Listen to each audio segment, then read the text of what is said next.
I think we're real. Gamers, I think we're real. I'm just checking something real quick, but we should be real shortly. This tournament's gonna be so much fun, everybody. It is a humongous tournament, by the way. It is, oh my god. All right, yeah, we're real. Hello, everyone.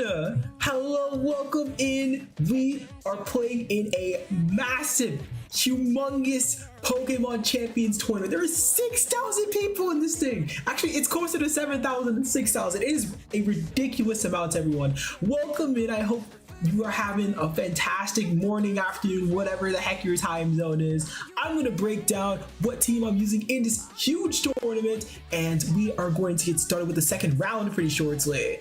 I actually, I spent a lot of time getting ready, so I didn't necessarily play the first round. So we are starting 0-1, but it's worth it, guys. We're going to have to stream now. Isn't that awesome? I think that's incredible. First, though, here, let me just show you guys what this tournament even is. Like, what is this shebang? What are we doing here exactly? Let me show you all what's up. First, I actually gotta nab a playlist real quick, everybody. Just hear me out. It'll be a good playlist. It'll be worth it. we were listening to a Q Pokemon song earlier, but I have another playlist. Just hear me out, as they say. Everyone is doing fantastic, by the way. This is going to be a fun, very fun session. There's gonna be a lot of lock-in gameplay. There's gonna be a lot of seeing. Oh my god, that Sneasler just went for the most crazy play of all time. It's absolute cinema. I know it, and you guys are gonna love it too. Oh, that's a good song. Yeah, the volume's actually the volume's pretty good. I'll do that. Okay, so what is this tournament? What's happening here? What's exactly happening here? Let me show you guys. Boom! This is the Grand Champions Festival. Oh wait, that's my team. That's spoilers. There we go. This is it. This is the Grand Champions Festival Encore. This is the second version of this tournament series. The first one had 10,000 people in it. Absolutely ridiculous, ludicrous number. This one, 6,800 people. Truly also ridiculous. There is all kinds of players here. There is new players that are just starting out, just trying mobile for the first time. There's some of the best players in the world in it. And me. I'm also here. It's going to be a ton of fun playing in this tournament. I'm going to get a lot of practice with a team that I have really enjoyed playing the last few weeks. It is a ton of fun to play this team here. We got a bit of a sneak peek at it earlier, but boom! This is a Delphox setup team. The goal of this team, you want to get a nasty plot off on your Delphox, and then quick Heat Wave, quick Side Shock, land those 1 KOs, and just run over the game with it. There's a lot of ways to allow for this Delphox to get off that key setup move. For one, we have the Incineroar here with the Fake Out. Great Pokemon at slowing down a really scary opposing Pokemon for just that one turn to get that nasty plot. Similarly, we also have Sneasler, and Sneasler is actually a pretty unique move in Quick Guard. And the reason why we have Quick Guard is there are some moves that are extremely dangerous for my Delphox to take. Mainly opposing King Gambit's Sucker Punches. King Gambit is a super common Pokemon, and Sucker Punch with black glasses one-shots it. Just like basically almost all the time. So it's an extremely scary move. But Quick Guard stops moves like King Gambit's Sucker Punch, but it also stops Aqua Jets, it stops Extreme Speeds, a lot of annoying priority attacks. Quick Guard is there to stop it. So we have two Fake Out users for that. We also have Sinisha, who's here to provide hospitality, some really nice burst healing for our Delphox, and we also have Rage Powder to help it get a nasty spot in a more dire moment, or just like land some damage when you really need to. But the thing is, this team isn't just about setting up Delphox, it's also about setting up Follette here with the Calm Mind and the Dazzling Madrenicus. Follette, she has a pretty different style compared to Delphox. Delphox, you get off this nasty spot and just start one-shotting people. This Follette, you get off a Calm Mind and you just never die for the rest of the game. Like, you just sit there, you lose like half your health to an opposing attack, you click Drain Kiss into them, and all your HP is back. And you just do that for like 10 turns in a row, eventually you win. It's a really hilarious way of playing the game, and I enjoy it. It's so much fun. We also have King Gambit here, a third Pokemon who can set up some kind of status attack to get its attack buffs going and then just start one-shotting people. In King Gambit's case, it's Story Stance with Sucker Punch. So pretty simple idea. You get a Pokemon that has a setup move, you use your fake out Pokemon, use your Rage Powder Pokemon to let it get that move, and then all of a sudden just boom, you start one-shotting people. Boom, boom, boom, boom, boom. That is the play. That's the vision that we have today.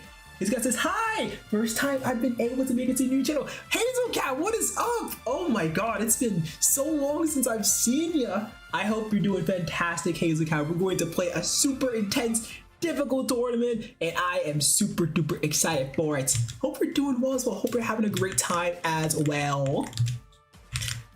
Real quick, everybody, I'm just gonna check something.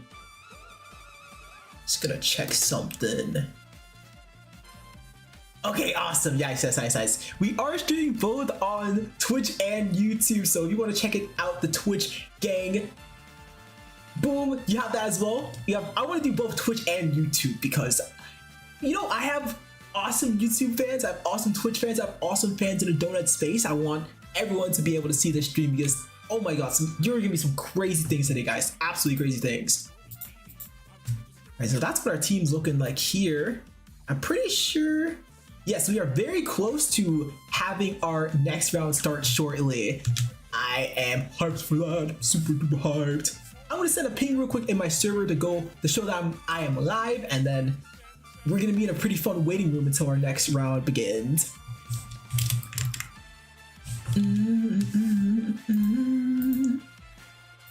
Chat, what do you guys think about this song? I love the song. Like the King K. Rool song from Smash Bros. The remix for it. It's so good.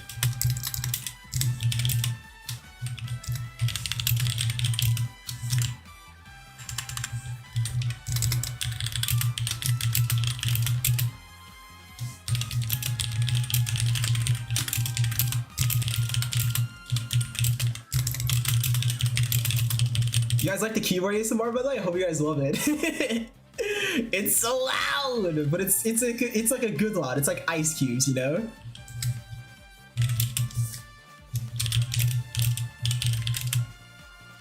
Starvey no lights, it's hi. Hello, Starvey. Welcome in, Starvey. Hi, dude. Hi. I hope you're doing incredible, fellow Audino enjoyer. We are playing a really intense, jam-packed tournament. I hope you're doing incredible. This is gonna be so much fun. So much flippin' fun.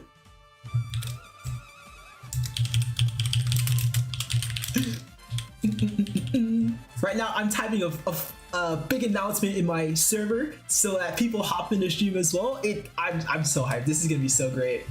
By the way, if you guys want me to check out any team ideas you have or do some funny redeems, just tell me, like send me your team link, send me your PokePay, send me like, I've been trying to build this Raichu Y team. I want your advice on it. Let me know, because this is both a huge tournament but also the time where I'm gonna get to talk to y'all for a while, and I want everyone to be able to come out of this stream being like, that was awesome. I learned a ton of stuff and I also had a lot of fun.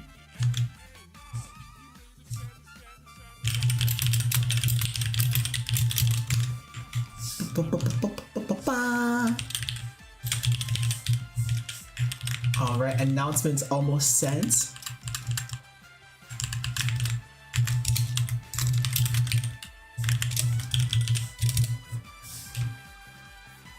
Yeah, perfect. Heck yeah. Okay, so currently,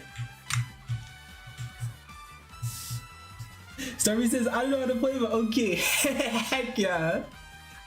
I'll make sure to explain my thought process and what's happening, all the logic behind my ideas, so it'll be easy for everyone to follow along. This is currently what the tournament page is looking like here. And I'm just gonna zoom in on this number real quick. I'm not sure how easy it is to see with the chat, but you guys see this little like 2006 out of 2008? Yes! 2006 tournament sets have happened in the last hour. So that's 2 people facing off against each other. So that's 4,012 matches all under the same tournament. This tournament is humongous. Like, I'm pretty sure the title is I played in a massive Pokemon tournament. I feel like massive almost undersells it in a way. It's ridiculous.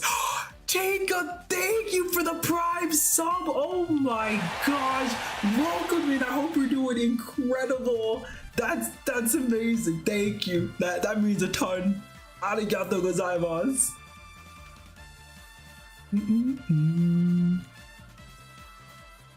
I hope y'all are doing amazing. Sorry, he says people are being a hardcore. Yeah, literally. I personally started practicing for this tournament about Monday-ish because I didn't know that I'd do it. Like, I was sitting here not thinking I could even do the tournament, but then I realized, hey, I could actually probably do this. So my practice compared to some people, it's a little bit delayed, but some people, like, the moment this tournament got announced, they got on the ladder, they started sweating. They started putting in everything they could to make sure their team is as prepared as they could be, to make sure their calcs in their head, they know how much damage all their attacks are doing against the best Pokemon. They put in the work. It's really fun. The nice part about tournaments that are just this humongous is that there's people like just all over the spectrum in terms of how much they sweat Pokemon. It's extremely fun. I saw a couple top players go live as well to cover the game, and oh my gosh, just like there is so many different perspectives. It is an absolute blast. Twilight says, hello, how's the tournament going? Hello, Twilight, great to see ya.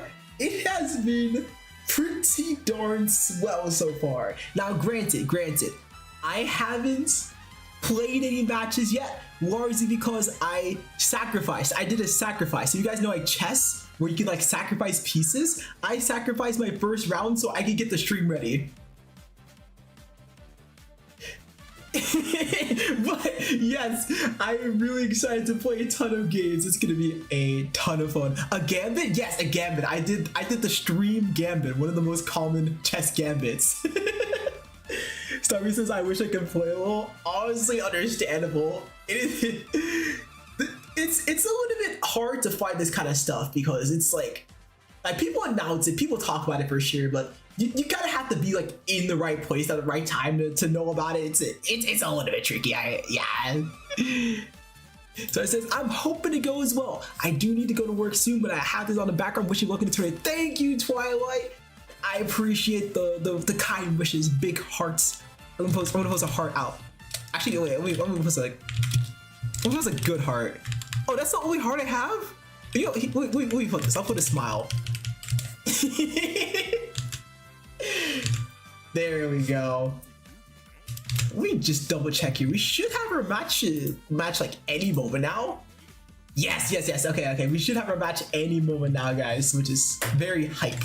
Muy hype. I explained a little bit about what team I was using earlier, but I'm just gonna briefly go over it again. Starry says, Fat Tino smile. Oh, yeah. She's smiling. I'm so proud of her. So, the basic idea with my team is the super core idea, right? We have 3 Pokemon that if they click a certain attack, their stats get increased a huge amount. So Delphox, that's Nasty Plot. If Delphox goes for a Nasty Plot, his special attack doubles. Follette, Calm Mind. If I get one of those off, her special attack and special defense increase. King Gambit, Sword Sand. I get that, his attack doubles. The goal of the team is to allow for one of these 3 Pokemon to click their fancy setup move, and then just start one-shotting people left and right, just like boom, boom, boom, boom, that kind of game plan. Follette is a little bit special compared to Delphox and King Gambit because while she's not going to be securing very many 1-hit KOs, she's just going to be an unkillable, just like blob on the field because people are going to attack this Follette, half her health's going to drop, she's going to use Draining Kiss, and then all of a sudden all her HP is back. Like, it's ridiculous. If you guys have never seen a Calm Mind Draining Kiss Colette play before, it is one of the most hilarious things ever imaginable. Because that HP bar is just, it is a sliding scale. Like, oh, okay, she's at 1. Okay, no, she's back to full. Oh, she's at half HP. Oh, never mind. It's so much fun. And to allow for those setup moves, you have a couple Pokemon that have some supportive tools to allow for those boosts. Both the Sneasel here and Incineroar have Fake Out. It's a special move that, when used, stops on the opponent from acting. So I can Fake Out something like a Charizard or a Blastoise or an Arcaludon, just make it so they can't do what they want to do for one turn, and that one turn is all that's needed to get that setup move.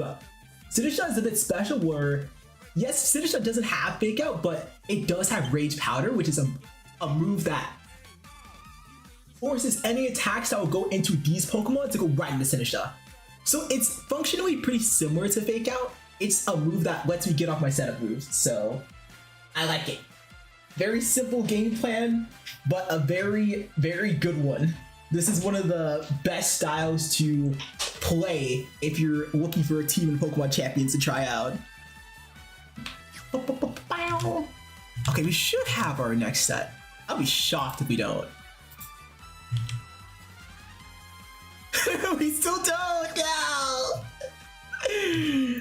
That's fine. When a tournament has, 7,000 people, a lot of people, when a tournament has a lot of people, things take a while. That's my life wisdom. When there's a lot of people, things take a while. Boom. You could put that on a poster. Just spread that on your wall, that quote right there. It's so inspirational. I have a question though, y'all. I have a question. What is your top 3 favorite beverages? And beverages could mean anything here. It could be water, it could be coffee, it could be soda, it could be some very specific juice, like lime juice, if you're a big lime juice enjoyer. Drink? Yeah, drink. Let me know. I'm curious about this, y'all. Chica says, I could see that quote on a mug. Yes! A lot of people take stuff, put it on a mug. Body of Water says 1 water, 2 water, 3 water. Welcome in, Body of Water. Chat, if you can't tell by the name Body of Water is in fact a body of water. We have a pool / lake / ocean in the chat as we speak. I'm currently swimming in it. And as we can tell, Body of Water's 3 favorite beverages are each water. Very understandable. Starbucks says anything minty. I love mint. Hell yeah. Oh. I haven't heard of someone just being like a huge mint enjoyer before. Of course, mint is like, when people think of mint, they think of like toothpaste or think of gum.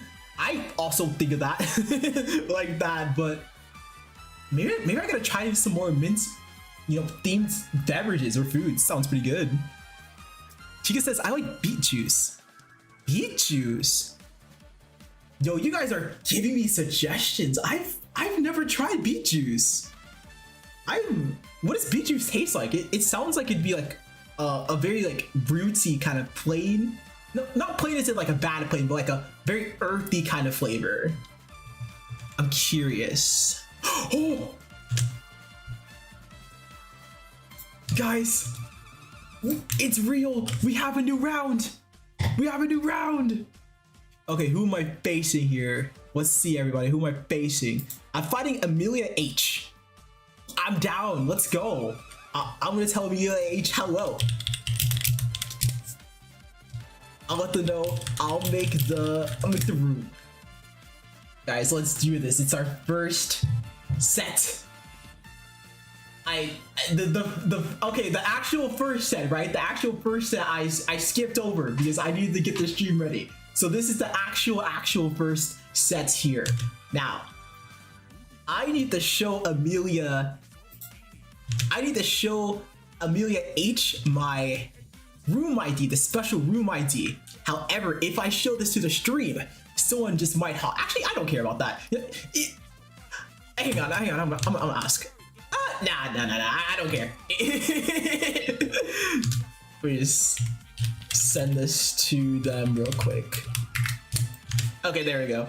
See, what I was gonna say, right, was I was gonna activate my extra special password blocker. And it's this. Look at this incredible password blocking screen. It's Pompo here. This is a movie director. I don't know how she's a movie director when she's that young, but she did it. She put in the work for it. And she was gonna block the password, but I don't care, so. she didn't block the password at all. She was late on the job, dude. First, she's a young movie director. Now she's late on the job. This is unbelievable.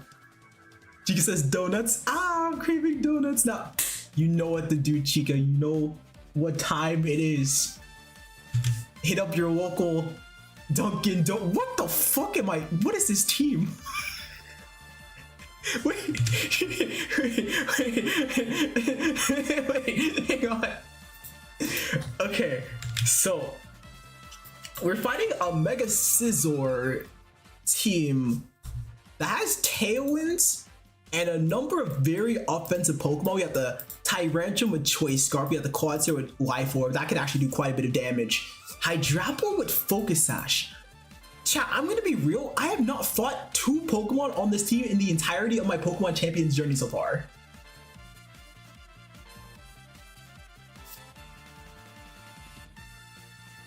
I've never fought a Tyrantrum. What is this guy's stats? What is this guy's stats? I don't know. Starry says, I'm alone, you too. You have me! You have a fellow on Dino to keep you company. What is this Pokemon? Okay, 121, 119. Okay. Okay, what is Quadsir? Chat, we're running live. We're running live what these Pokemon do. 120, base 59 speed, what? Okay, that's fascinating. Alright. Alright, let me think here. Chat, something cool that you can actually do in online tournaments specifically is you can pull up what's known as a calculator, Pokemon calculator, and you can look up what certain attacks with certain spreads do in the middle of your match itself. And it's something that really good players do because they want to make sure their calcs are well accurate for the turns that they make. I'm going to try to do that a little bit here, but I'm kind of new to doing that technique. But I want to make sure I do it at least once or twice here, especially against a matchup that I have no idea what this team wants to do, really. Okay, let me see. So yeah, Mega Scizor here. This is weird, right? Because their only Mega Pokemon is Scizor, and that naturally means I want to bring Delphox. But there are some problem Pokemon for Delphox here. For one, that Choice Scarf Tyrantrum is actually pretty annoying for me. Granted, Incineroar will make that easier. I think Incineroar is a really good bring here, but we're still going to want something for that Quadsir. Now, if we're just looking at this from a typing standpoint, like, yeah, Sinistcha helps with that for sure, but I can't really redirect their water attack because it's a spread move. It's spread muddy water, and that's going to do a lot, especially with that Life Orb. There's the question of if I bring King Gambit or a second Fake Out user here. I'm taking a look at their Pokemon, and I think there is a ton of really positive incentive to bringing a second Fake Out user here. And having Sinistcha in the back means that I'm going to be able to use Trick Room to reverse any kind of Tailwind that Talonflame over there sets up. So he says, good luck, Donut! Thank you! Thank you! Arigato! Okay, so the game plan here. Get up a nasty plot early. If they have a Tyrantrum or something like that, we're gonna need to exercise a bit of caution. But as long as they're not leading something like Tyrantrum Quadsir, this should mostly be fine. But I don't think you would lead Tyrantrum Quadsir unless you really want to run a KO. Yeah, exactly. Gonna be a Quadsir alongside the Talonflame early.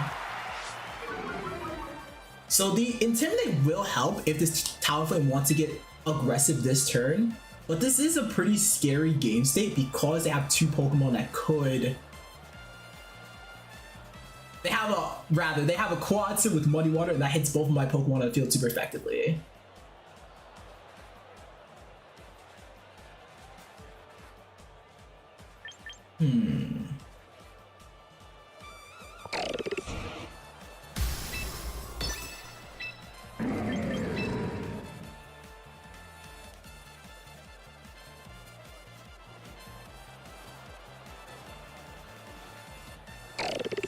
I'm down to do this. I'm down to double into this Quadsir slot right now. Quadsir is one of the most annoying Pokemon for my Delphox when it comes to setting up his sweep. So the more damage we can get on this guy, the better. But yeah, they go for a Protector. That's fair. This could be Protect Acrobatics or Protect Brave Bird. Or Protect Acrobatics or Protect Tailwind. Let's see. We're gonna roll Tailwind here. Okay, this is where things get a little bit weird for us. So they're gonna be able to move. They aren't faster than my Delphox, unless they're running like max speed, which they might, because it's a Tailwind team. If they're max speed, then they could be faster. But let's see. Yeah, they could be faster than max speed.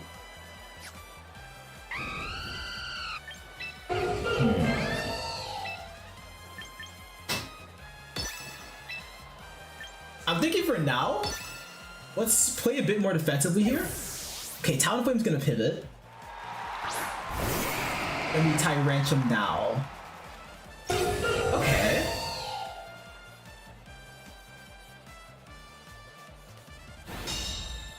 Dark Pulse, so they go for the raw Dark Pulse. So they don't want any water here actually. That's pretty good for us. Not that they're -1. I want to bring out another Fake Out user here. I don't necessarily want to go Sinisha just yet. Actually, what I could do if I bring out Sinisha now. 2 more turns of Tailwind, Trick Room, Incineroar, and damage after.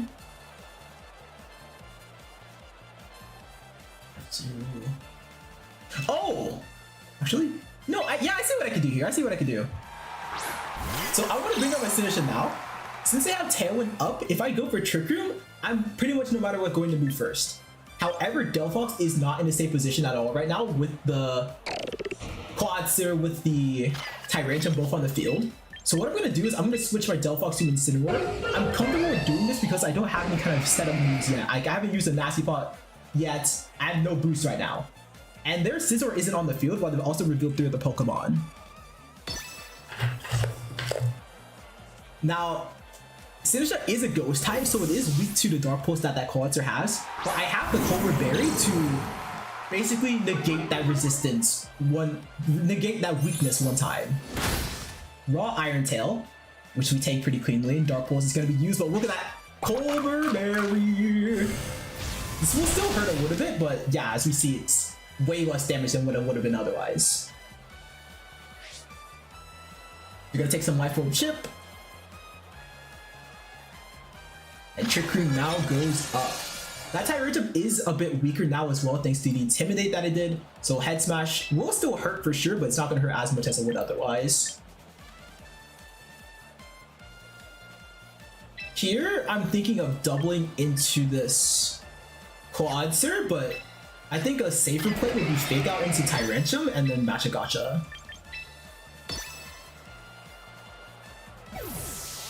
Fine. This might just be an overall defensive play. I'm still gonna get some chip damage that way.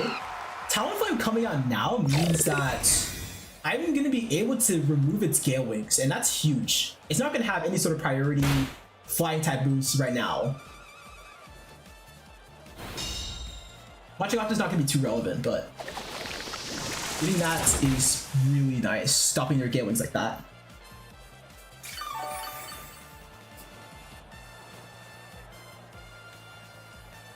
Tailwind's gonna be over, so I'm going to assume that their Quadsir has some kind of speed investment on it, which would mean that their Quadsir is faster than my Sinisha right now.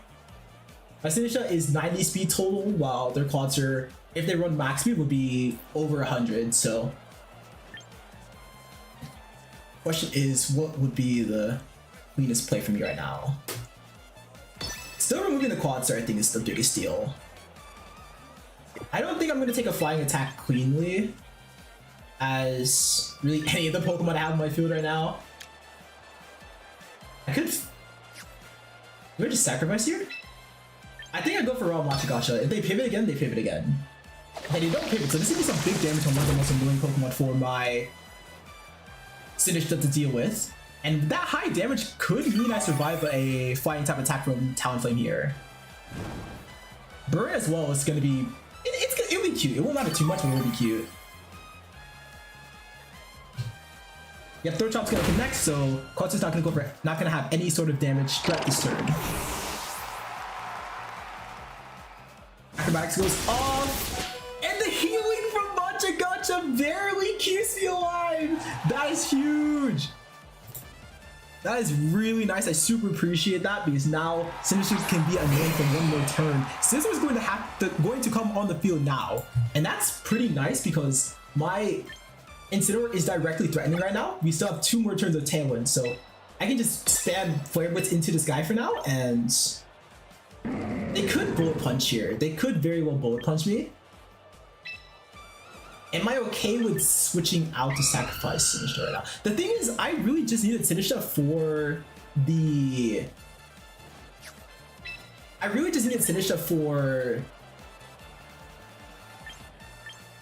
that Quadsir, and now that it's gone, I'm okay with it going down. Because the rest of my Pokemon can trade pretty positively as long as I get off a massive amount of Delphox. So this Scizor is going to Bullet Punch my Sinisha most likely. It's like Bullet Punch Protect. I wouldn't be surprised if they do that. Oh, single Protect. What are we going for here as the Talonflame then? Are we going for Tailwind? Tailwind on this turn specifically would be not that great though. It's probably just Acrobatics then.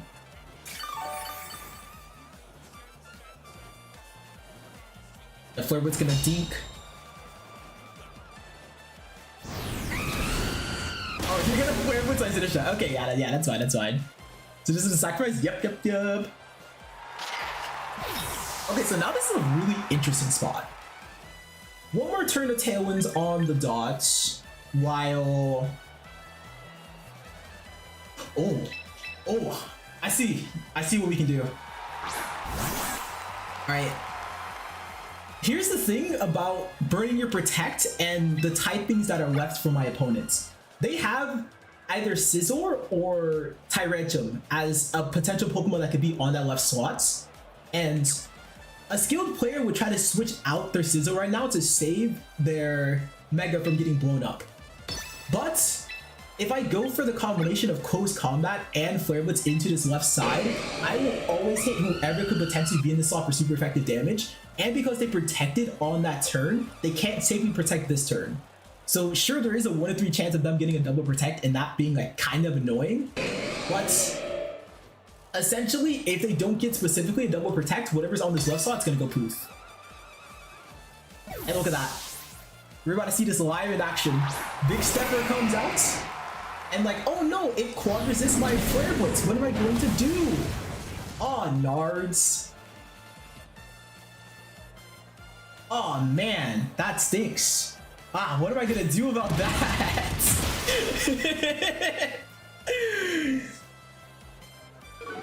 So that is what we call a pin, chat. That's what we call a pin. That is what is known as a hashtag pin. And my Scizor is gonna, my Sneasler is gonna be sent to Focus Sash, but that is fine by me. Twisted Dimensions will return to normal though. So there is a chance that this Talonflame goes for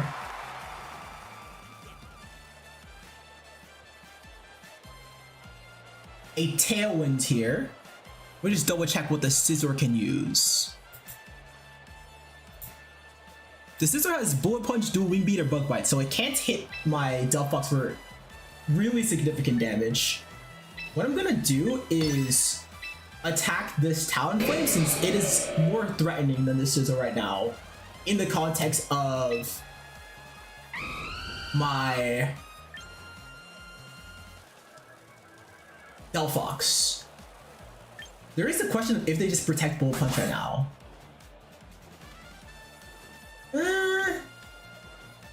No, I think this is good. I think this is good. Nice, and yeah, they don't go for protect on either Pokemon, which means this Throat Chop is going to connect for, I don't know if it's gonna KO, but it's gonna be pretty nice damage. One by here, doing about 50%. I thought it was a crit, no? That felt like a crit. But yeah, it's gonna hit a bit like a truck right there. Now my Delphox is on the field. Let's see what Talonflame's base speed is. Because there's a chance that it is faster than my Delphox, which would be not poggers.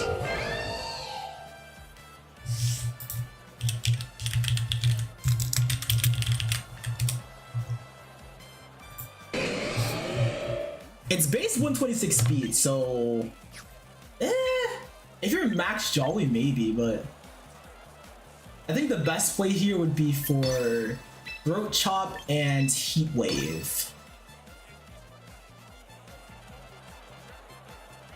Oh, Heat Wave, okay, yeah, it goes before, so that's gonna be a KO on the that HP forgot to obliterate it. You guys see that HP bar? I didn't. That was like 100 and then that was 0. That shit was 2 frames. Alright, nice. We take the first game there. Game 1 of 2, everybody. Game 1 of 2.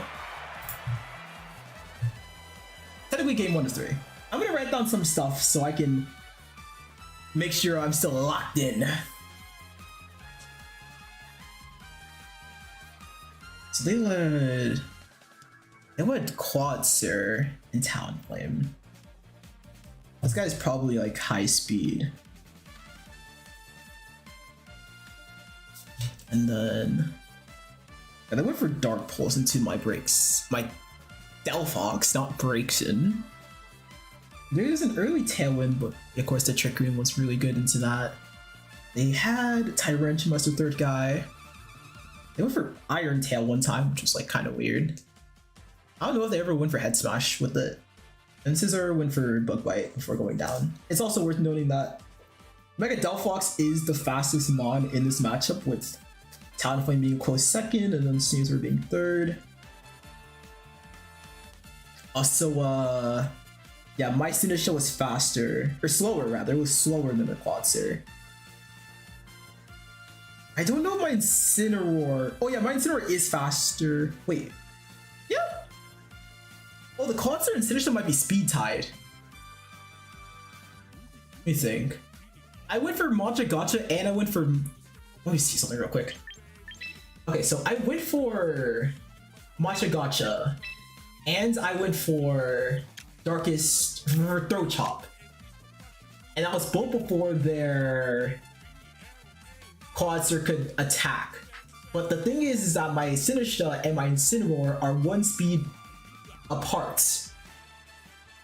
So that could mean the Quadsir we're facing is exactly 90 speed. So if these Pokemon are ever on the field, whoever goes first between them is randomized. So that's a little terrifying.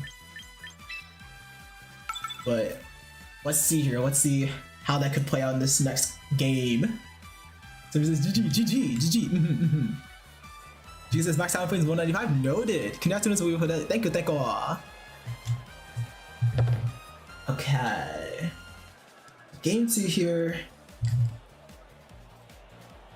The previous lead we had a Delphox and Incineroar wasn't crazy, but I didn't necessarily get punished by it like too hard. Caesar came up big for the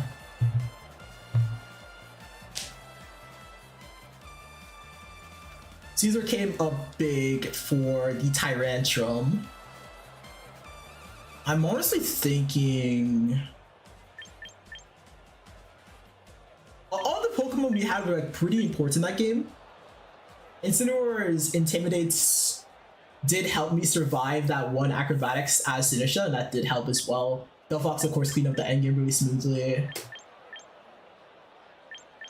It's hard to just raw lead Sinistcha because that's just like inherently a little bit risky.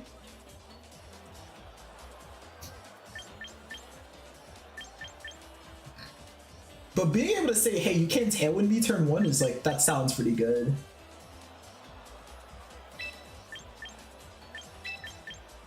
What if we do this?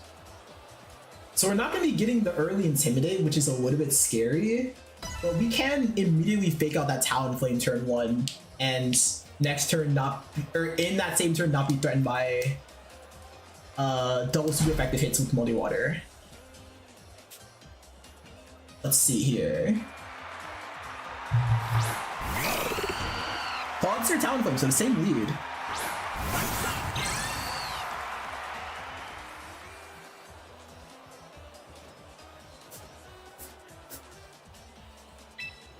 Okay, so let me see how much Life Orb Muddy Water actually does into me. That probably would have been good to check before committing to this.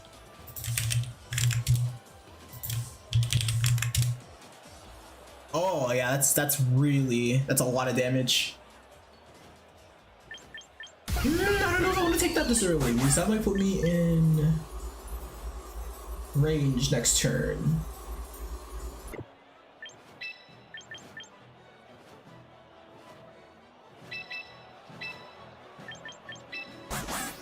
I'm just gonna go for this here.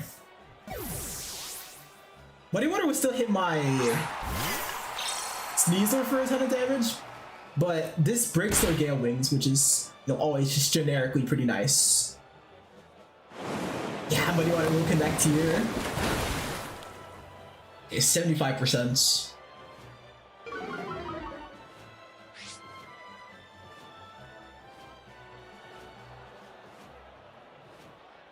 Interesting. So on the back foot a little bit. Sinistcha, this could be a flying type move in the either slot, which I don't like. Trick Room. I want to get off a Trick Room. That would be nice. They just go for like, I could go for Poison Jab and Trick Room. I don't think that's like bad. But that's putting my Sinistcha at a lot of risk. I think we just swap Poison Jab actually.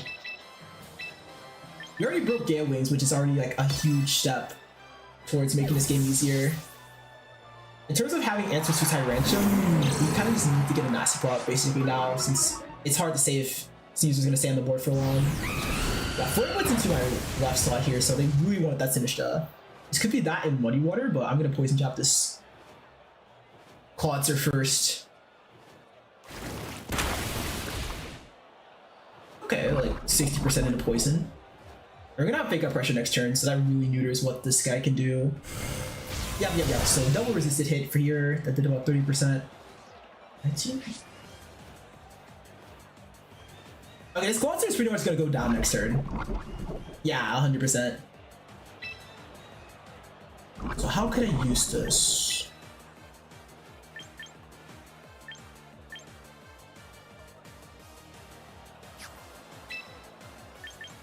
I think we double into the slots. No, we Fake Out and close combat the left side.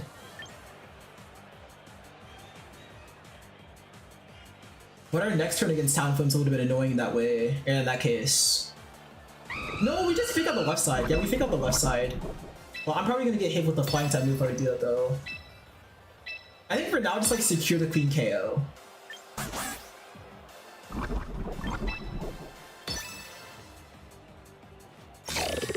Okay, so they just killed themselves.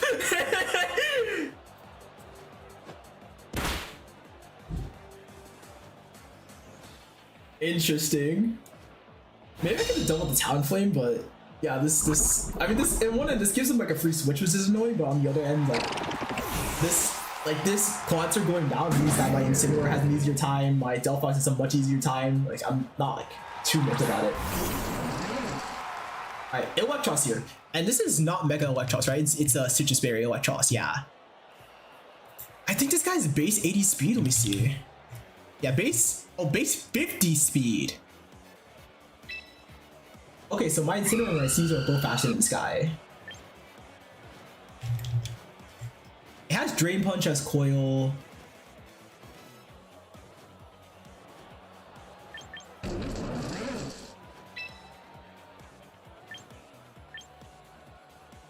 Is this guy -1 already? The Talonflame? Talonflame's already -1.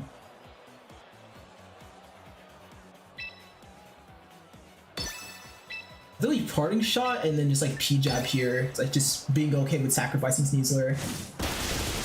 Yeah, because this gives me a switch into Delphox here.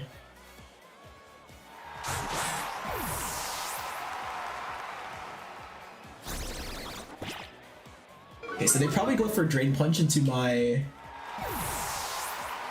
Incineroar. So we can go...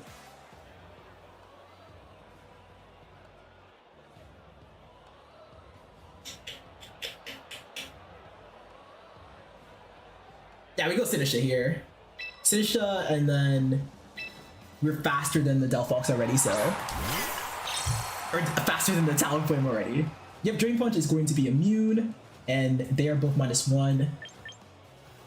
I could send Incineroar back in here to get a second Intimidate. But I also want to save Incineroar. Like, I don't want to just burn that Intimidate on nothing when it could be something. That's so inspirational, chat. don't burn your something on nothing, you know what I'm saying? Actually, you probably shouldn't know what I'm saying because that made no sense, but...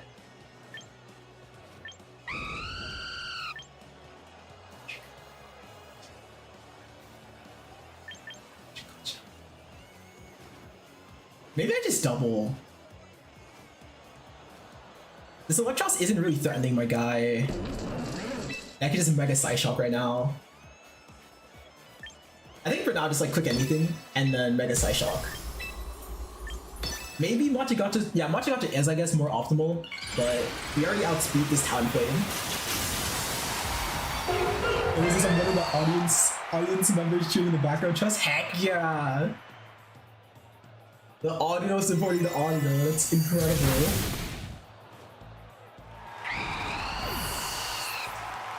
So that guy's down. Life 2's gonna fail. Maybe it's more optimal to Rage Powder there just in case, but... Actually, yeah, I'm probably taking a Supercell Slam, which is not very fun. Yeah. That's doing about 30%. Okay, interesting. Big Steppa is gonna come out here. So what I'm gonna do this turn actually is...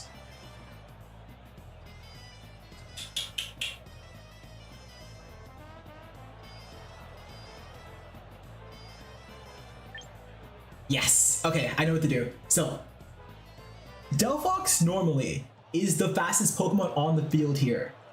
But, this Tyranium has a Choice Scarf. So even though my Pokemon has base 142 speed, I'm going to use Trick Room. By using Trick Room this turn and then Rage Powdering the next, they won't be able to connect this Head Smash onto my Delphox before it gets a Nasty Plot off.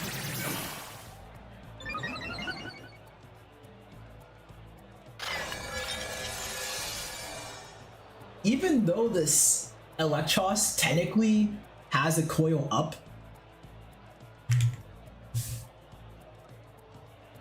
which does boost its attack, base form Electros is not threatening my team in a very significant way right now, but the Tyranium is. So I'm gonna go for this combination of moves here. I didn't go for Nasty Plot, that's my bad. I did not go for Nasty Plot. That is not what I wanted to do, but we will take the Supercell Slam here. You see this Head Smash go off. Very powerful move, but we do withstand it. Yeah, I made a bit of an oopsie, chat. I made a bit of an oopsie. That was very supposed to be a nasty plot. What we could do this turn is switch in Incineroar and then protect. And then next turn we have Fake Out's nasty plot as a play. Question is, who are they attacking here? If they attack Incineroar, that would be pretty annoying. But specifically Head Smash, but we are getting this Key Intimidate off. Southside's gonna go into Incineroar here. Forcing me to Citrus Berry. And yes, Head Smash will go into my Protect, which is nice. So I'm gonna be able to Fake Out this Tyrantrum guaranteed this turn. And I'm gonna use that to go for a Nasty Plot now.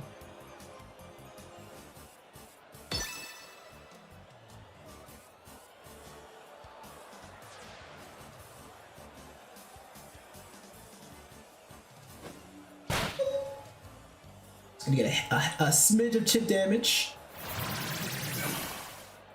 Coil from the Electros once again. Okay, so I am still faster than this Tyrantrum. Let me see something real quick. I want to see if +2 Side Shock is going to get a K on this guy.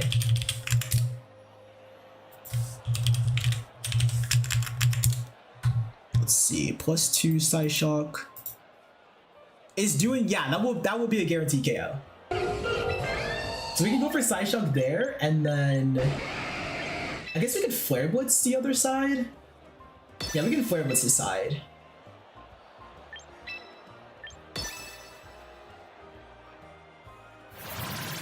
They go for another Coil. Flare Blitz connects. Of course, not doing very much because that is a physical attack into a Pokemon that's +2. They actually Head Smash before my... Oh, they're slower than my Delphox! Oh! Wait, that's so funny! I was playing around this Tyrantrum the whole entire time like they were faster than my Delphox. Like, yeah, let me see something. Yeah, even if you have the Choice Scarf and you're 32 speed, you're still slower than my Delphox. That's so funny. That is so funny. Okay, I would have lost the game if they clicked Head Smash into my Delphox that game. But they didn't, so now we get to do... Chat. I know there was one moment where I double whipped Heat Wave and it lost me the game. But I believe in the 90% accuracy, chat. I am a believer. You can do this, Delphox. Okay, thank you. Yeah, okay, GG. Let's go.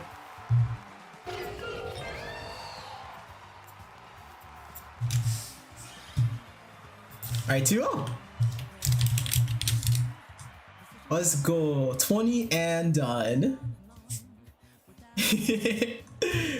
GG to my opponent Amelia there. I definitely learned a lot about the Pokemon that I faced because that's a ton of Pokemon I have frankly never even fought before. Like, I've never fought a Tyrantrum before, but we got to learn a bit about the calcs against that Pokemon. We also played against Clawitzer, which is really new for me as well. And we got to see how to use the opponent's speed in really unintuitive ways to play against them. So a lot of fun learnings from that set. I'm quite happy about that. We should have another set in whenever it's ready, which could be anywhere from 40 minutes to 2 seconds. Who knows? Thunder Gaming says, hi! Hello, Thunder Gaming! Welcome to the stream. We are playing a very intense blood-curdling tournament. I hope we're doing well. So he says, GG, nice! Thank you. That was a fun set. I like that set. That was pretty fun. Thunder Gaming says, remember boy, a lion always starts as a cub. Chat, that's a quote right there. Put that on your mugs with the other quote that I said earlier.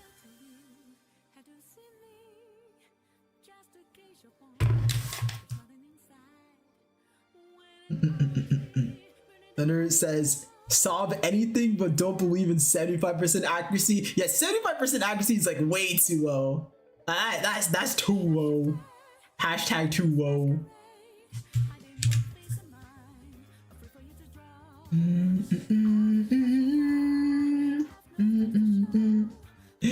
Chica says, incredible. Thank you, Chica. Thank you. Arigato. I'm honestly surprised that my opponent went for Adamant Tyrantrum with Choice Scarf instead of just Jolly with it. Like, maybe there's some things that you get with Adamant that you wouldn't get with Jolly, but yeah, like Jolly Tyrantrum, it outspeeds base form Aerodactyl, but Adamant Tyranitar doesn't, and that's a really important Pokemon to outspeed. Is also streaming from Twitch? Yeah. Yes, it is.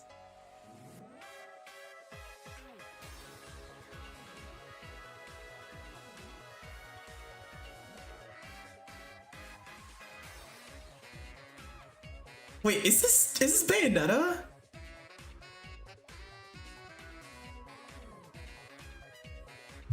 Is this Bayonetta? Why is Bayonetta playing? What? This isn't even in my playlist. Hello? I mean, I'm down. yeah, look at this, guys. Apparently the Smash Bros. Playlist has been playing for the last 45 minutes, and I just had no idea. I mean, I would recognize this song from anywhere. It's such a good song.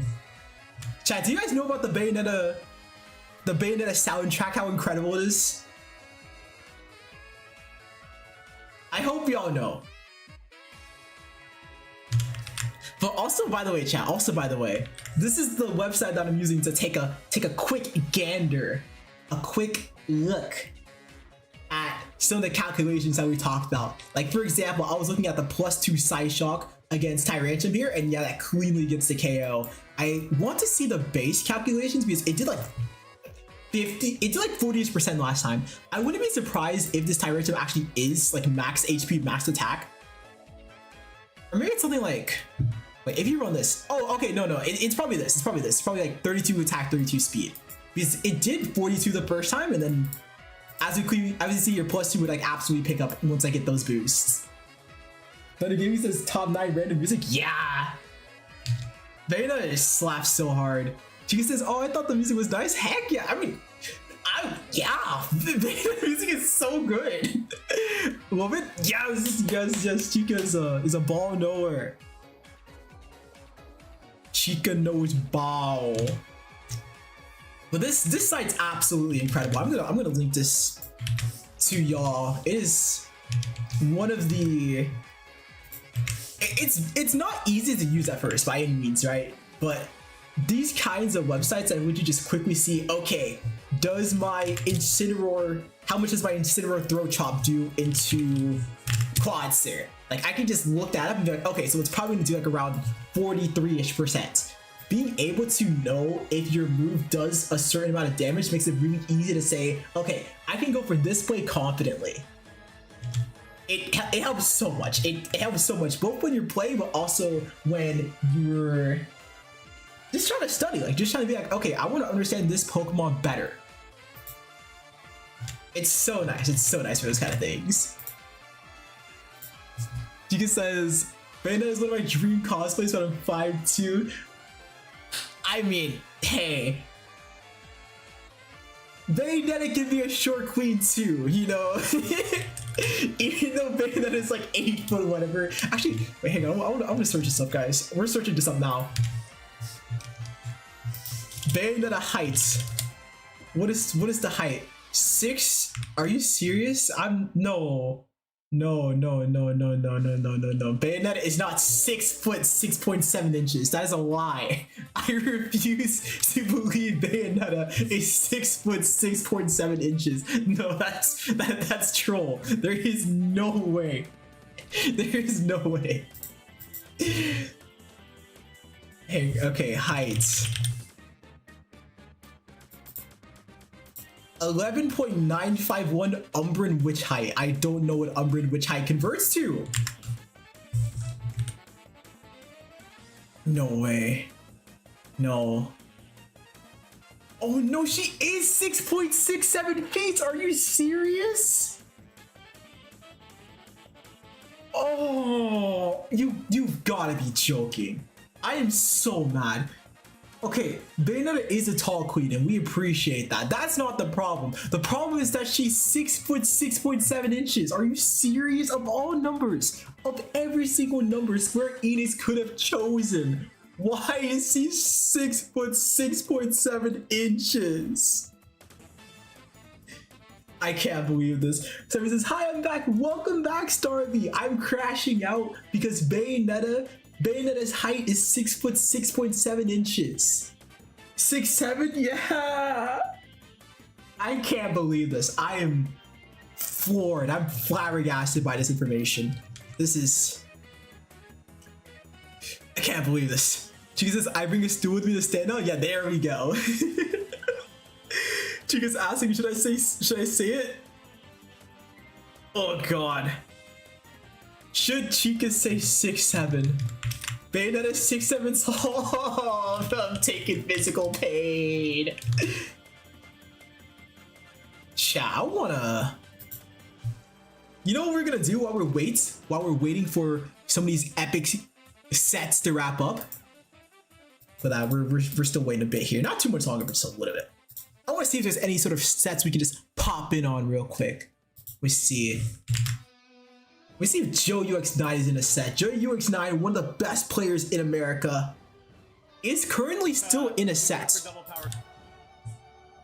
I'm gonna add a little funny text message right quick, everybody. Let me just do this right here. I promise this has oh, that's a scoreboard. I should actually probably add that scoreboard. It's fine. It's Daijobu. Let me do this real quick. Yeah, there we go. Watching colon ats. I'm gonna add this in the bottom left corner whenever I'm watch partying someone mid-thing. Corey says, hello, Claire! Welcome to the stream. We are currently in a tournament and we actually just had a great round two, really great round two. I hope we're doing amazing. Okay, so taking a look at this game 3 set that Joe UX9, one of the best players in America, is currently in. I see the Incineroar just swapped in, and I just took a quick gander at what the Pokemon count is for each side. Joe is in a really good position here. It looked like he was up 4 Pokemon to 2, and that's always where you want to be. 2 Pokemon lead, and being able to use your Intimidates on the opposing Garchomp is just so nice. Yeah, especially because they have Life Orb.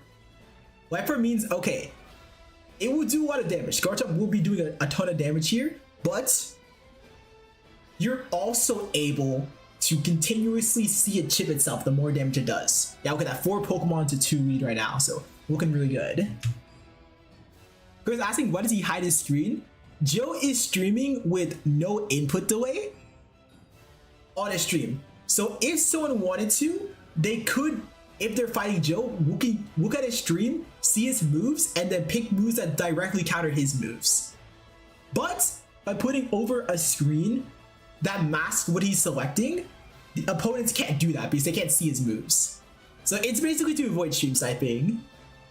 I don't do that because I haven't figured out how to, and also I still think it will be okay because I take a long ass time on my moves anyway. So like, if someone's trying to read over my moves, they might just run out of time. But that is the vision with why he's doing it here. Sorbin will come out to take down that mild take on Joe's side, but we see the Scarf Garchomp come in. Scarf Garchomp is actually a very nice call. You almost always are going to see Life Orb Garchomp right now, because Life Orb, it lets you get a lot of key calculations on Pokemon like Charizard, for example. Charizards, they love to run a lot of HP and defense SP to survive standard Garchomp rock slides. But if you run Life Orb, it's incredibly difficult for them to survive, like incredibly difficult. But because everyone is running Life Orb and running as much attack and speed as possible on their Garchomps, if you choose to say, hey, I'm going to play Garchomp with a Choice Scarf instead of a Life Orb to always outspeed opposing Garchomps and hit them for a ton of damage with Dragon Claw, that's a very good meta call.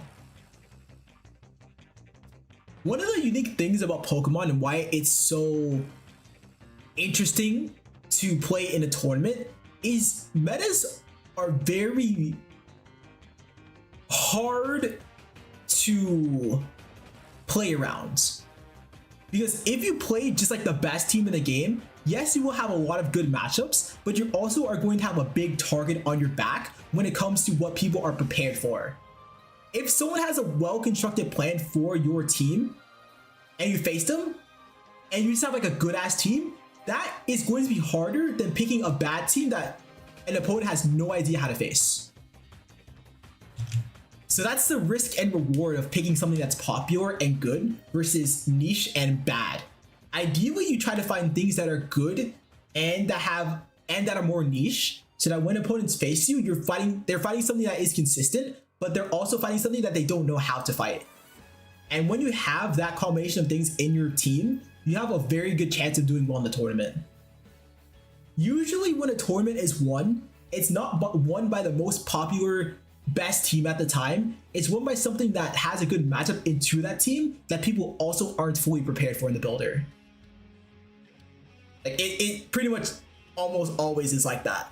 Sometimes a really popular team would just win because that player piloting the team is just so good that even though opponents are preparing for that specific team, they just outplay them anyway. But ideally, you're trying to find good teams that opponents are not fully prepared for, that also have a good matchup into what's good. That's part of why building great teams in Pokemon can be ridiculously difficult, because it's not just picking things that are good, it's picking things at a good time to use them. And that can be really difficult.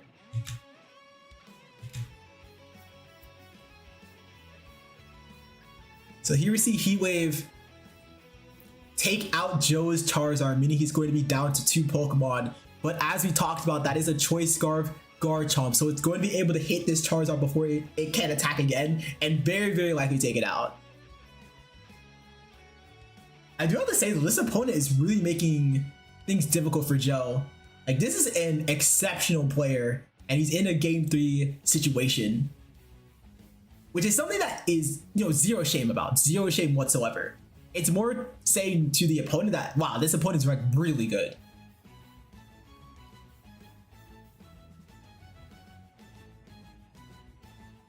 Protect might look weird in that situation when they're just down 1v2 already, but it's to block the fake out that Incineroar just went for. The opponent is trying to maximize the odds of him making it out in this situation, even if the odds seem really slim.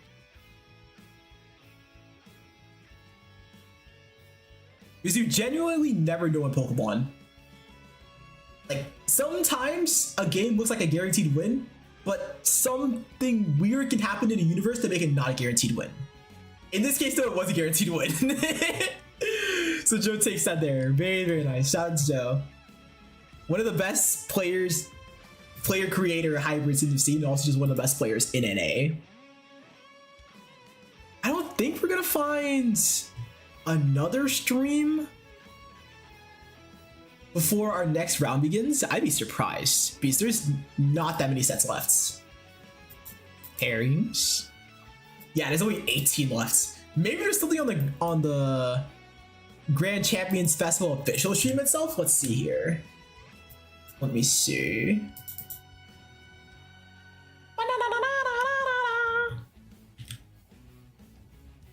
I hope you are doing amazing, chat, by the way. I hope you all doing amazing.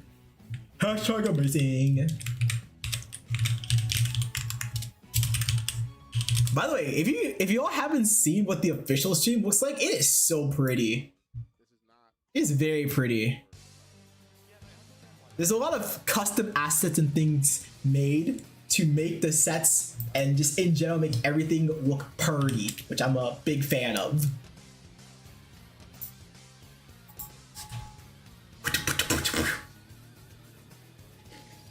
Okay, this is a... Oh, chat.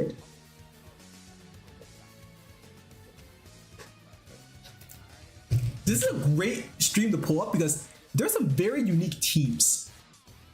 Not very unique. Sorry, not very unique. If you're looking for very unique teams, you're not gonna find them here. But you usually will not see this Pokemon right here, Annihilate. This sort of like gray and black ape Pokemon right here on the left side. You don't see it that often on a team like this.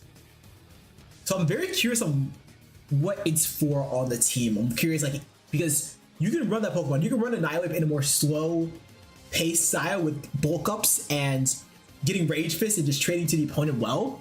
Or you can run a really offensive set with Close Combat, Focus Sash, and just try to rip out damage quickly. But we also see Toxapex in the bottom corner.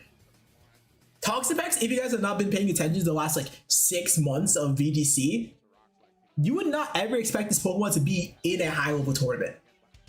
But Toxapex has really picked up because players have realized how good it is at creating checkmate situations. Because there are some Pokemon that just cannot efficiently damage Toxapex at all before they go down to a Toxic Infestation combo.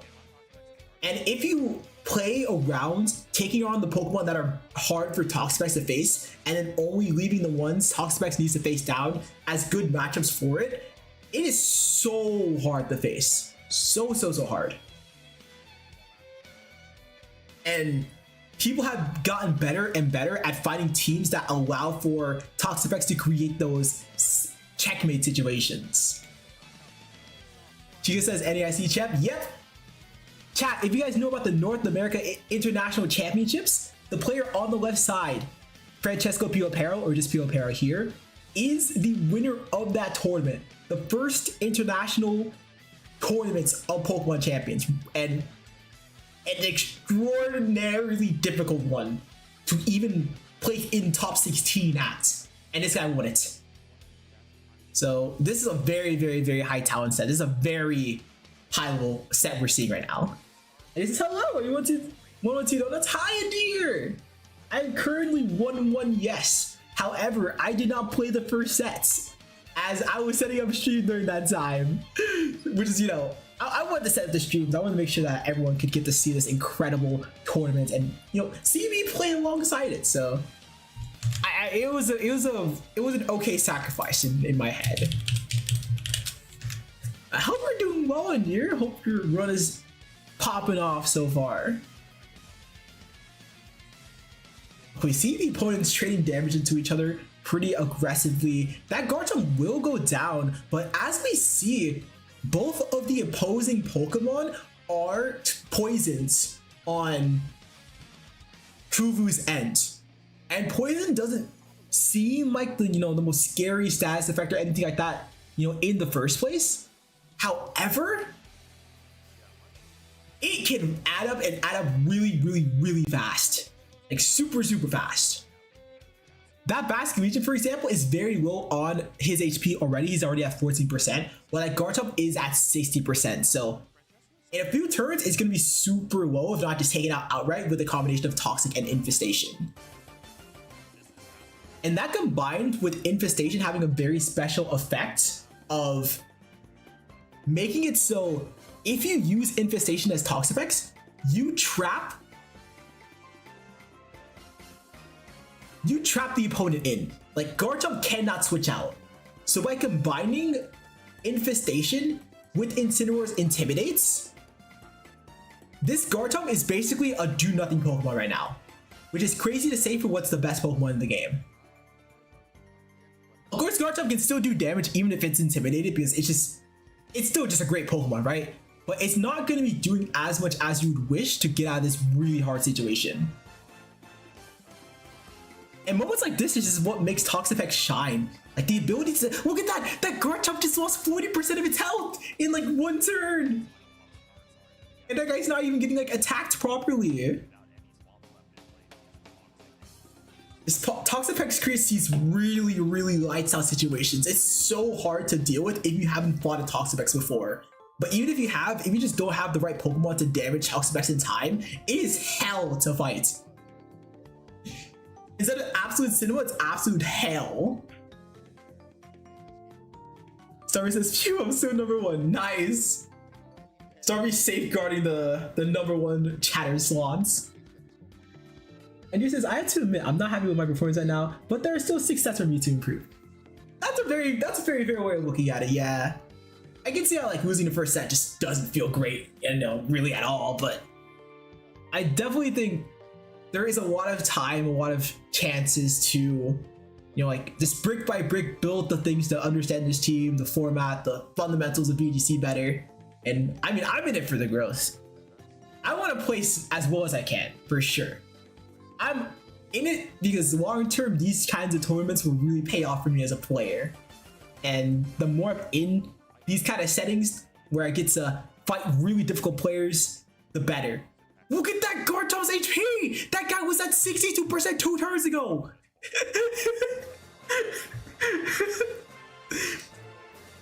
That's just... Toxapex is ridiculous.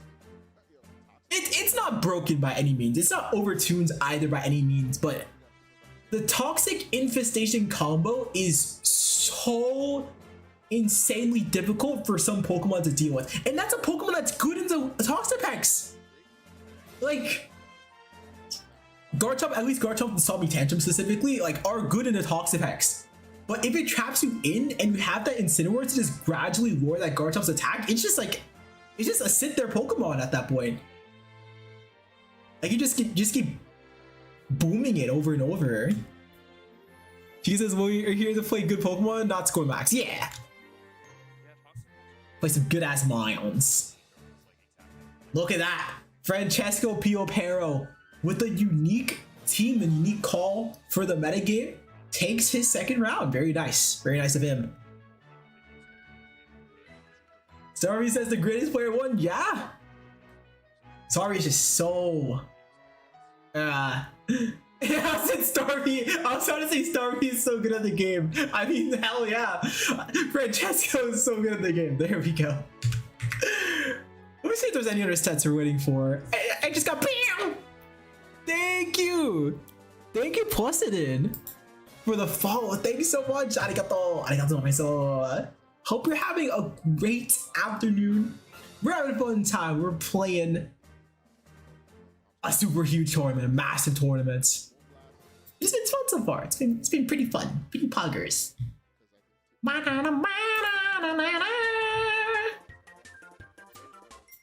Alright, let me see how many sets are left into our next bouts. Oh! Oh! Okay, we should be having our next set actually any moment now. It's 2032 out of 2032 matches completed right there. Just trying to highlight it in the bottom corner. Which means we should have our next bout any moment now. Chat, real quick, I'm gonna use the bathroom. But while I'm gone, I want to hear everybody's favorite Pokemon. I want to hear your favorite, your #1, if you had to choose between saving a toddler or your favorite Pokemon, you would choose your favorite Pokemon. That's what I want to hear. All right, 1 second, everybody, 1 second.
All right, we are back.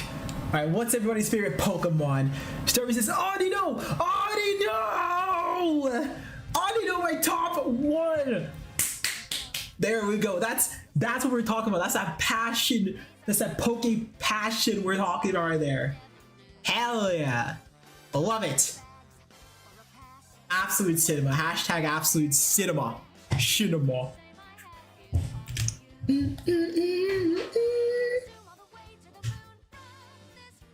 Chat, this is on topic. This is on topic. I love Audino as well, right?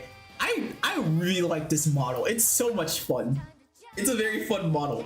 I also have these little different expressions I can use as well. So like right now, very standard, right? You know, I'm smiling, I'm talking, all that. But if something crazy happens, I'm like, whoa!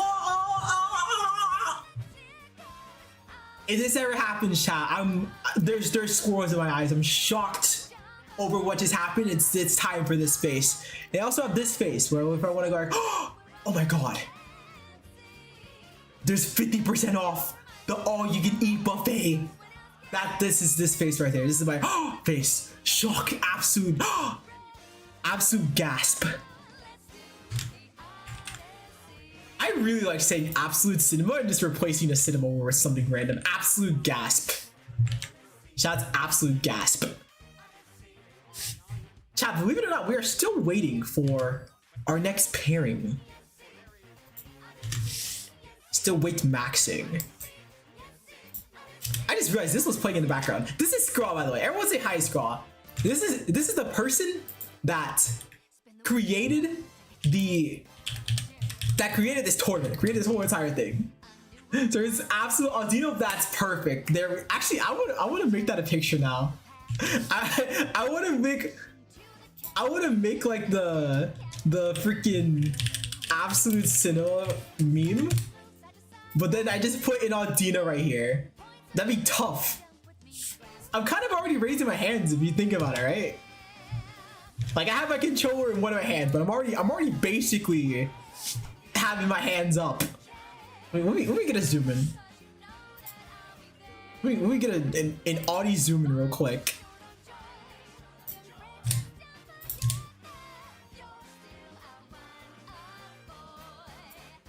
Look at that. Look at that. See, I basically already have my hands up. Already, I basically already have them up. Just like, there we go. Look at that. Look at that. Perfect. Chat, look at this. I'm walking on the screen. Hang on. Oh, I'm gone now.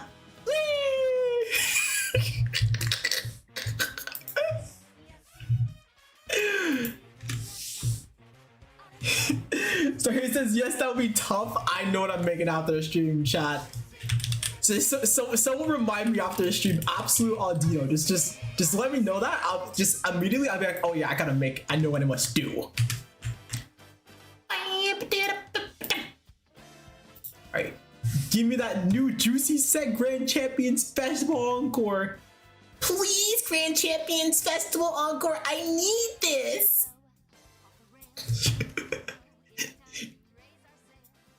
My battles, they're kind of homeless. I'm trying to help them out.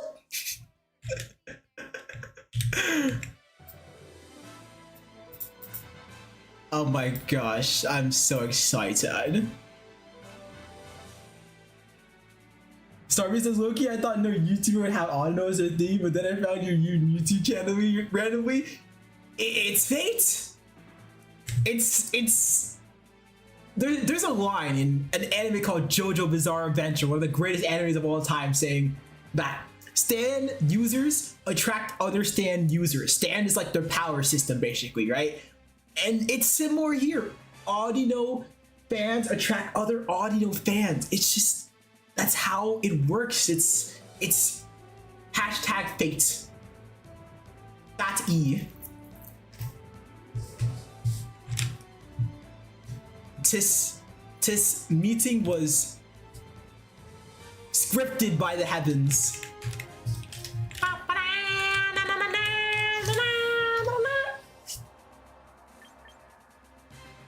Chat, how much VP do you have? How much VP do y'all got? Right now, it looks like I have a lot. 22,000 VP. A good amount. A good amount. Let's say that. A good amount of VP. Like I can make a team with this, right? However, I only have this because the season just ended. So whenever the season ends, you get a ton of VP, just like a ton. It just gets like sprinkled onto your pocket. So I'll take it, but this probably won't last. Maybe it'll last, but probably not. This is I zero because I don't play game. Yeah, it's fair. Very fair.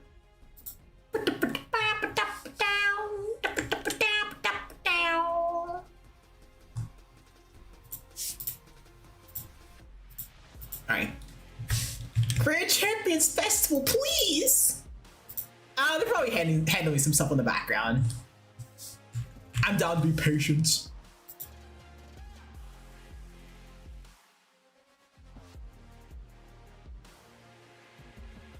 Oh! Audino Tough is basically Audino and Wigglytuff combined? Wait, that is clever. That is clever. I appreciate the cleverness in that.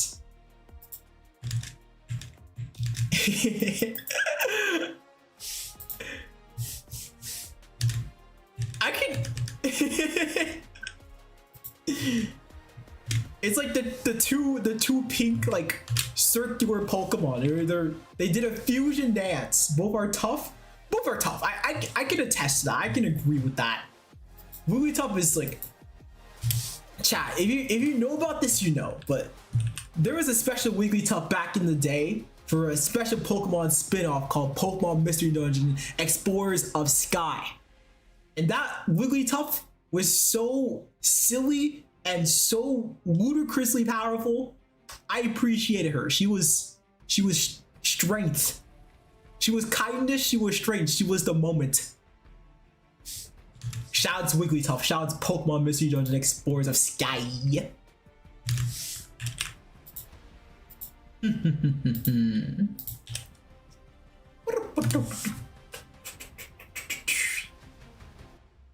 It says they are both healers too. Yes, yes, yes. If you're ever in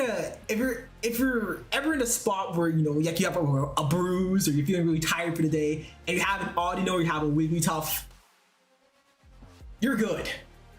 They will find the way to make it so you're healthy and extra healthy. Actually, they'll make sure that you're well rested, that you're well fed. They'll treat you with kindness, absolute kindness. That's a new meme as well. Instead of as well as absolute Sinnoh and absolute Audino, there's absolute kindness as well.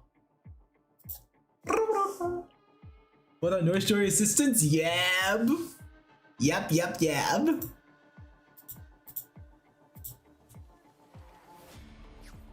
They make sure all the Pokemon are treated with care, regardless of their background. It's very kind. I'm a huge fan of it.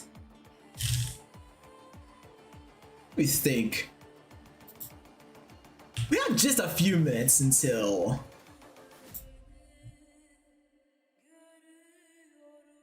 our next sets. I don't know when this next set will be, but it will be in a few minutes. It's been perpetually in a few minutes, actually, for the last like 15 minutes, but it's fine. It's fine. Running a tournament with a lot of people was hard. Remember that quote, chat. A lot of people, hard stuff. That's not how that quote went, but close enough. You know what I'm saying? It's close enough.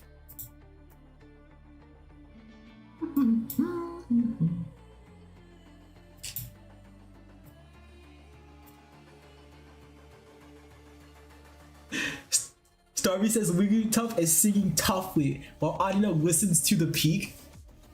I can see that. I can totally see that. Wigglytuff is a great singer. Jigglypuff, when Jigglypuff sings, like, we appreciate it, but we tend to fall asleep. That's just kind of Jigglypuff's thing, Jigglypuff, Jigglypuff. Like that's her thing. Like it's a great song for sure, but it's a little bit of a snoozer. Wigglytuff. It's not any different, but it's completely different at the same time. It's incredible. But Wigglytuff sings even better. Thursday Sun and Moon mentioned. Yeah. The Jigglypuff in the anime is iconic.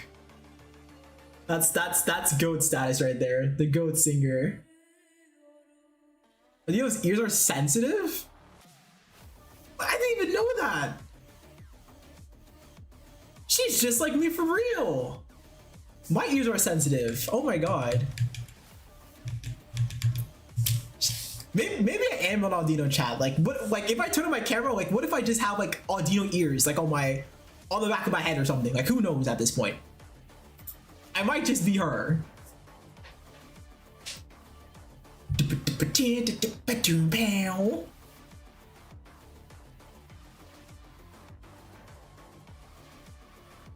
Her quirk is her ears. That makes total sense.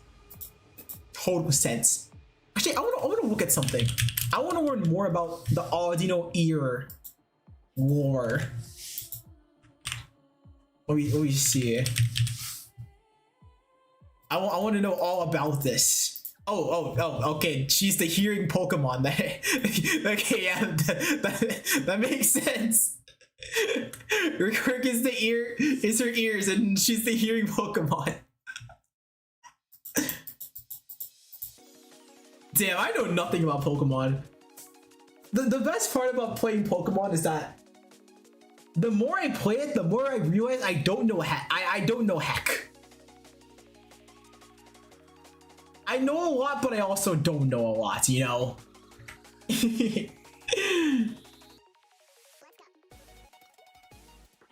Let's see here. That's a cute card. I want to see some of Audino's cards because some of them are really cute.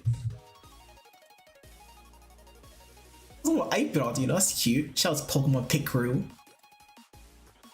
Oh, that's cute. Dude, look at all these little outfits. Oh my god, that's really cute actually. I like this one. I'm a fan of this one. I always gotta look at the cotton candy.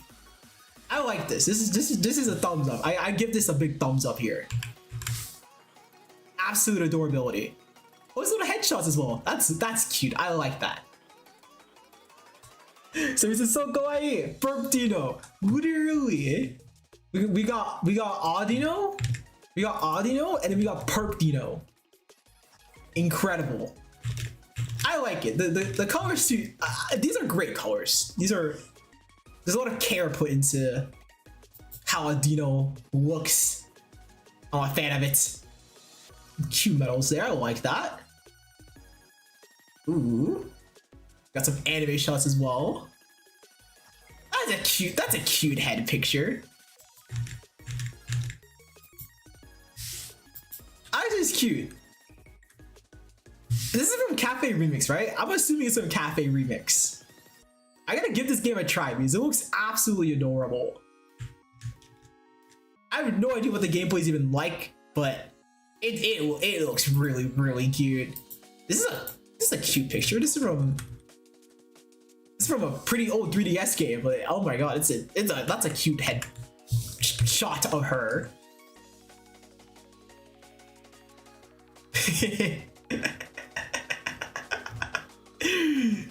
Oh my god, I haven't played Pokemon Rumble in so long. The funny part about Pokemon Rumble chat is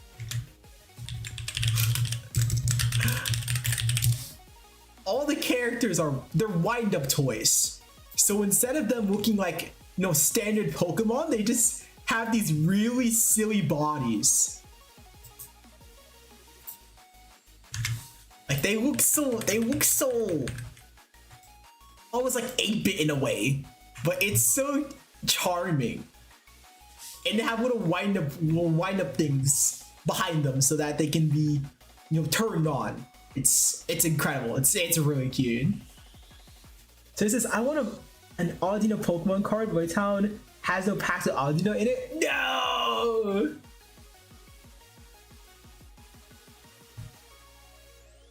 we have to fix this urgently.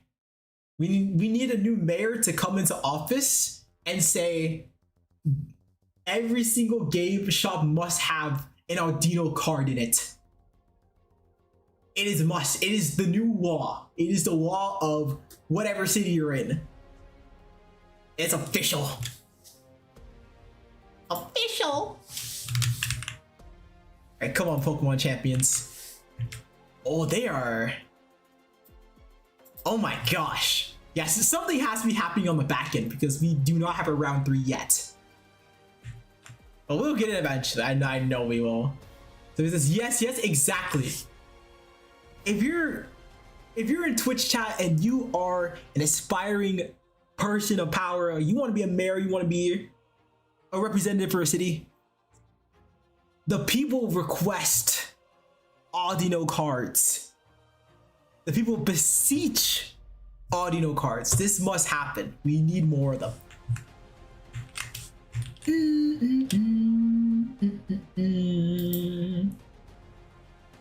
You know what I could do?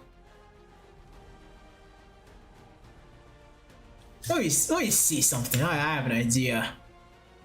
I have an idea. While we wait, I want to take a closer gander at this previous set because we tuned in the middle of game 3. But that's not the full context. We need more lore. We need more understanding of how did we even get to a game 3 in the first place. So it says Audino doesn't even have a full card? What? That's shocking. Oh my gosh. Audino needs one. Never mind, she has one, but it's clay. Okay, that's pretty cool. That's pretty cool. That is pretty cool. Yeah. that's a pretty cool thing actually. Let me see something here. Ooh. Oh. Okay, we're gonna take a look at game 2 of Francesco Piopero and Kuvu. I'm curious how this went. How did this even go? It's clay design. Actually, no, hang on. I want to check out this. I want to check out this Audino clay card first before taking a look at the set. Oh. Wait, this is Feltz, right? I want the clay card. Oh, is this it? Is it?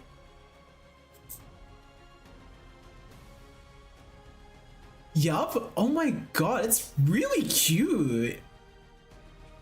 It's so charming. I really like how simple but happy it is. Like Audino right now is in the plains. It's so colorful. There's beautiful clouds in the sky. This is a vibe. This is a great spot. It's a great spot to hide it. It says that's not quite my eyes that are seeing me. Real. This is a cute card. I like it. These are cute cards. I'm a fan.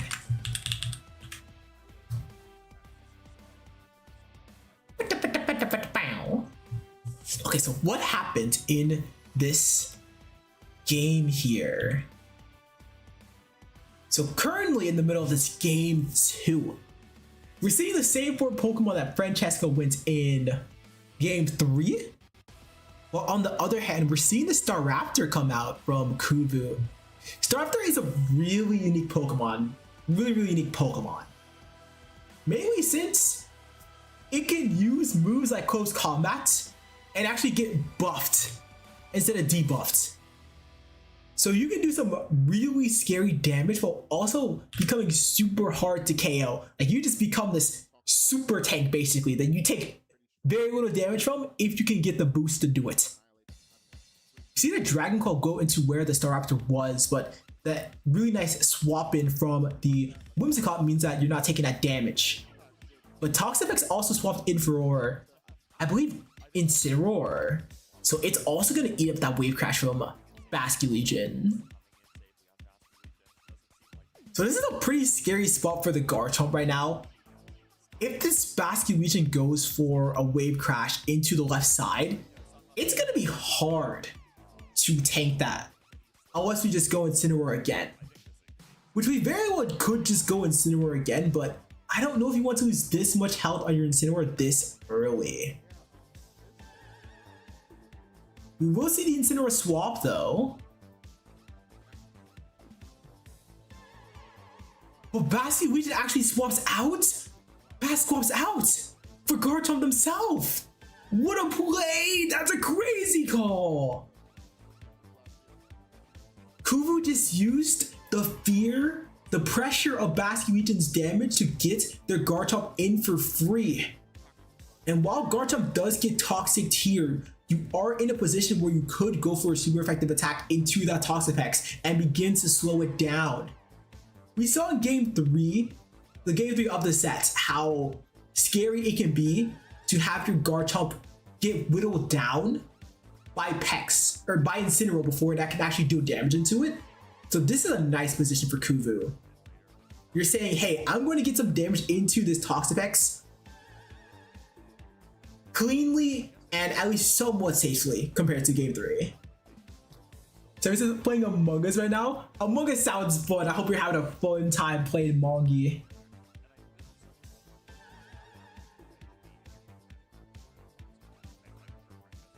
Chat, I have great news. I have fantastic news.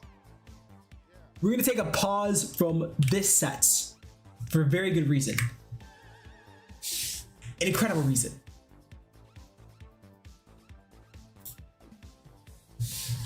Our game 3 is here. We are finally here, everybody. We've done it. We are officially in game 3. We've made it. This is the best day ever.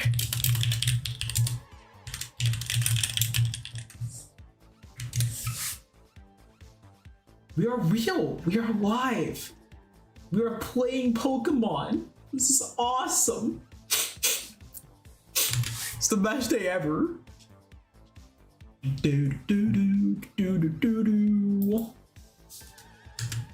Alright, I'm gonna give them that room ID real quick.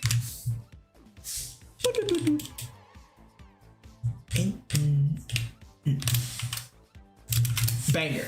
Now let's take a look at what our opponents are playing. Oh! Okay, this is a pretty interesting situation here. So we're facing a team known as Big Six. This is one of the most popular teams of this regulation and the regulation before. So pretty much since Pokemon Champions came out. But my team is designed to have a good matchup into this team by using things like our Incineroar to intimidate Pokemon like the Basculegion, the Garchomp, and also to have Sneasler as a Pokemon to check that opposing Kingambit really hard. This is a nice spot for us to begin our sets in. I like this. I'm a fan. That's me right now because I'm a fan.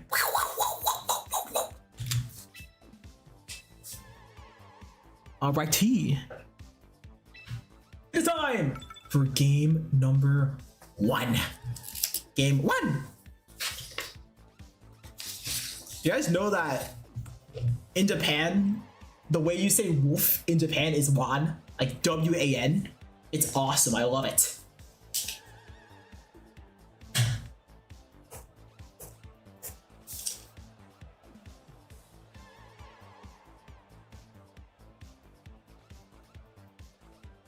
Just writing down some stuff here before we begin.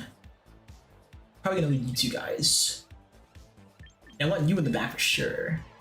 But who do I want as a last Pokemon here? I think there's only one answer here, and it's gonna be that KG. So compared to the previous set, we aren't gonna have our Sinisha. So we won't have any sort of healing. But we do have a ton of damage. So much damage. We're going to leave Basket Legion and Whimsicott here into my Delphox and Incineroar. Interesting.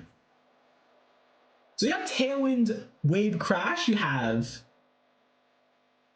you could technically double attack with like Moonblast, Wave Crash into my left slots. Mystic Water Wave Crash is usually a pretty scary attack, but my Incineroar... Let me just see something about my Incineroar actually.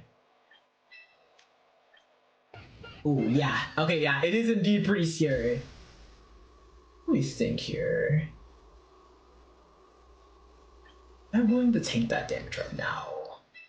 I'm not fully sure. At least for now, we will do this. Basically just going to swap out. Is Whimsicott going to protect? Because on one end here,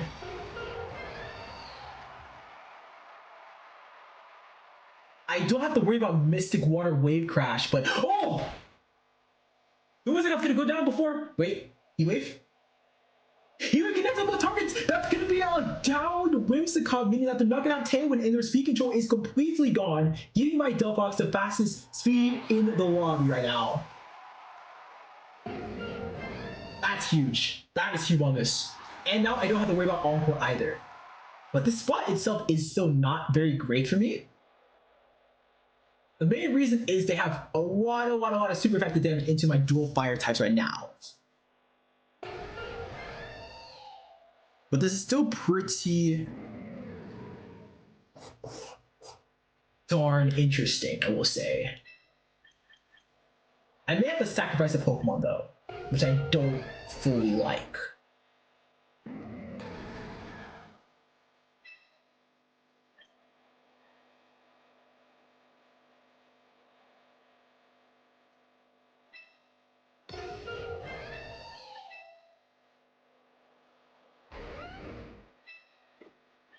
Let me do this. I don't want to just sacrifice my Sneasel right now, but I'm a lot more okay with potentially sacrificing my King Gambits. So Rock Slide will come out. What's this Basket Legion going to go for? Like for Wood Chip itself? Always a fan of that. And they go for Wave Crash.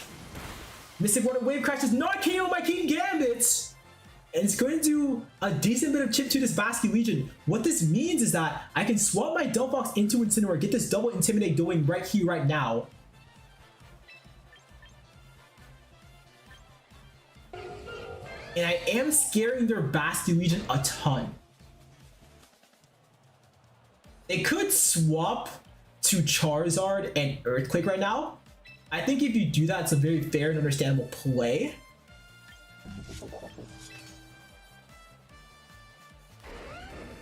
But I can also see you going for Wave Crash Earthquake.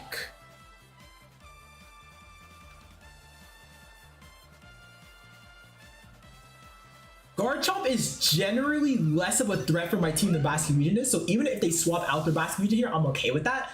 I'm gonna take the play that makes it so in the long run, I will be in a better position. They're gonna Aqua Jet!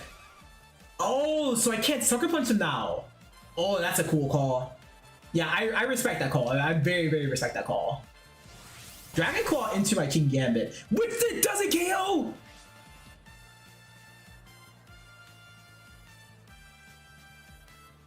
That's huge! So now I have a very safe play of Fake Out Sucker Punch right now, and they can't do a thing about it.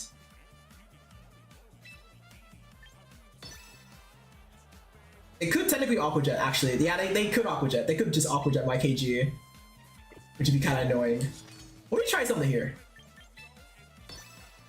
I'm going to index that it's very obvious that I go for Sucker Punch again. Or did I go for a fake out here? So I'm going to use that against my opponents. Oh, you're gonna protect Bask. So this is protect Earthquake? I mean, honestly, I'm okay with that. That's a lot of damage into the Garchomp.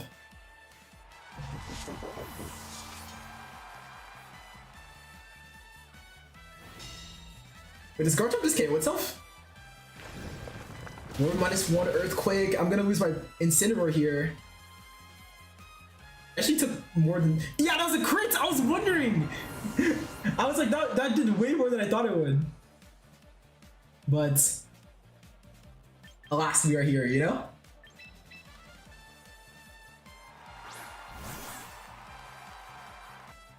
Let me see.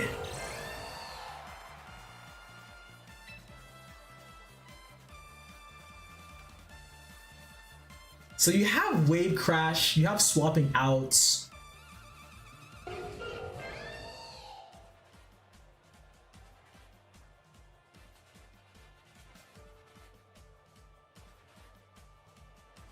You have Fake Out as a play as well.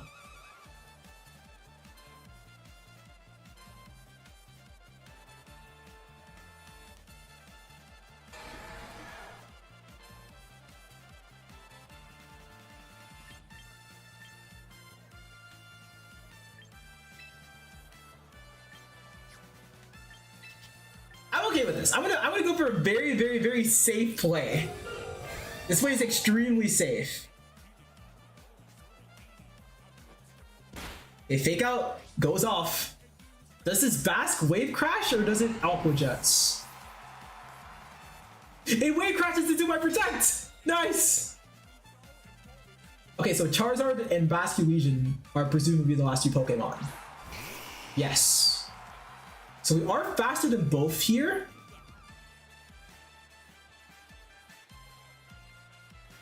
I'll go for Protect this turn. They could still protect themselves. This could be Protect with Heat Wave. But this could also just be raw Aqua Jets.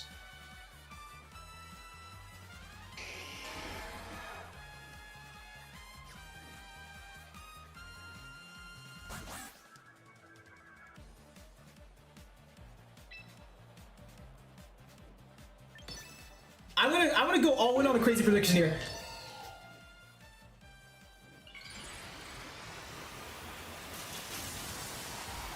I'm going for a play that involves the Basculegion protecting right now. This is risk. This is risk.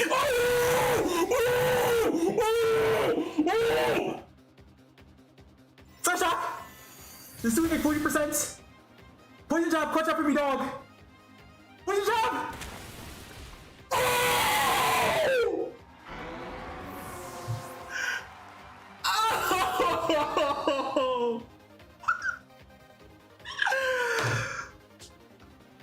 Oh my god. Okay, nice. Okay, this turn we go for the same moves. Go for the same moves here. Oh my god. Okay. Let me see here. Let me see how much damage this does first. Okay, that's fine. That's fine. Okay, here's what I was thinking, right? Here's the thing.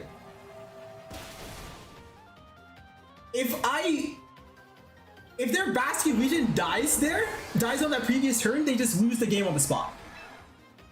So I went in with the idea there that they have to protect their Basculegion and go for a kill by Sneasler.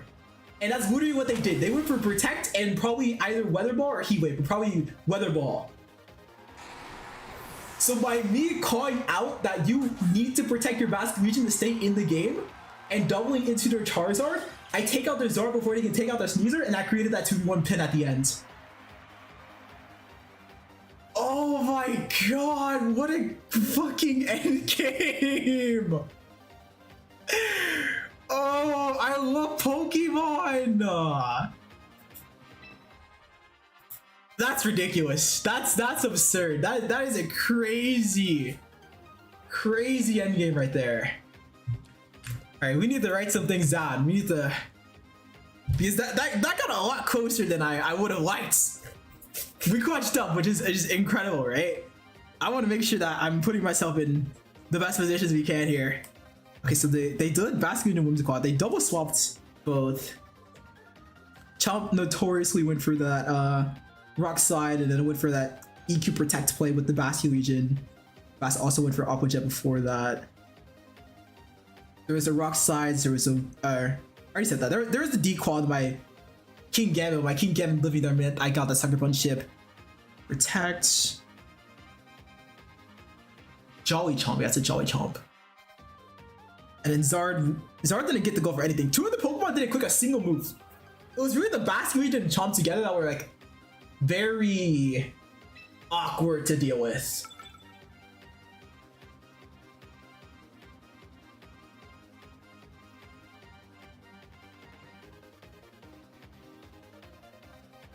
Oh, wait a second. What if I... no, maybe, but no. About... I want to see something real quick. I want to quickly view a calc real quick. I'm checking out a calc chat. Calc is short for calculator if you didn't know. Oh, that's not KOing. I want to see if base form 4 can KO a Garchomp in one hit, but she's not doing that.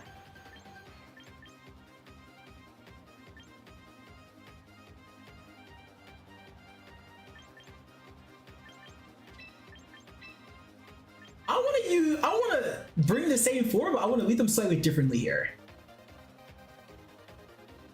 I mean, leading King Gambit instead of having it as a swap in. I'm saying I want to index this game on setting up my KG. I think with it being really difficult to go for a nasty ball last game, this is a very fair adaptation.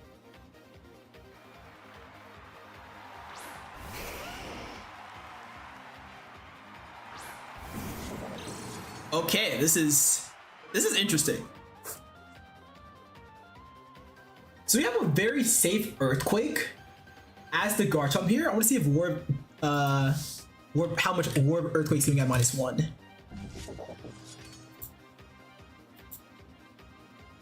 Okay, so it's two-shotting right now, basically. Okay, I see what I can do. I want to make sure this Charizard cannot go for... Yes! Okay, so Protect Earthquake is the likely play, right? Here's the thing. They can go for this, but I've checked the calcs.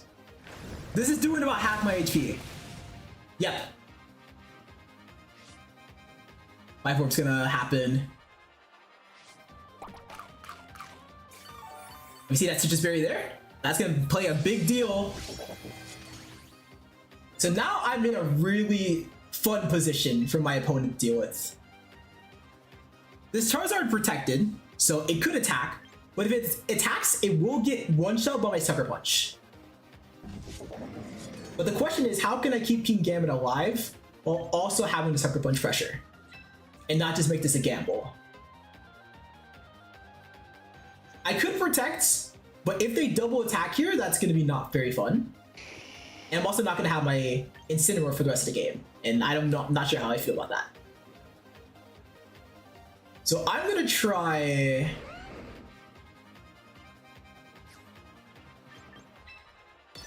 I'll take the gamble.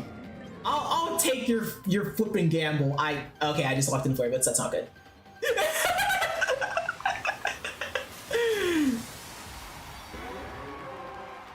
Flare Blitz is not... If I walked into any movement, it would not want to be Flare Blitz right now. Oh, bye-bye, Charizard. Whee!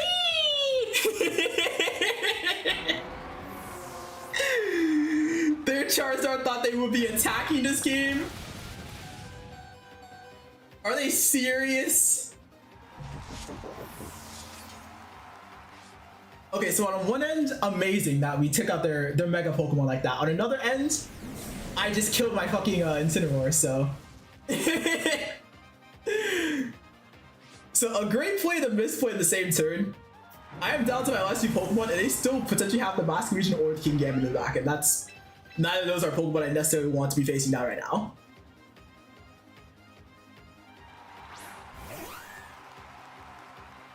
However, I'm pretty sure this Garchomp is in Psyshock range. Oh, that's interesting. Whimsicott right now. So it's probably Whimsicott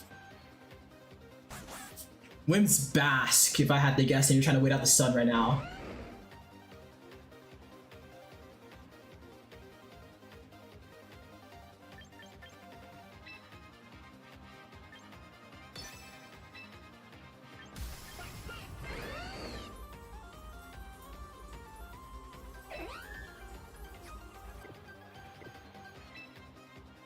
I have to be okay with losing some HP on my Delphox right now. I'm going for this way. Fake Out is going to stop any kind of Tailwind, and Tailwind can actually be really disruptive if they get it off. While at the same time, I have Quick Guard in case they go for Encore next turn. And you know, that's a fair play. I think this is a fair play. I wanted to attack their Garchomp more aggressively in case they went for something like this. But if they get the Tailwind now, it's like, it's so bad. So we're gonna Heat Wave for some chip. Yo, Burn would be so funny.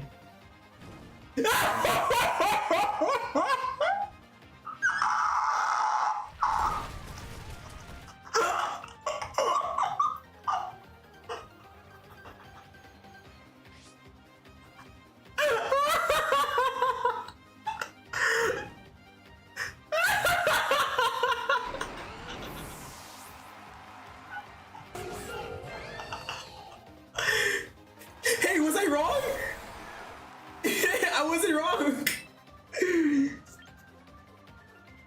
Okay, so on one end, amazing that the Chomp went down in just one turn like that. On another end, this is very not good for us. They have a very safe play of Tailwind Last Respect right now, and there's no proper way for me to deal with that in this end game.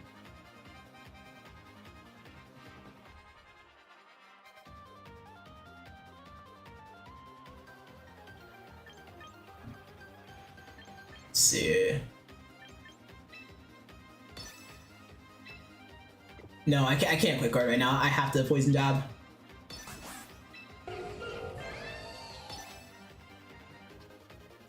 Alright. If they all guard my Sneasler, things might be a little bit over. Okay, nice. They go for Tailwinds. Now, I mean, this isn't fully nice, but we're at least getting turns. Last Strike goes off. So yeah, their Bask is now just faster, and they have the Focus Sash as we see here.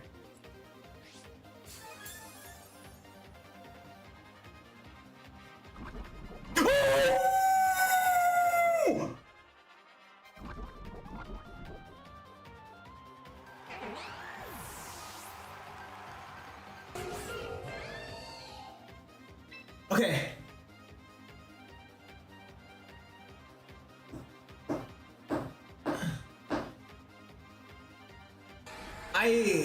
The thing is that Sneasler isn't really good at damaging Bask here. I could gamble a double protect.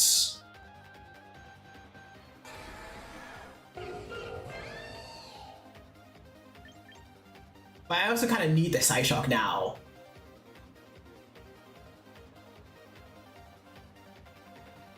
I'm gonna go for Heat Wave. I'm gonna go for Heat Wave. I'm gonna go for Heat Wave. Yeah, that's fair. It's just like, if they attacked my Sneasler, like I would have just washed. Even if I like, got the double protect there. Yeah. Sneasler tries to bail us out, but yeah, it's just it's a little bit too difficult here.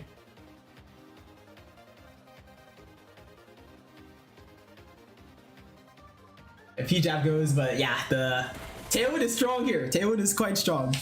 Noted. Hashtag noted, right? Alright, interesting. Interesting game two. Interesting game two.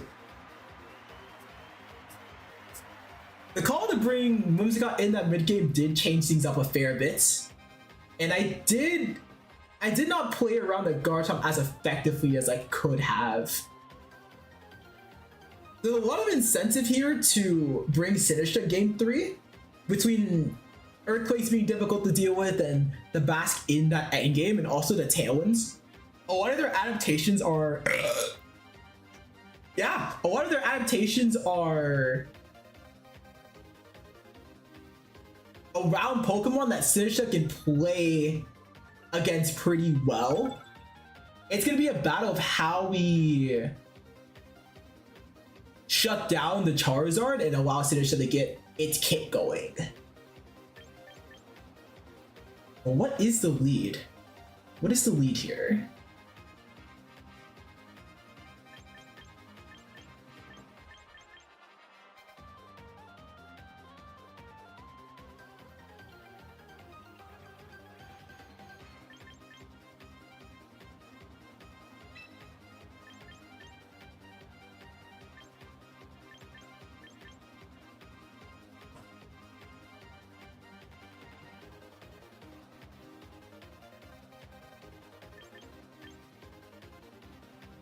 That last game was Chomp and Basque Wimps, so they showed some willingness to adapt. If they walk in Basque Wimps and I will lead in Delphox, I mean, we still have the fake out play, we still have the parting shot play, but this is how we can make things a bit different. King Gambit has been giving us really clutch damage in the late game though, and I haven't been getting as much out of Fake Out as I would like. When you think about the rest of your mons that you could go, if they go full Wets against this, I mean, that's still fine. If they didn't go King Gambit that last game, if they go King Gambit against this, it would not be good. Well, will they go King Gambit in the game 3 mix-up? Is that the mix-up they have here? We're gonna have to see. But Basque has been doing a shit ton for them, so if they go KG here, that means there's one less annoying mon to deal with. Ooh, so Chomp again. Okay, so this is a great lead. This is a great lead for us here. We can go for Nasty Plot like properly now. Fake Out, Nasty Plot's very safe play. Let me just double check the moves that you have. You could technically Weather Ball here into my Delphox. How much is that doing? That's doing a third. And I'm still trading back into you positively. So I think just no matter what, we go for Mega Nasty Plot. Next turn we have Protect, Parting. Zard's gonna swap. So this is Raw Basque here. Wave Crash can one-shot me, but they don't have speed control right now.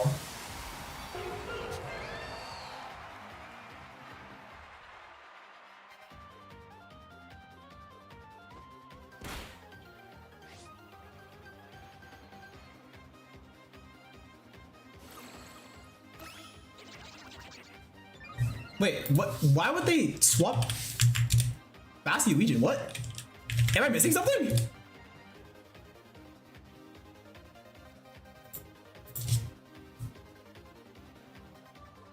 I mean, we have a pretty safe play of going for Parting Shot and Side Shock this turn. If they double into a King Gambit in the back, that means that they either don't have speed control or they don't have... Yeah, that means they either don't have speed control or...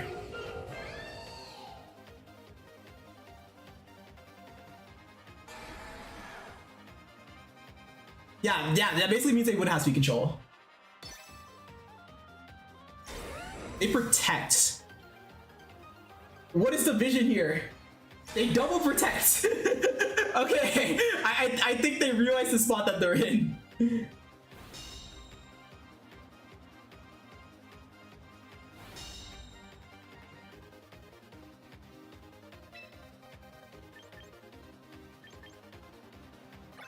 Do we go for the same play?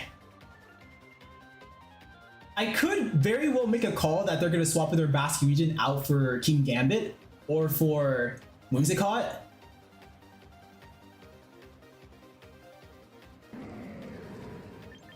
This is what I'll do.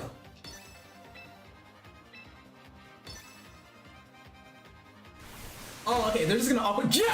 Oh my god! Why did you have my health bar? Yo, you gotta chill with that!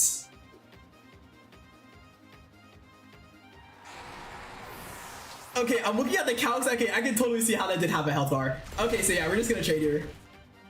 Dude, that did way more than I thought it would. I guess because the Charizard didn't Mega Evolve earlier.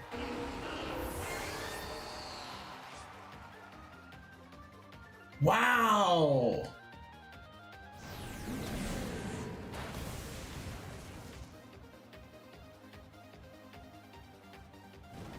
You're joking! You're joking! You're joking!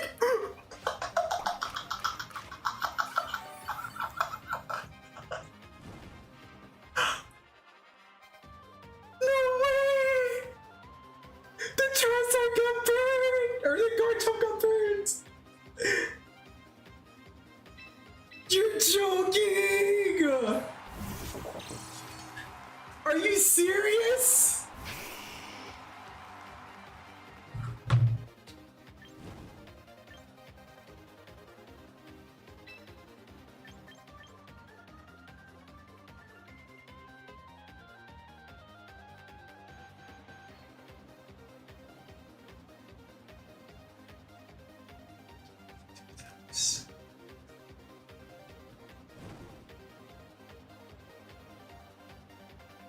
Okay. I may have to sacrifice here. I really don't want to sacrifice Pot, aka Sinistcha, but for how my game plan's about to fall out, I kind of have to right now.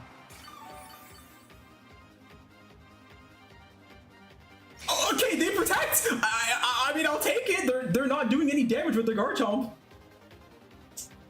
Yeah, this is a burns -1 earthquake, guys. Look at this damage. It fucking crits! It crits! It crits! It crits! It double crits!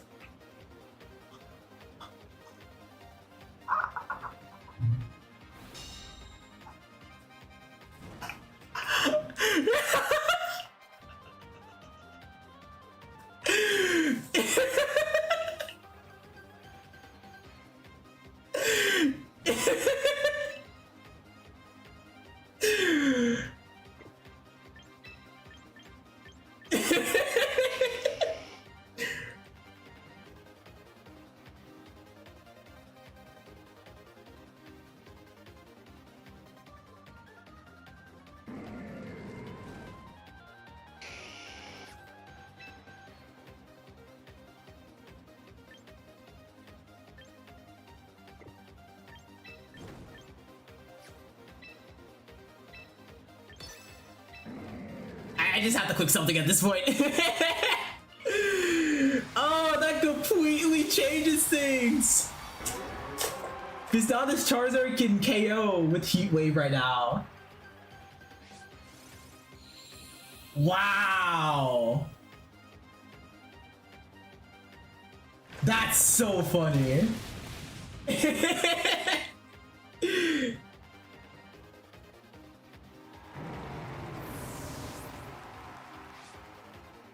Yeah, Worm's gonna chip him a little bit.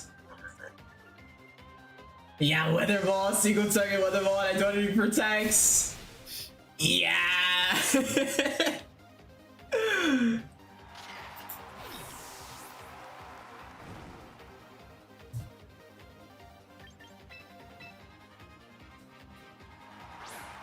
I'm not really sure how KG can turn this around. Does Sucker Punch as a critical hit one-shot Charizard?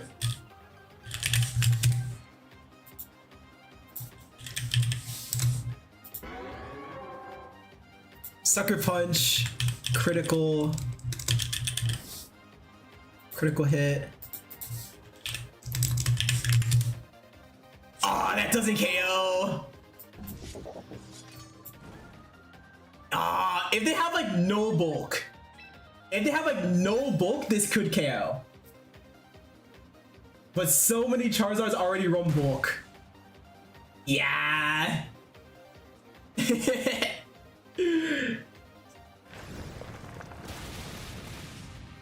Earthquake SLC is not going to do that much between the debuffs, but between the crit on Incineroar making it so it doesn't stay on the field as as many turns as I planned, and the weather ball happening here, yeah. My opponents will take the set there, GG. Okay. On one end, right? It's very easy to be like to get upset over a critical hit like that when the position itself felt in a pretty good spots for us. But ultimately, this is the nature of a team that is. It takes a lot of time for me to get my game plan going, right? This is a great team. But one of the weaknesses of this playstyle is that things can go wrong, and when they go wrong, they can really stink. So I can say, hey, I made a lot of good decisions in that game 3. If I patch up the game 2 there, and you know, I get my King Gamma in a spot where it can threaten that Bastion Legion in the end game, instead of just letting the Bastion Legion have really good matchups in the end game, I could win that set on game 2. So it happens. Ultimately, we're here to practice and improve. If I know that RNG played a really significant part in how the result happens, it happens. I can take solace in that.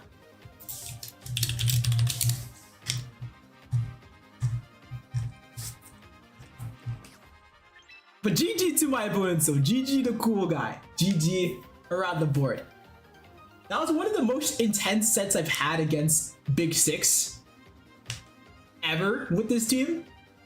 And I'm happy to face someone that takes a matchup that is in my favor and makes it really difficult. That's the sign of a good player. Oh, you check out things. So he said absolute madness. Yeah, it was crazy. That first game, the clutch in that first game was absolutely insane. It was such a nice call to deal with that opposing Bastion Legion and Charizard. So he says almost 2 hours, didn't realize. Yeah, time flies with these tournaments. It's crazy. So he says first loser today solves. Yeah, we did our best in that round. We'll keep doing our best no matter what's here. There's this, their team was too tough. It was a pretty tough team, I will say, pretty tough team. You see things here. Rowan says, hello, Rowan, welcome in. First time chat, hell yeah. Great to see you, Rowan, great to see you. I see the drink soda redeem. Wait, get on that.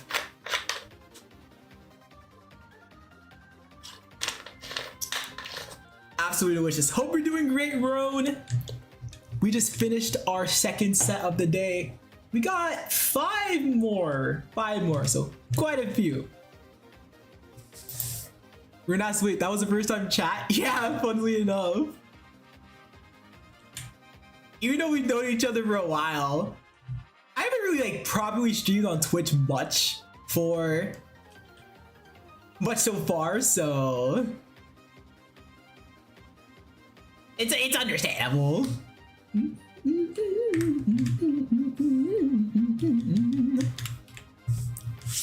Alright, so now that set took a while. It was a tooth and nail fight as well.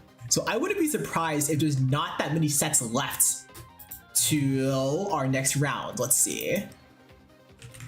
Yeah, about 140 left. Starby says hi, Rowan from YouTube. Rowan, Starby is saying hi. Hell yeah! Another soda redeem on it. I need to get another soda bottle because this soda is so flat.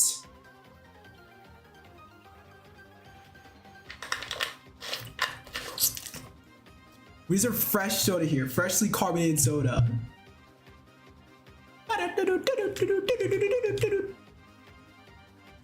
Chat, by the way, in the meantime, we're gonna have some time between that last set and the next one.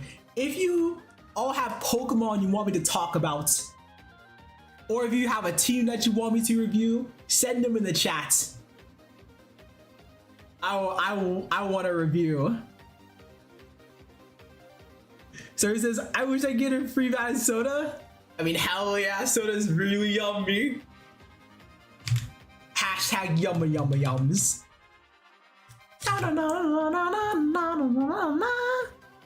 Sorry, asked, do you have any team with Audino? Funnily enough, yeah.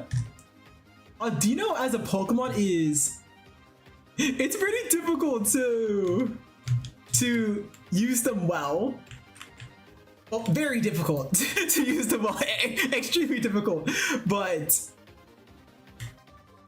there is some very unique strategies that involve Audino that I'm gonna see if I can pull up one of them here. They are so unique.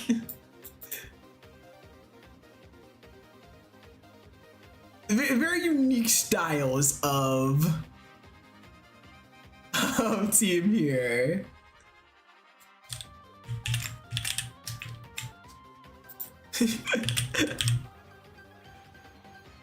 Wait. Let me just get this up real quick.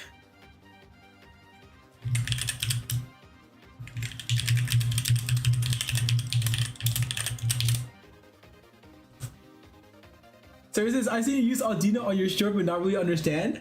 Oh, that team! Yes, I've used Audino with a different style of team. I was like, it was pretty good. I want to find that. I'm going to show you like a recent Audino team. It has a very silly strategy for it.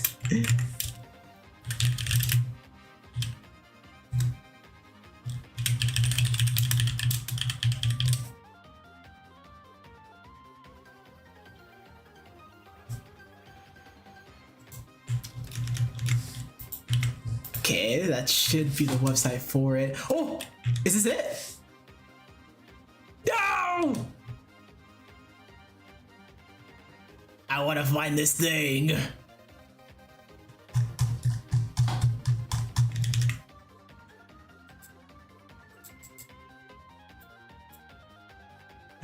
There's this video for 2 hours now. Heck yes! Dedicated Audino. Absolute Audino. And he says, you already finished your round, Donuts? Yep! I had a crazy back and forth set against a big 6 team. It was very, very engaging, very off the rails. It was absolutely crazy.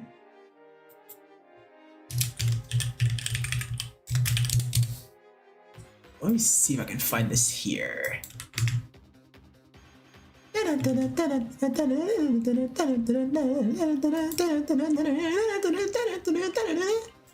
Oh, yes, okay.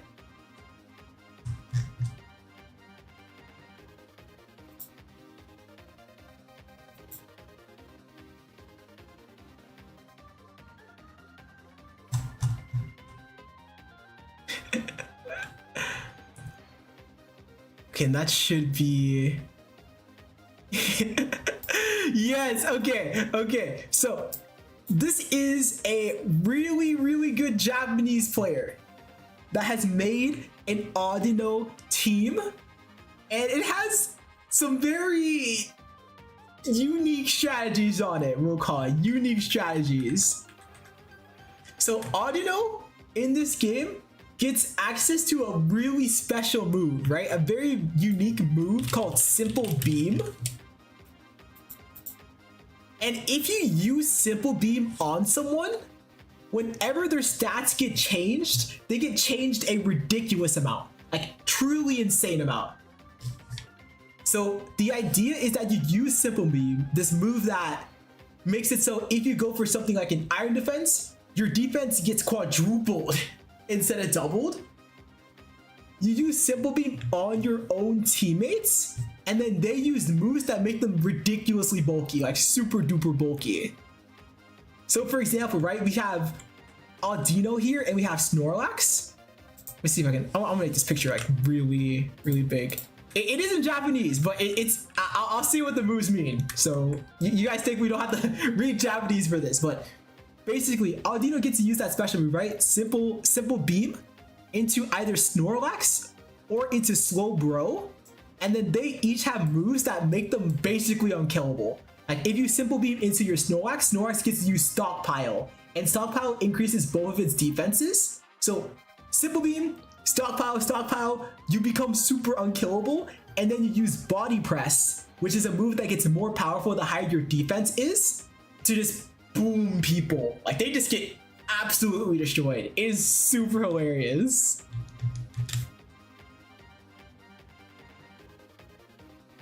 Sorry, as Audino is basically a defender. Snorlax is already thick. Yeah, he becomes like just an orb at this point. Like he just will not take any damage after a couple of Stockpiles, especially with simple beam. Ron says, I need more points to those can be forced to drink soda. We gotta get on the points grind, the Twitch channel point grind. And with this strategy, there's also Slowbro. Slowbro and Snorlax pretty much do similar things. In this case, Audino uses Simple Beam onto Slowbro, makes it so any buffs that they get are like super amplified, and then you have either... Oh, is it just... Wait, it's just Power Trick Room. Oh, okay, you have... Let me see here. I'm pretty sure that's Iron Defense. Let me just check here. The idea is the same with both Pokemon. But I just want to double check the moves here. Yep. Power. Oh, okay, yes. So it's pretty much the same game plan. And the idea is you have two Pokemon with Trick Room, which is a move that makes it so the really slow Pokemon go first, and then Snorlax is really slow. Shocker. Slowbro is really slow. Shocker. You get your Trick Room, you get your Simple Beam, you start ripping moves to get ridiculously bulky, and then you just start booming people. And it's a bit of a flawed strategy for a couple reasons. For one, priority attacks are really hard to deal with, and that's why Farigiraf is on the team. Because Farigiraf can stop any attacks that are designed to almost always go first. Because there's moves like Fake Out that's always basically designed to go first. There's moves like Extreme Speed, Aqua Jet, Sucker Punch, and those can be pretty annoying for this kind of strategy, but Farigiraf is here to block all of those. We have Sableye here, who has a move called Reflect and also a move called Light Screen, and those increase your team's overall defense for a few turns, making it easier to get the strategy off. And then Mousehold is there with a move called Follow Me, which means that if there's any really scary attacks for the Slowbro or for the Snorlax to tank, it can redirect those to itself. So it's a simple game plan, a bit of a flawed one, but it's quite simple and it's very silly. Ron says Simple Beam Stockpile sounds broken. If a player has never fought Simple Beam Stockpile, they will get shocked. They'll be like, what is happening? Somebody says, Audino is a healer in the show, in game a defender, but in our heart an attacker to our heart because of their sweetness. Yeah. If there was ever a sweetness stats, Audino would be like 999, infinite. It goes past the screen. Road asks, is the fire type move on Mouse a Will-O-Wisp or something else? Let me see here. I'm not sure. It could be Will-O-Wisp. Let me see. I want to see. I'm pretty curious about this. Nihon Bade. Let's see here. 5 PP. Oh, is it Sunny Day? It might be Sunny Day.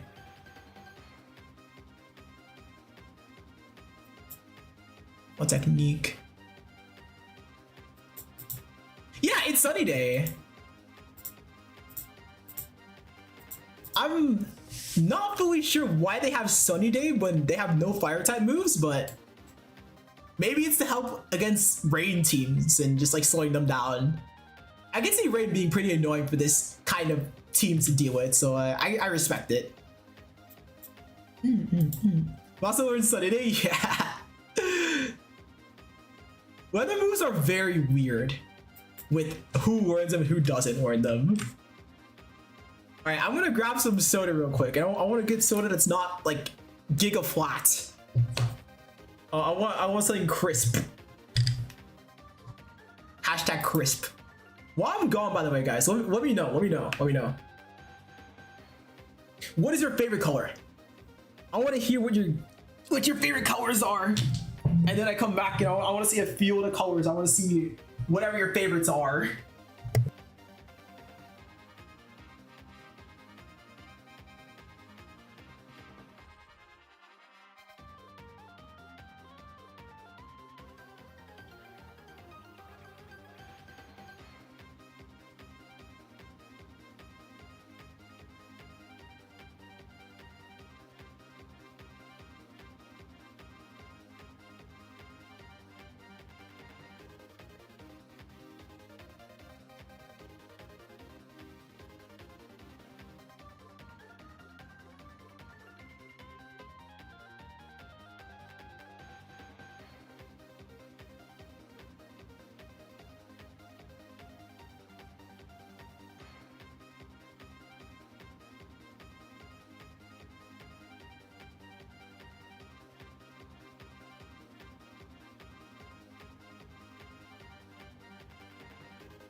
We are so Barack.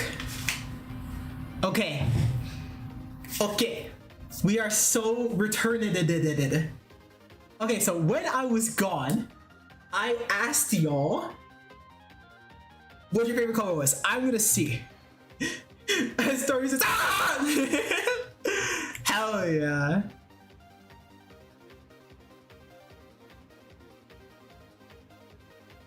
Ruin asks, question, where are my points? Twitch just gave me a pop-up saying that I can highlight my message. That's no use when I'm the only one here. Yo, when for new channels, it can take quite a bit till a significant amount of points are gathered. And that's being like unsubbed. Let's see here. Starry says, I like light colors? That's very valid. Let's see. Pink is pretty good. I hate neon pink. Okay, like pastel pink. It's understandable. Pastel is really, yeah, okay, I'm seeing now. Drinking chocolate milk? Chocolate milk is yummy, hell yeah. The pastel skins are so soft? That makes sense. That totally makes sense with the pastel. Like, I mean, Auto is basically like what, pastel pink, pastel yellow colors as well? Makes a lot of sense. Yeah, 225 seeds in the past 2 hours. Dang! Sheesh! Na na na na na.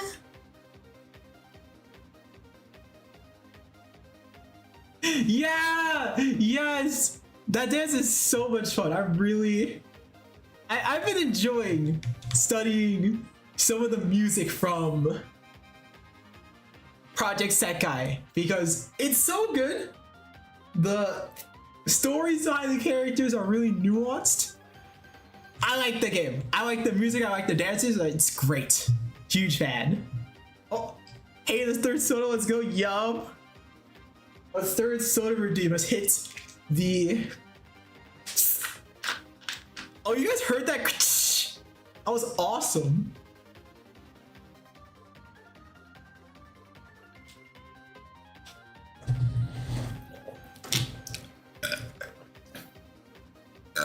Incredible. Sorry says, I love iron just like Audino. Both pink and both have mini pigtails. Yeah! They do look let me see here. Actually, I'm gonna compare them. These they do look really similar.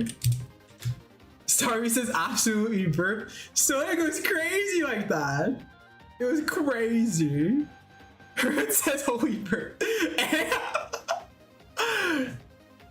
It's so funny, you guys commented that at the same time. Yo, it says, hey, I'm sorry. Super busy day, I can't say I hope we're doing super well. Hello, Yellow Brick. It's great to see ya. It's been really fun. The tournament has been a lot of fun so far. Playing some really close rounds as well. I've been enjoying it. Chat's been having a great time. It's been really, really fun.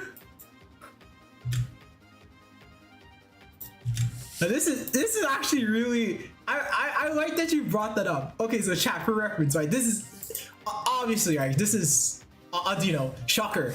Whoa. You clicked onto a Pokemon stream and you're wondering who Audino is. So yeah, there you go. I want to take like a one-to-one comparison here. Hang on.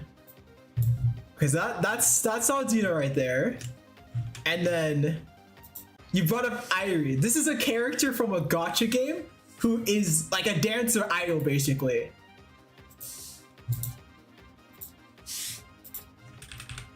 Okay, so like direct comparison here. Direct.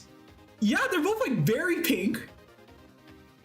Yeah, wait! I can see the vision with them both having pigtails. Because Audino's ears are literally, they're basically pigtails, but instead of it being hair, it's ears. I see the vision there. I like that. I'm a fan of that. Irie's great. That's a W comparison. W. Same eyes, don't you think? They have the same eyes? Wait, they do have the same eyes! Wait, what? they're both the pink, like a hot pink that goes into like a lighter pink. Ah, that's crazy. Wait, like the cream color on Audino as well, like the cream yellow is like similar to Irie's skin tone. That's nuts. That's insane. That's incredible. Oh my god. That's incredible. Wow. The W comparison. I would not have spotted that. I would spot that they're both pink, but I would not have connected the dots there on them both being like the same eyes and then like the pink and the yellow. That's incredible. So it says, oh no, it's basically Irie as a Pokemon. That's why I love Irie. Hell yeah. Other personalities like pretty similar. Like they're both like they both like to lift people up. They can't just like to be kind to people. Irie gives off that kind of vibe to me. Okay, I want to see something. I want to see what is up with the progress on the sets. Okay, there's only one more set until this round finishes. So we should be able to have our next round fairly shortly. Which is hype. I'm hyped. I'm excited to play. Muy excitida.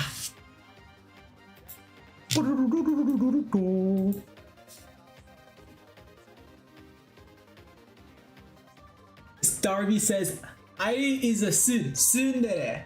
Oh! That's cute. Hell yeah.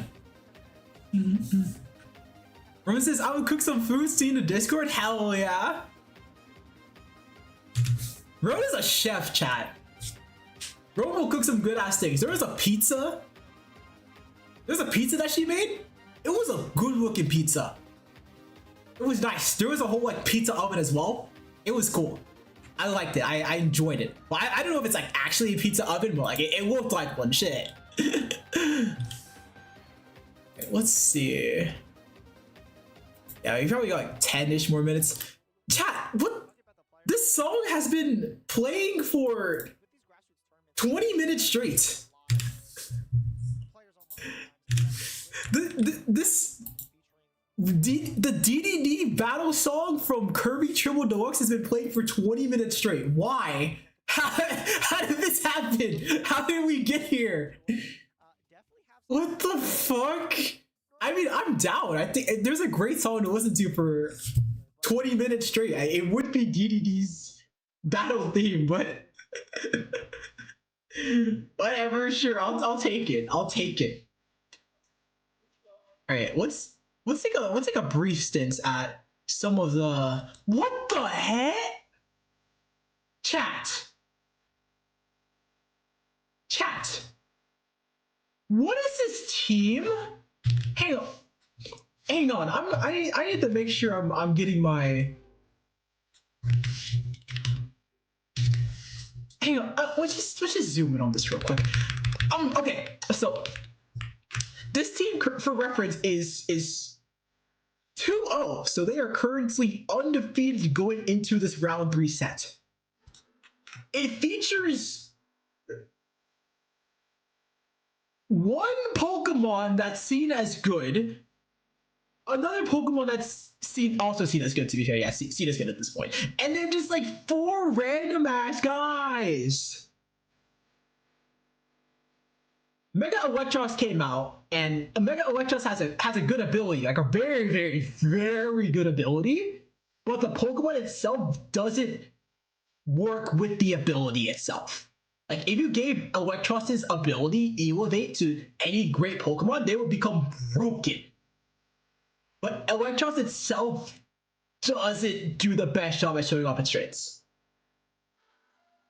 Oranguru is decent. Oranguru is decent. There are some strategies with Oranguru for sure, but it's not a Pokemon you're going to see that often. But usually you will pair Oranguru with Pokemon that are generally good around the board. But we aren't doing that here because we have Rhyperior. The only time I've heard about Rhyperior was at the very start of the pre-Pokemon Champions meta.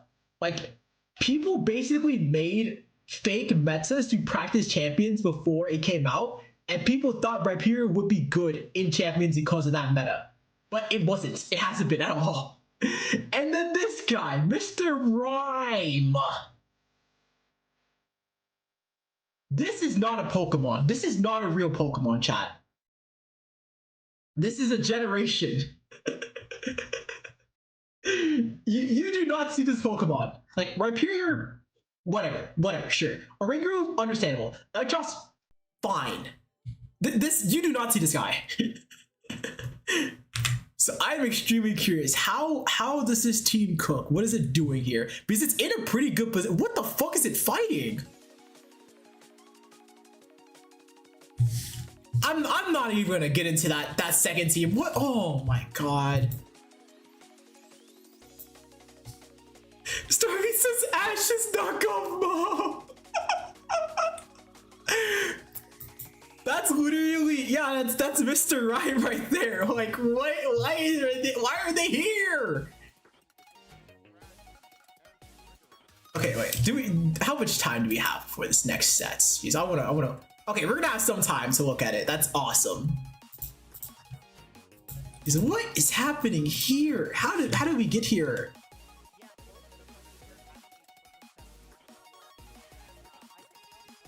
Bro says don't get into that second team. You guys want to hear about this second team? Okay.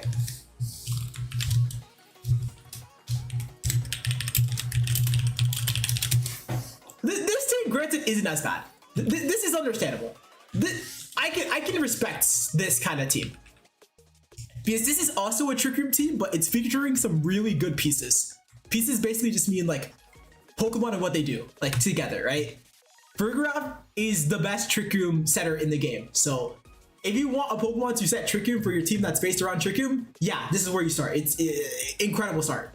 Camerupt is one of the best Pokemon to deal massive damage in Trick Room, so also understandable. Kangaskhan, one of the best Pokemon both in and out of Trick Room specifically, so also understandable, yeah.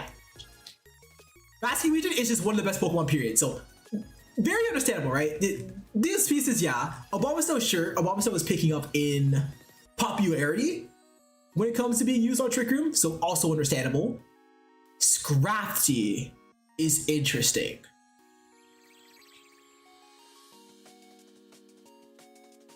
You usually don't see Scrafty with this kind of team. I've seen this kind of team like this 5 with Vivillon, which is a Pokemon that can sleep opposing Pokemon, basically guaranteed. And it's pretty fast, so it's really good on with the Trick Room team. But Scrafty, I haven't seen with Trick Room before. I don't think it's bad by any means. I'm just interested in it. But the thing is that this team is like, oh, okay, this is a cook. Like, if I saw this, I'll be like, okay, they're trying to cook something, right? Because this is not standard. But I'll be like, okay, they're trying to cook.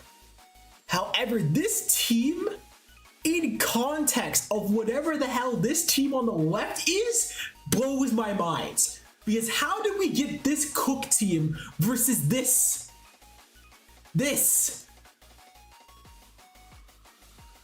Mr. Rhyme. Like, how did we get here?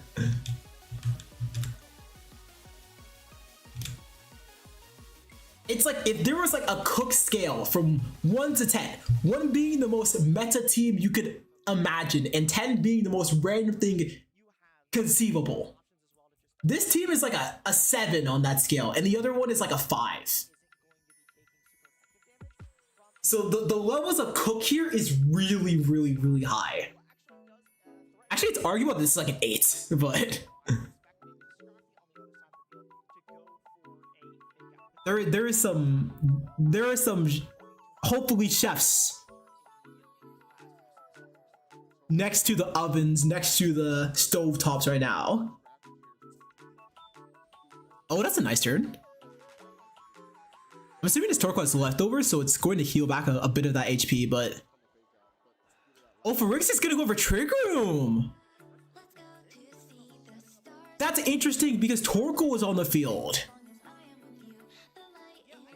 So Torkoal is going to move first before anyone here. What is Brandon going to do about the eruptions that could just tear apart their team right now?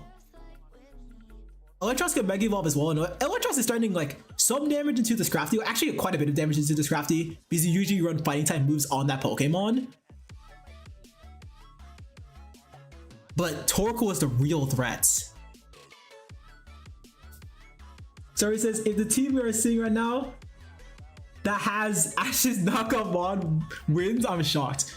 I'd be shocked as well, honestly. Ron says, imagine if Mr. Rhyme gets top cut.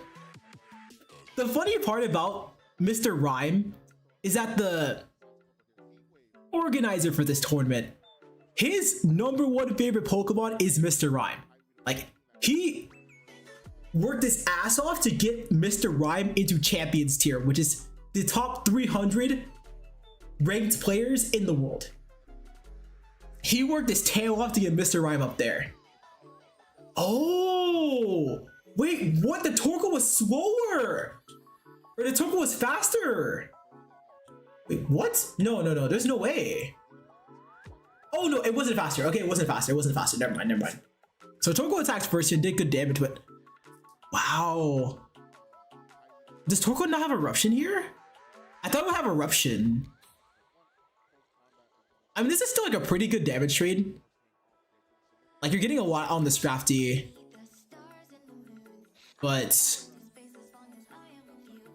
this is a bit of an odd spot. I'm not sure how many answers we have to the opposing potential Abomasnow that could appear now. We're gonna switch in Rhyperior. There could be an Abomasnow on the other team's backline. There could also be a Camerupt.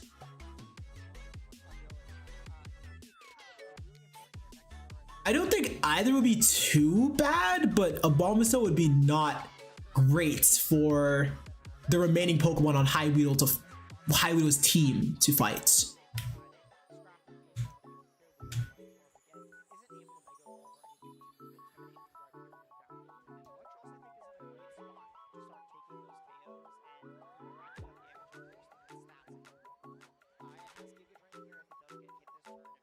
All right, chat, I'm gonna take a look at one more turn from this battle, but we have something pretty important once this turn ends. Okay, high horsepower connects to the Scrafty. That's very good. Does Electros go for like bulk up or anything like that? Let's see here. Thunderbolt. Okay, yeah, that's it. All right, we're gonna have to put a pause on these two teams cooking because we have our round 4, baby! We are back! We're playing the video game! We're playing the flippin' video game! Fighting Nudistol.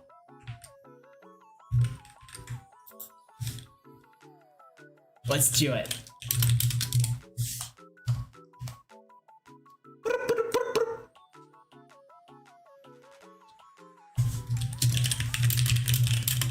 Very excited to see what this opponent we face has. Very excited for it.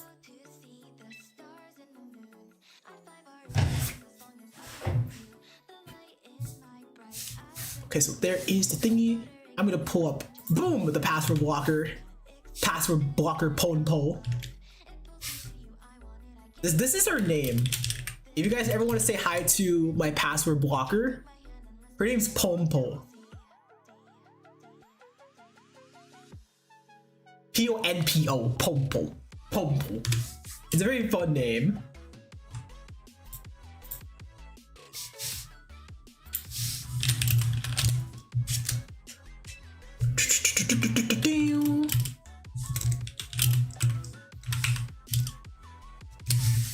Alright, let's do it. We are facing a rain team with a... Yeah, rain. What the fuck is that? Okay, interesting.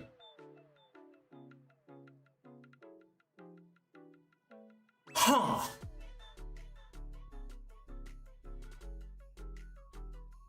Okay. I need to absorb this real quick. So we have, for sure, rain team. Yes, that's not the question, but it looks like they have a Gengar with Rain Dance instead of Pear Song. They have a King Gambit that can set up, and the Sneasel that can help that King Gambit set up with coaching, while also having that Pelipper potentially for the Pelipper for setting the Rainbow. Also, Wide Guard is a bit of an issue. Interesting. So one thing we won't have is weather control. They're gonna have weather control pretty much no matter what's here. That is a bit threatening. I am seeing though,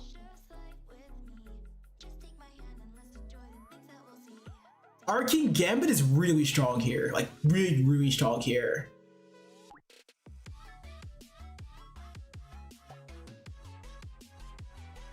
I want to get my King Gambit in position. And one of the most annoying Pokemon for King Gambit is Sneasler. And that makes me want to bring Delphox, even if Delphox isn't good here. Just so I have a Pokemon to clear the Sneasler. If I bring Follette and they bring... The thing is, I don't really get a lot out of bringing Follette. Like, I fight their King Gambit better, I fight their Pelipper better, significantly so, but it feels like a lot of my mileage is going to be from King Gambit and protecting King Gambit, protect the literal king or queen, because my King Gambit's a girl. Interesting. I want to see something about Last Respects real quick. Last Respects is Basking Legion's ghost type attacking move.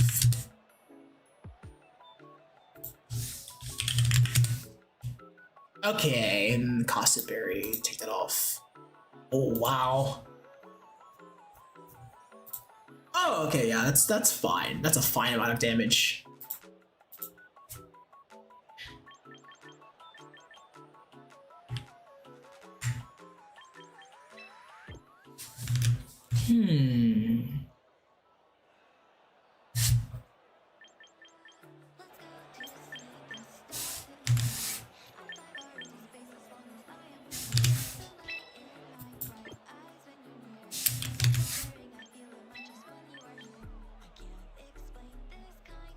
Incineroar doesn't seem crazy here. Oh, they're a Jolly Sneasler, so they're gonna be probably faster than mine because they have the Focus Sash.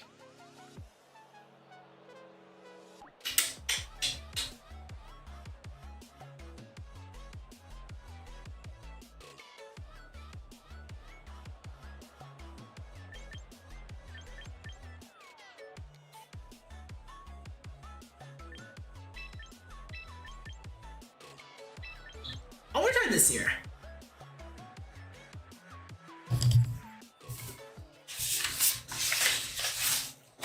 This matchup will take a bit of care to pilot well. Positioning is going to be, in general, a big deal here. Let's do our darndest.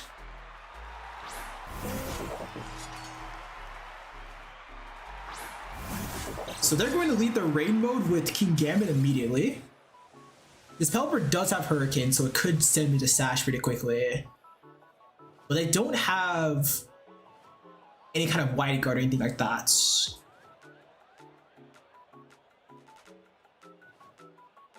The more threatening of the two damage-wise is technically the Pelipper. I'm really liking Sword Stance here. Let me see.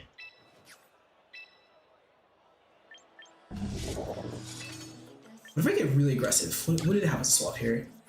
I could swap to Gengar, but that's not like a huge amount of moss.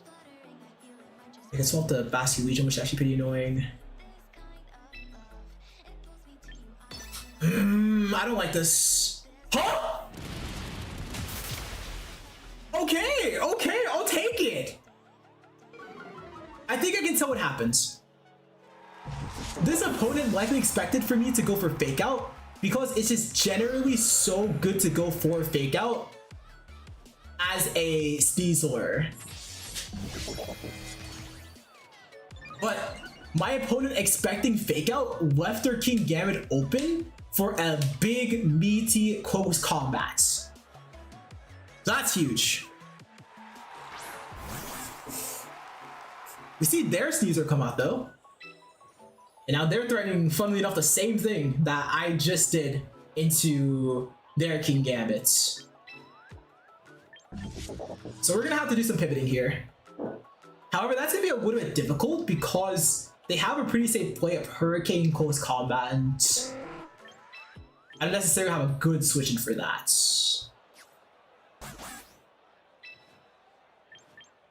But I do have an idea.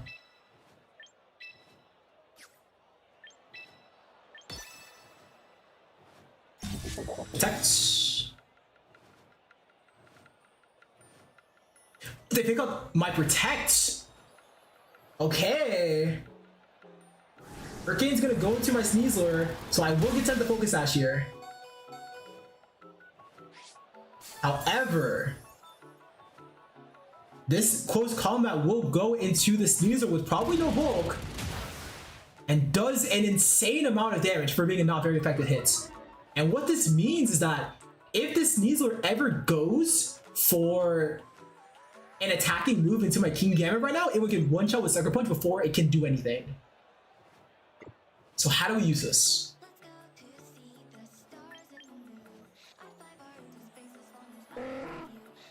I'm looking at the remaining Pokemon on my opponent's team that could be in the back, and none of them are necessarily things that Sneasler loves to face against. So I'm okay with potentially trading out here because I am continuously paying this opposing Sneasler with this Sucker Punch right now.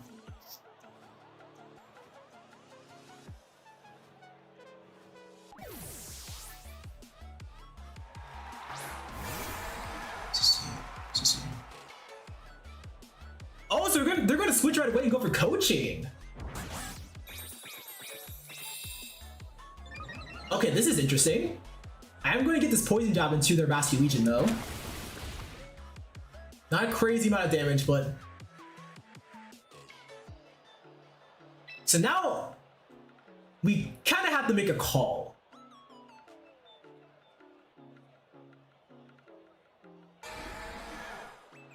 I Sucker Punched last time, and as we saw, Sucker Punch is extremely threatening for my opponent to deal with. Wait a second. If I protect right now, and I go for a Sinister Swap, and I Rage Powder the turn after,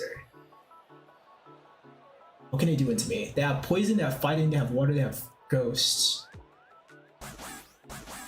If you're likely to do anything, it's been like a Water attack into me, like an Aqua Jet. I'm gonna just do this because of the sake of time. This feels like a moderately safe swap, but I haven't calculated all the variables for it yet.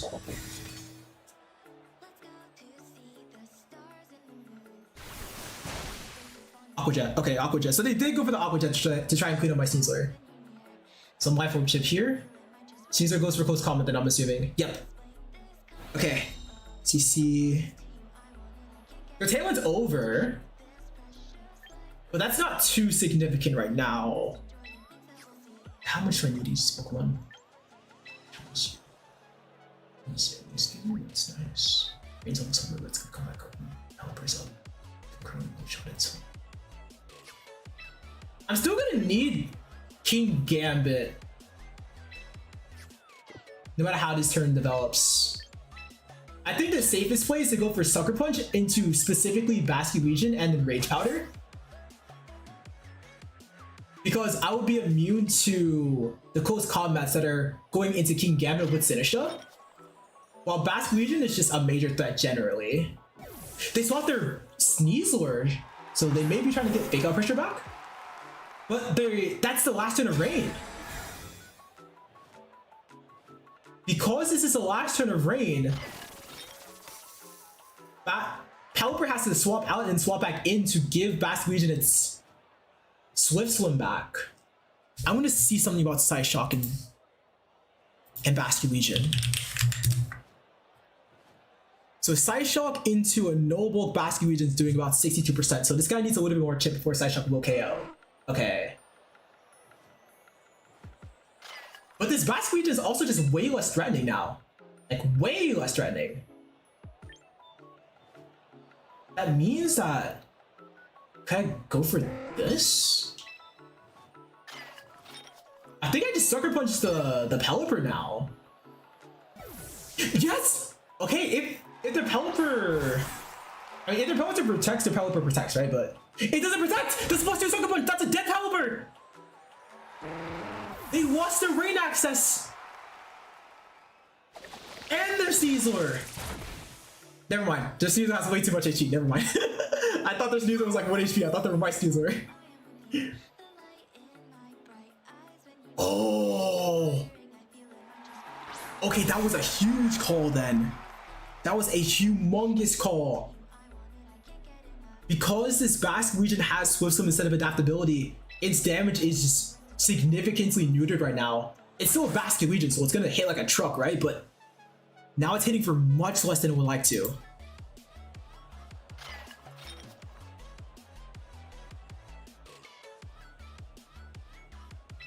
I'm gonna play the long-term game here. If I continuously go for Sucker Punch into this Basket Legion, I am consistently stopping their most threatening Pokemon from dealing damage. There we go. And now the last Pokemon, Sneasler, gets outsped. Probably outsped? Actually, let me see something. Let me see. Because my Sneasler, my Delphox is not max speed. Okay, no. Yeah, I would outspeed their Sneasler with Delphox. So very nice first game there. Very nice first game. Some things to note for sure.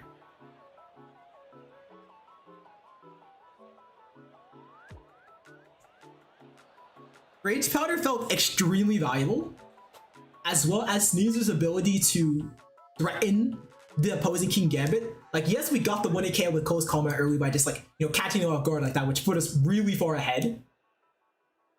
But in general, being able to slow down that King Gambit with someone is important, and I need to make sure Sneasler is there to check that opposing King Gambit. Because not only does it check it offensively, it checks it defensively with Quick Guard.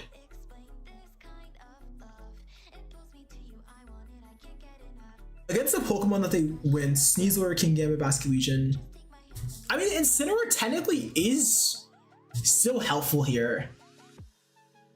Because it's going to slow down the opposing Basket Legion potentially with coaching.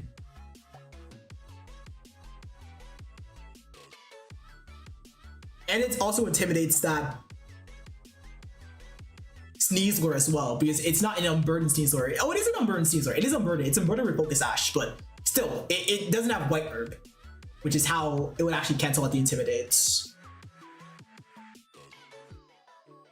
But I don't want to give their Basket Legion a potential Sucker Punch boost, even though that wasn't like a huge deal in this game. But Incineroar could be valuable. That is very, very, very worth noting. I think Incineroar just objectively is valuable here. But I need the player on the rain turns extremely well.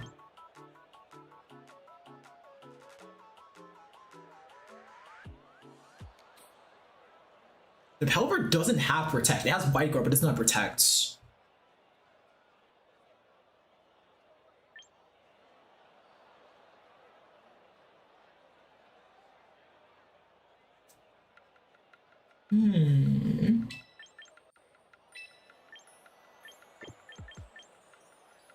But all the Pokemon that win that game felt valuable. King Gambit was like literally the carry. Sinistcha made redirecting Basket Legion's pressure extremely, like, much easier. Caesar threatening KG was important. Like, all the Pokemon really did their part there. Actually, everyone except for Delphox. Delphox has an emergency way to check their Sneasler, though, sounds important. Because if I don't have that, then I won't be able to check their Sneasler properly. They can also go a Mega Pokemon this game, and Delphox does check both of their Mega Pokemon. So even though like it literally did nothing that game, I still think it's important.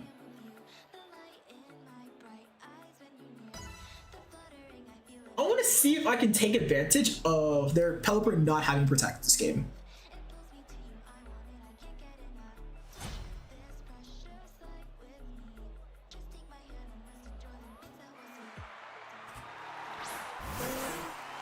Samely, no, differently. So now you have Hurricane and CC pressure, a lot of offensive pressure right now, and you're not giving your team damage as easily.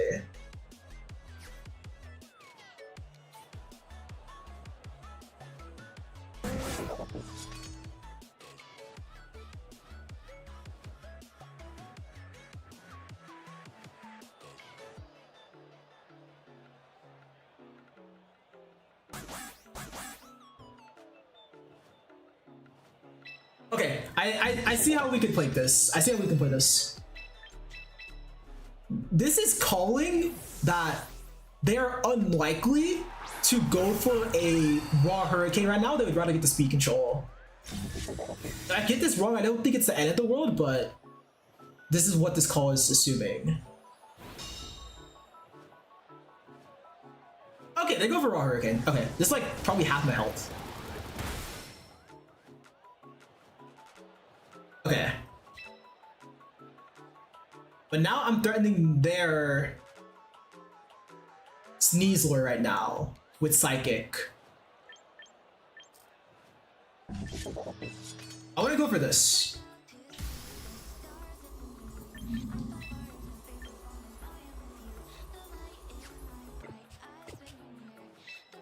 No, I don't have any chip on the Sneasler.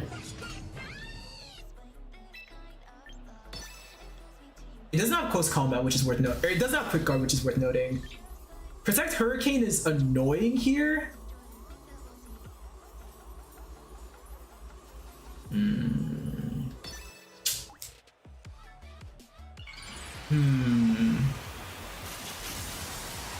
Oh, their Caesar does not protect! No, it does not protect! It does not protect! Oh, never mind! Okay, Sucker Punch. I went for Sucker Punch, right? Yes! And then my Delphox is no matter what faster than their Sneasler. Nice. Okay, that's literally everything I needed Delphox to do that game. If it can take out a Mega Pokemon or two, awesome, but that's literally everything I care about. And yeah, it just gets what about out here, but it took out the one Pokemon that I really need to take out. We're gonna have Fake Out Pressure this next turn. There's 3 rain turns left.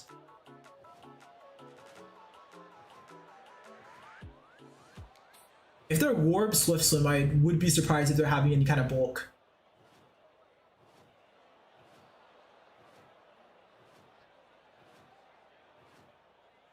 Do I go Sneasler or do I go Sinistcha? I think the best place to go for Sneasler, if I can select it. There you go. Back to region, I would Sucker Punch. If it's not Basque, if it's like a Mega Pokemon, none of the Mega Pokemon hit my Basque or my King Gambit for like significant damage out the gate, so I can fake out Swords Dance. If it's what's gonna be? If it's their King Gambit, I also Swords Dance.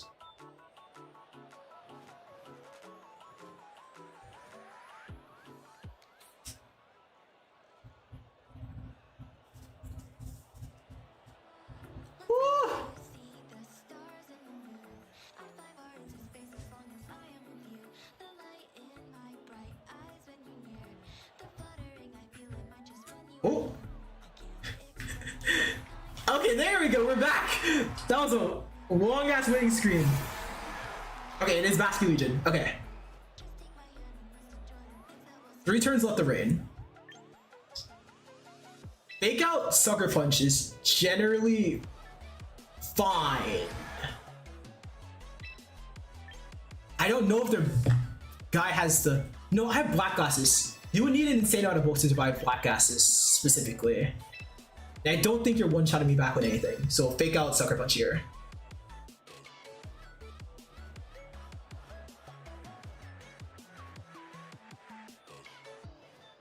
then since this Pelipper cannot protect, this will cover a lot of things. And that's fine, right? Because they protected on the turn that the fake out happens, they basically just stalled out their own rain turn. One of their rain turns. They had 2 more left. So this next turn, how much do I care about the health on my Sneasler here? They could still have a King Gambit. They could very well still have King Gambit in the back. But I have Colbur. Yeah, I have Colbur. I have Life 2. I care about making Gambit's health the most fundamentally, right? Sucker and you're gonna be moving before me, which is very notable if you attack. Do you want to swap your Helliver? I don't think so. Who could you swap it to? You could swap it to one of those guys, which is like, it's not good to hit. CC. Maybe I'm overthinking here, but I feel like they're going to. Oh, so yeah, I forgot about that. Oh no! Yeah, I forgot about the mechanic. That's not good. That's not good at all. Yeah, now they have a weather ball into my King Gambit. That's not good.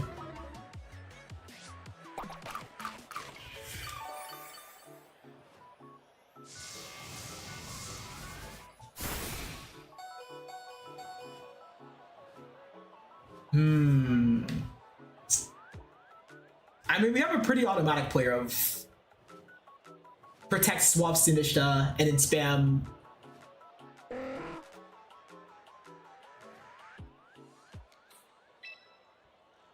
spam Rage Powder.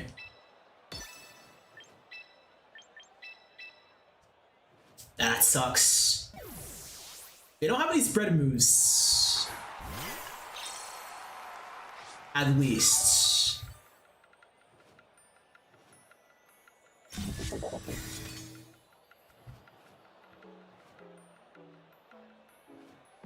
Yep, the double Aqua Jets, and this is probably Hurricane?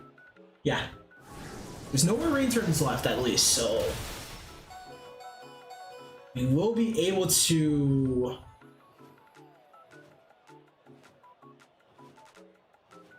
let me think here.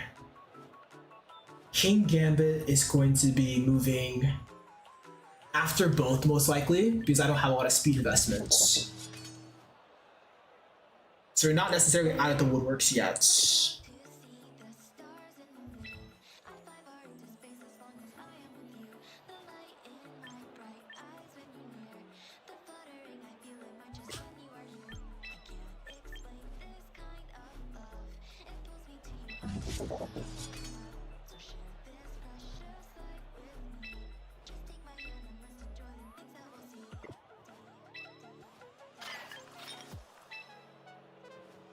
I'm just gonna quick TR here because you're so likely to KO my.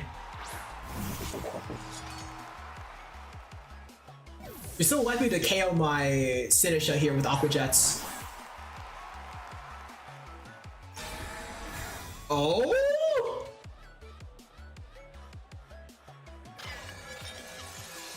If this was a read by them, then like hats off. But this also isn't the worst either.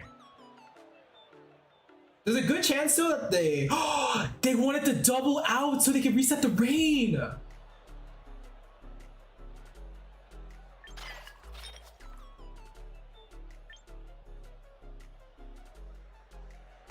Oh.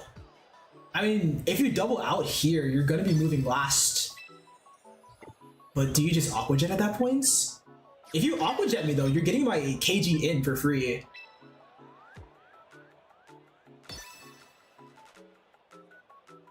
Okay, they get my KG in for free. Plus, I mean, yeah, if you protect, you protect, but like that's also completely fine. Yeah. Okay, KG is back in.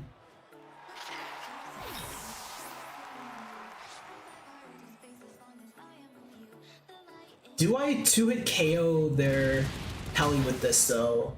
Oh, absolutely. Okay, okay, that's great. That's huge actually.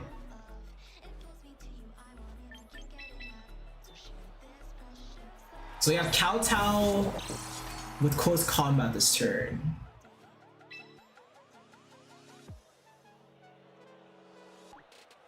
What else can we do? I think I always CC the slots. Oh, you do have Aqua Jet. If you Aqua Jet, you're gonna underspeed me actually.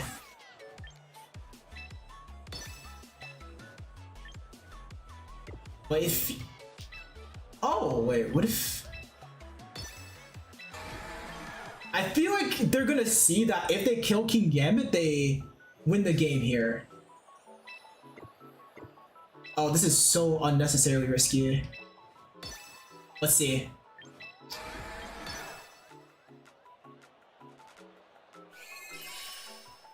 Quick guard. And he protects. Get Aqua Jet! Get Aqua Jet! Get Aqua Jet! Get Aqua Jet!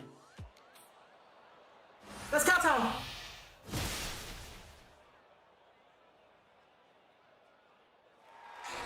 Oh my god, I called it! I called that they were going to quick Aqua Jet there!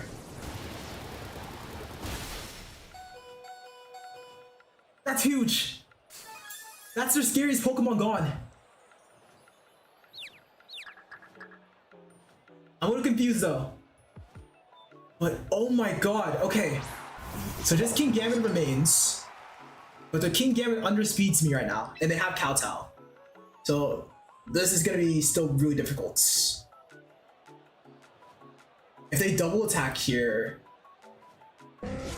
I think it might be a little bit bones. Because now I don't have a way to safely KO their Basque here.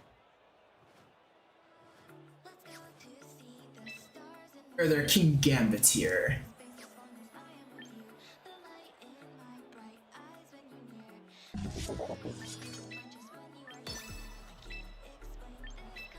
I'm gonna go for Sucker now. Okay, that's a KO there.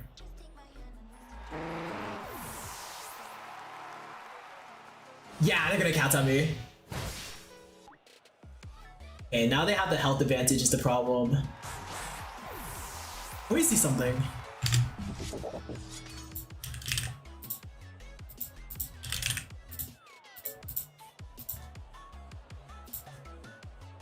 Ah, crit Kowtow isn't doing enough still. You don't have a +2.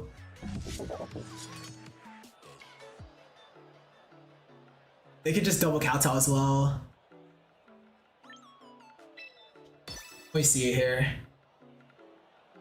Yeah, they're clicking Kowtow as well.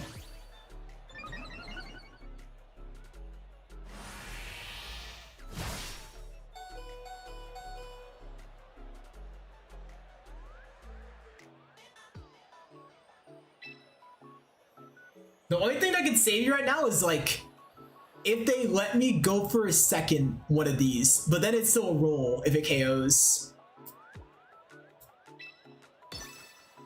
I just have to hope that they overpredict and go for Sucker right now. Yeah, they don't. Alright, game 3. Game 3. Woo, okay. That game was a lot. Very dense game. Let me stretch a little bit. Let me reset some of the mental, some of the cogs. Things are turning right now.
Right. Okay, okay. Game number 3 here. Game number 3. The first thing I want to say is that my assessment of Sneasler being really important for clearing King Gambit is absolutely still... It's still true. Like 100% still true. They went slightly differently that game. They went Pelly Sneasler. But it was still the same 4. Just had Bass KG in the back. And they haven't brought a Mega Pokemon either game, so they may not in general here. They probably went for Hurricane first, so they're willing to be aggressive. They didn't really quick Tailwind at all that game too, which is interesting. I don't think their Sneasler went for Fake Out at all or anything. I think it just attacked. They didn't go for coaching either. Basculegion. Basculegion, the Aqua Jet mechanic is really important to remember. I think if I understand the Aqua Jet mechanic a little bit better, then the result of the mid game is a bit better for me as well. And then, so they had back KG that time, and they sent it in a little bit like when the rain ended, but stalling out the rain turns does feel helpful. Trick him, I think if I put it in the right place and the right timing, it's good. Yeah, I think Trick him in general is actually just like really good. They've led Pelly both times, but they changed from King Gambit to Basculegion as the lead, or King Gambit to Sneasler as the lead.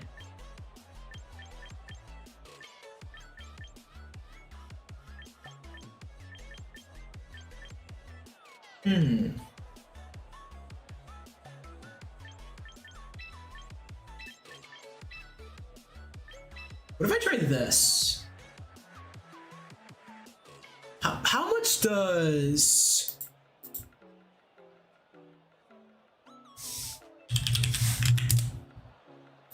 How much is Psyshock doing in the Pelly? If I do this.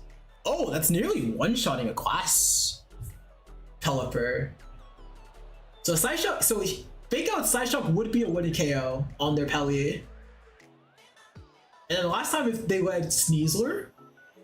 So if they go that again, we're gonna have a pretty nice advantage at starts. Is it? No, it's definitely a roll though. It's not a guaranteed KO. But it does give me pretty far ahead.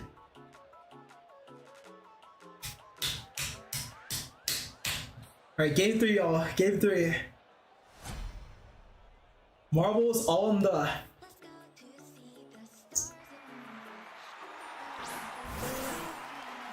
Okay, it is the same lead. It is the same lead.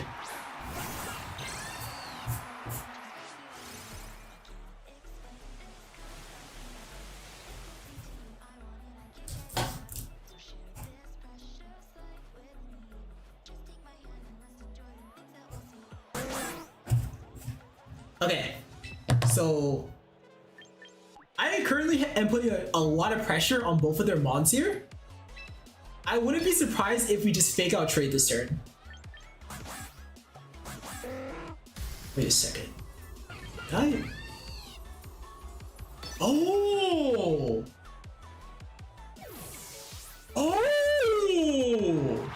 Basculegion? King Gambit, King Gambit, King Gambit. Okay, we just got a nasty bot for free!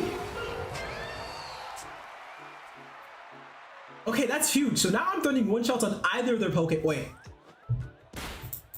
Let me see something. +2 in the rain heat wave. Okay, that's not a KO. That's not a KO. Okay, worth noting. Very worth noting. So we have to make a call here.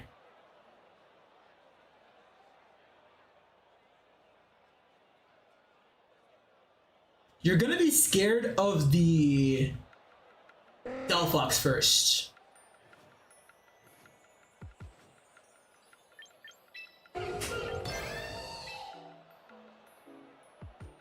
You always have the KO on it with the Weather Ball, but that's after the fact. So you'd want to Sucker Punch. How would you cover a CC into you? Would you protect Fighting type move? I guess so. No, you wouldn't. You wouldn't do that. You wouldn't do that. Oh, okay. Okay, so they revealed all their 4. So this is pretty good positioning from them. It's probably Hurricane then, if I had to guess. Yeah, okay. So now you're threatening Aqua Jet, you're threatening Wave Crash with the... That's not very good. We still do need Sneasler as a check for their KG, right? So this could just be a double here. Life for Blast Respects is still doing a lot is the problem, even with 0 boosts. And you may just go for that here. Oh, actually, it's probably just Aqua Jet Weather Ball.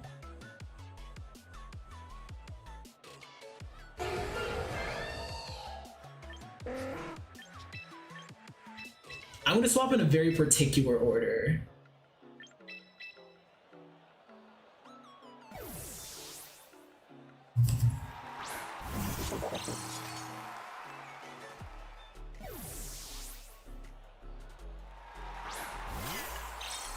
Let's see here. So Wave Crash into the right slots. Okay, they were willing to Wave Crash that. Damn. Okay. I had a feeling that like Wave Crash was a possibility here, but it felt so much more likely to Hurricane. Oh, they just want to pin this one. Okay.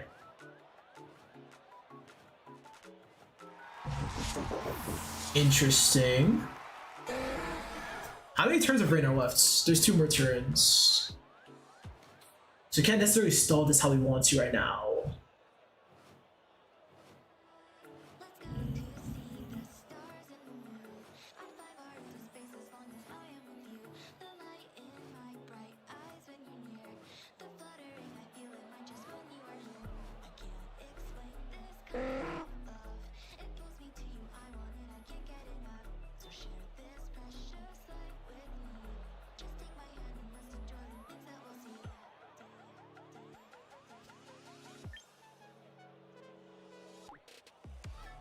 What happens if they double Victus though? Wait, see.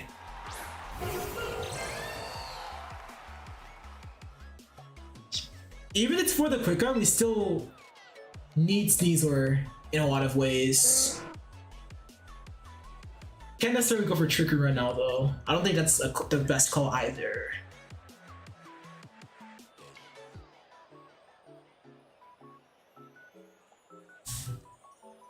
Let me see here.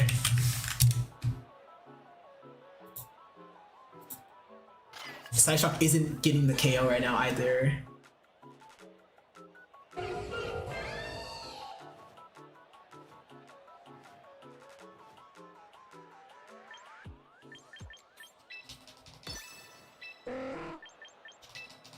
Ah, no!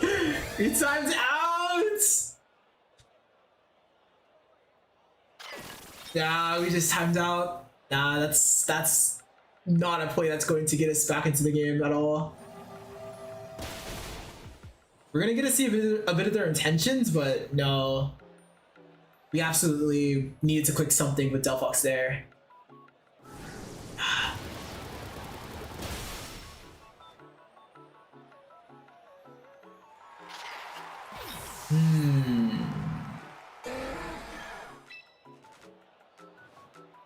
On one end, there is only 1 rain turn left.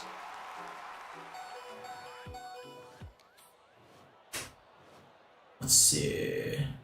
But I just protected is the problem. I would need to like double protect and fake out to stall at this last turn. It's not impossible, but it's looking like really tough. And yeah, we don't get to double protect. Yeah.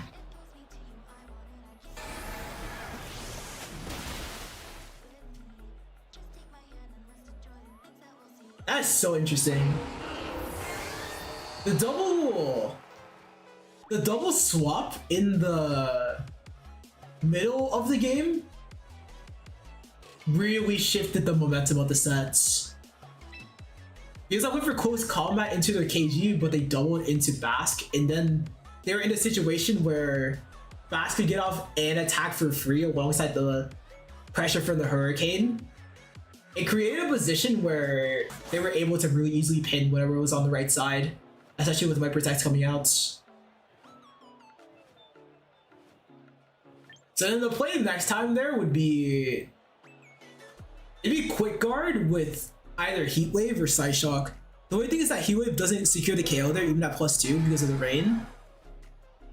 So it'd probably be Side Shock Pelipper so we can at least remove some of the super effective pressure in that situation. They're probably just gonna Aqua Jet here. Oh yeah, okay. GG to my opponent, GG. That was a good call in game 3.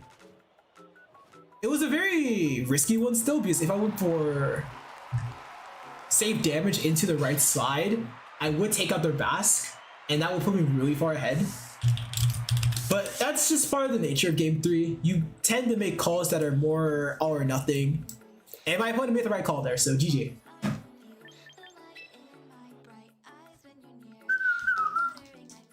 Alright, we'll just, yeah, okay. Has every match so far been a game 3? No, it's been 2 game 3s in a row. Interesting. GG still. An uncommon matchup for sure, but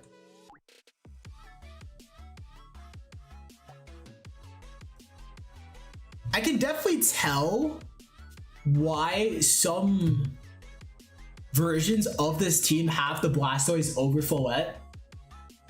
I haven't gotten a matchup yet where Follette feels really shut out. Like to the point where I'm picking Delphox in rain, which is not the best situation to be in. Versus if I have Blastoise on this team, the rain is, it takes full advantage of the rain. It makes it really simple to play Blastoise in this kind of matchup.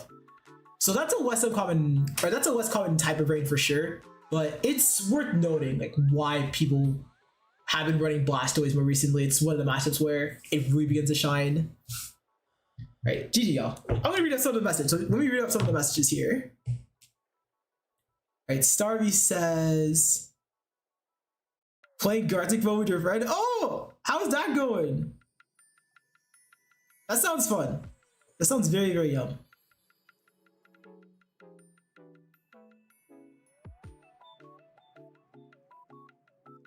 Roast duck would be so yummy, don't you think? I haven't had roast duck before. It does sound good though. It sounds really good. Like if there's something that I'd have like a good ass munch with, it would for sure be duck.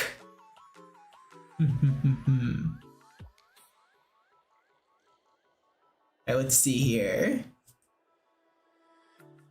Play particular with your friend. Now, what's particular? Is particular a mode in Gartic mode? Alright, let me check out some of the messages over here as well. We're saying female King Yama should be Queen Yama, your King Yama's a male. And, oh shit, you're right actually, yeah. I'm pretty sure I have one male KG and one female KG. Yeah, this KG's male. And then...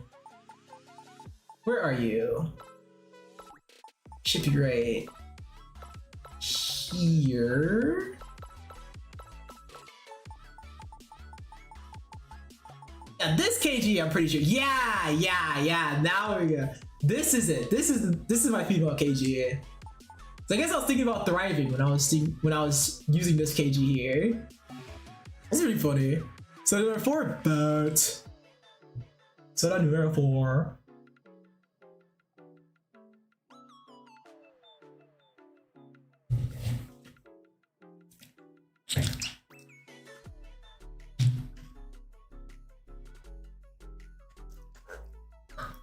Sorta yummy.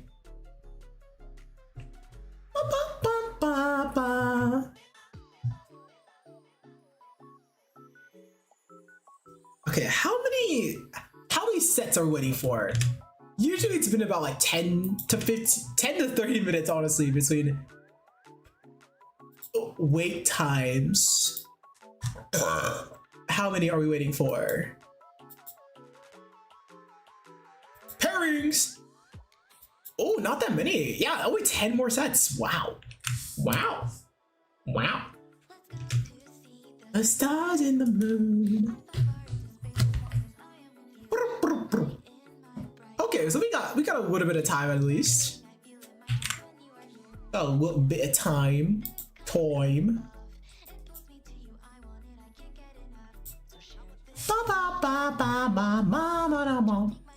Chat, what are you guys' thoughts on Fanta?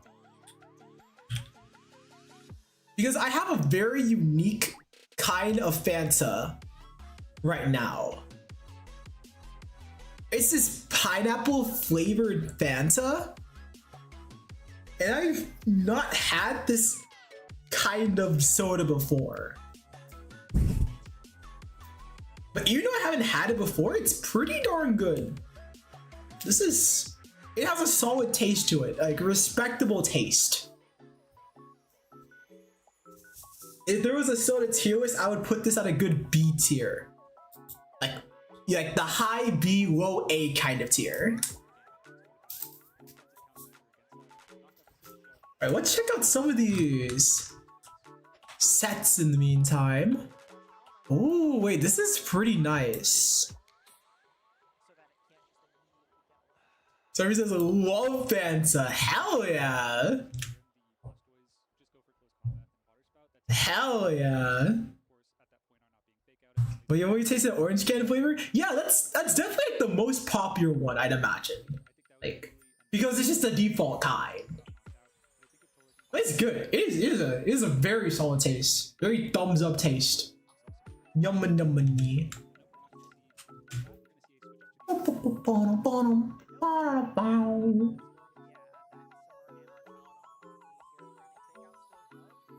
kind of want to have more. I have just like this whole bottle here, but it's not a bottle. It's a good liter and a half. So it's like a super bottle, an ultra bottle even.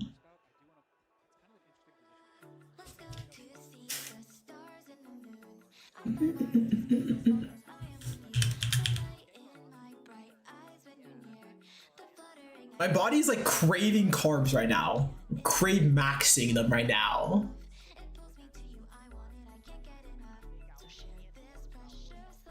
Okay, these are pretty cool teams, guys. These are pretty darn cool teams. On the left is very this team is actually really similar to the team I'm using right now.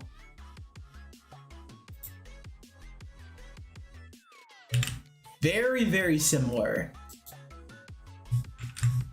And funnily enough, remember how I was just talking about Blastoise and how some teams run Blastoise for the rain matchup? We literally see this as we exist.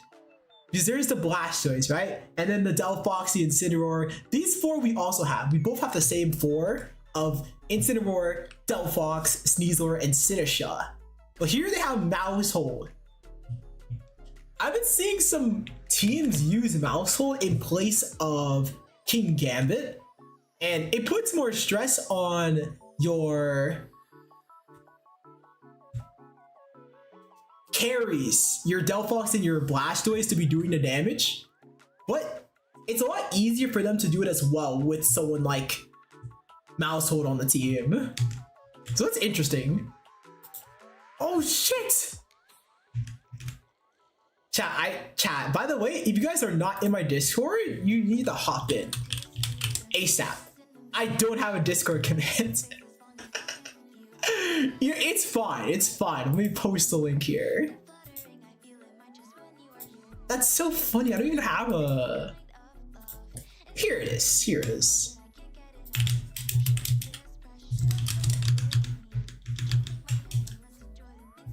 Here's the Discord, in both chats, boom.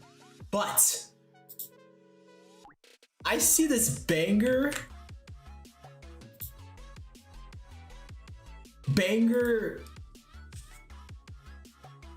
Is this bacon, egg, and cheese? This looks like bacon, egg, and cheese. Yeah, that looks really good. Oh, Dino mentioned. Chat, this is pure immersion right now. Look at this. I'm looking at Roan's setup of watching me. So this is me watching me right now. Now, if only me was watching me, that would be really good. That's awesome. That's incredible. Incredible. Take a look at that other team as well. Other team definitely has an uncommon structure, but a good one for sure.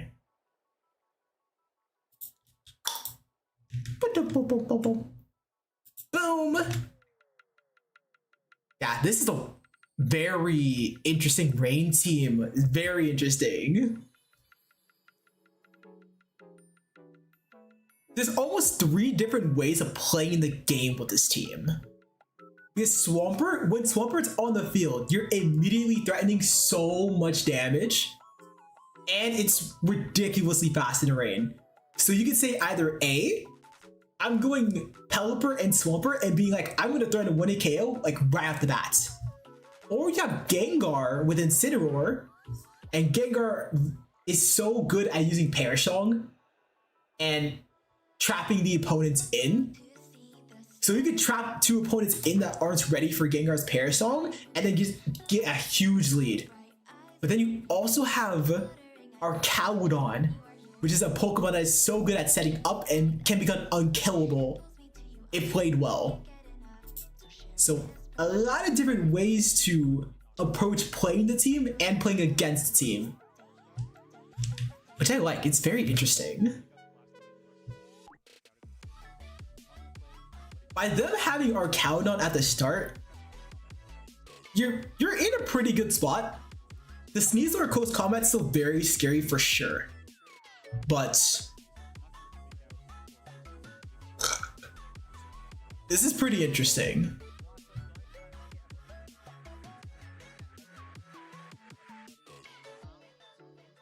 Fake out into the Archaudon. So that's saying that. Interesting. The thing about using Fake Out into specifically Archaudon is that you buff its defense for stalling it for a turn. So this is telling me that Green 2670, the Blastoise player, is confident in their ability to use Stoice to take down the Archaudon, that they don't need their Sneasel or Close Combat to do it. Does it have Aura Spear then? Because if it doesn't have Aura Spear, I'm a little worried.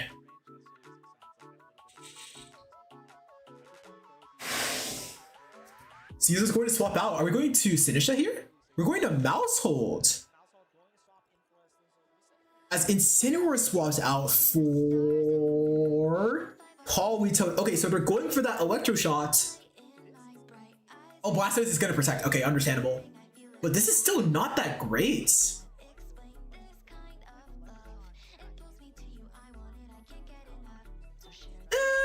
You could be in a worse position for sure.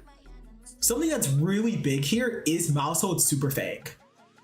Super Fang being able to half the Archaudon's HP stat is a huge asset for Blastoise to take over right now.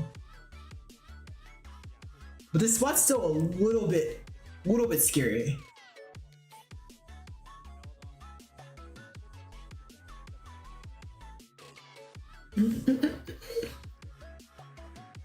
So what's the call?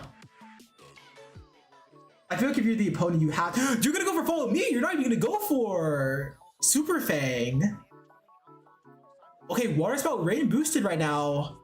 That's gonna do a fair bit of damage, but as we see, not enough to KO either side. Are we willing to just let Mousehold go down here?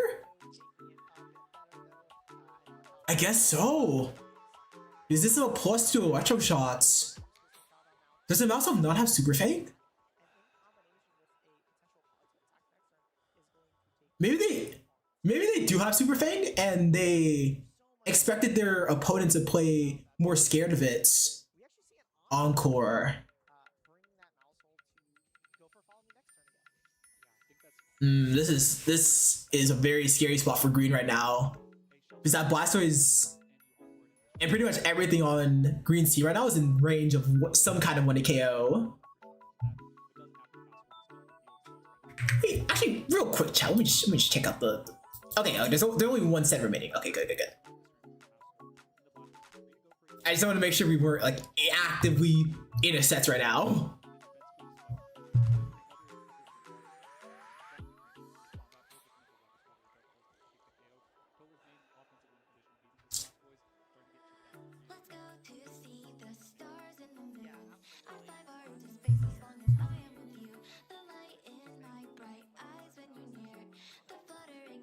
Okay, protect from the Blastoise. Are you protect following me? Wait, we're both protecting. Yeah. Are we just letting our mouse go down here to get our Faker user in? Paris song.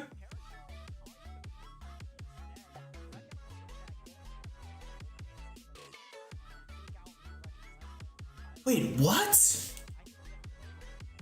Really?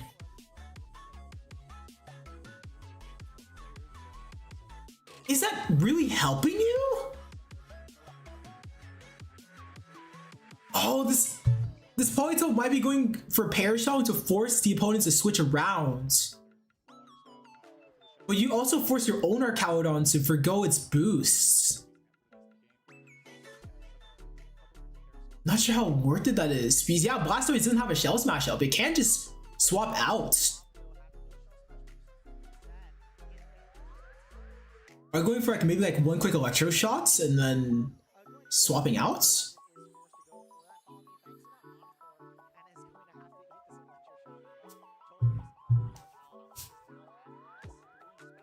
This scares me a little bit.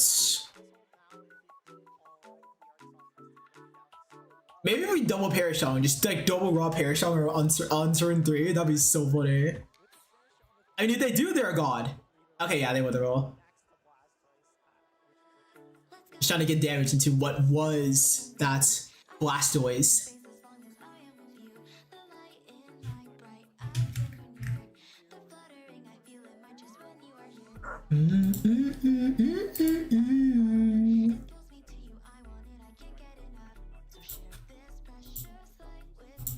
Oh, that's interesting. I did not know the screen would turn black when I look at the Discord. That's pretty cool. So Blastoise is back in. Both Politoed and Arcalodon have those Perish Tyrants on them. I think funnily enough, if Blastoise and Sinister both protect, it's like they're forcing the opponents to their own Parashong. Yeah, they literally are. They're forcing their own opponents to take their own Parashong. That's so funny. Oh, they double perish!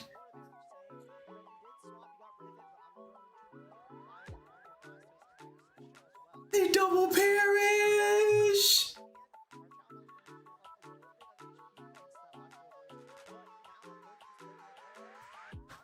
Okay, this is super hard for the opponents to deal with, or for our greens to deal with now.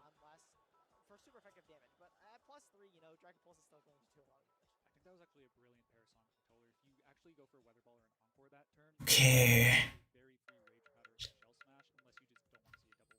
You have to eventually swap your Blastoise, but when do you do it?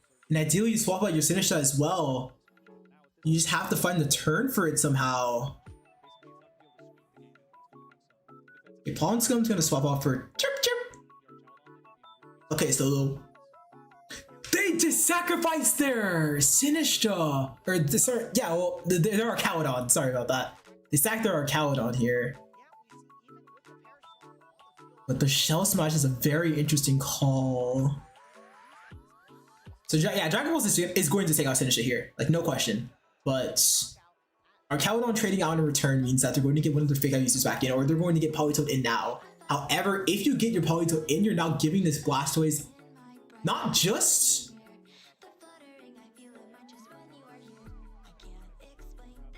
Rain Dance, but yeah, just Rain Dance. Just Rain Dance. There you go. I can think.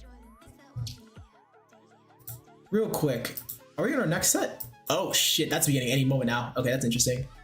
This has been going for 2 hours? Why is this 2 hours long my playlist? That's awesome, but why? It's a good ass song at least. 1 hour of bubble tea.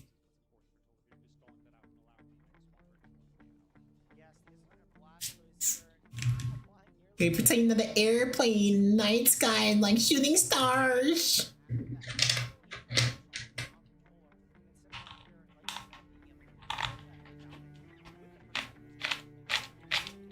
Alright, protect from the swampy. Double protect. So they want to wait out this fake out. Oh, they quick guard! Oh no!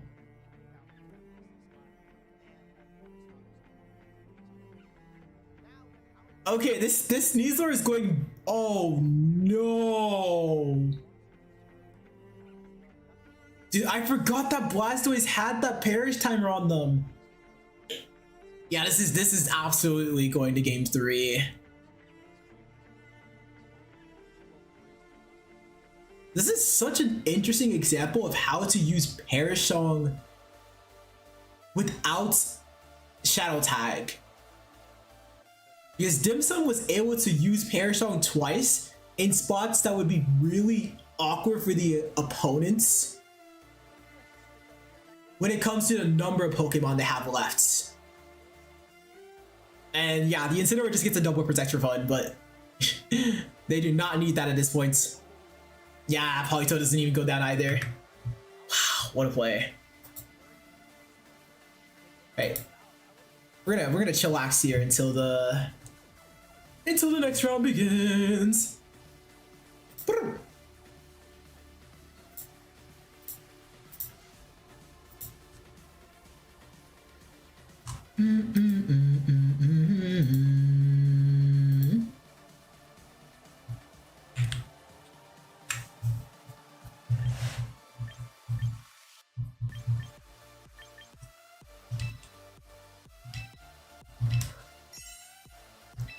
Chat, we just got 6 quick coupons. That's huge. I love me some coupons. I love my coupons just as much as I love my shiny Pokemon. Look at this chat. We're about to get a shiny. Oh fuck. I poked my controller. There we go. Okay, give me a shiny. I've been a great Audino today. Give me a shiny, please. I want one. I didn't get a shiny. Starvey says, "Hey, hey, Starvey, ayo."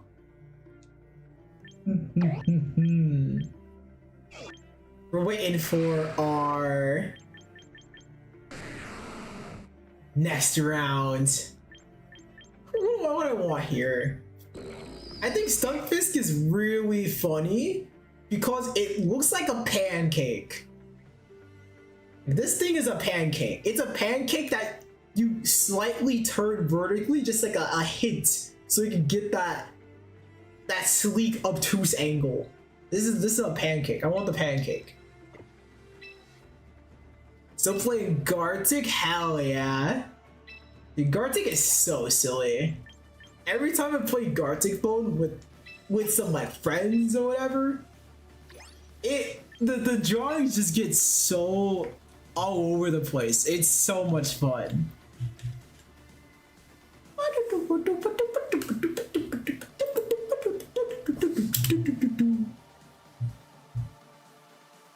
The flattest Pokemon in Stunfisk? Yeah, literally.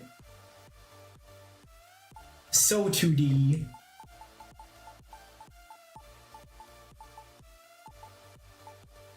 I want to see something. I'm very curious about this actually. I am super curious about this. How many... What the? Where's your name? There you are. How many alchemy do I have? I have 4.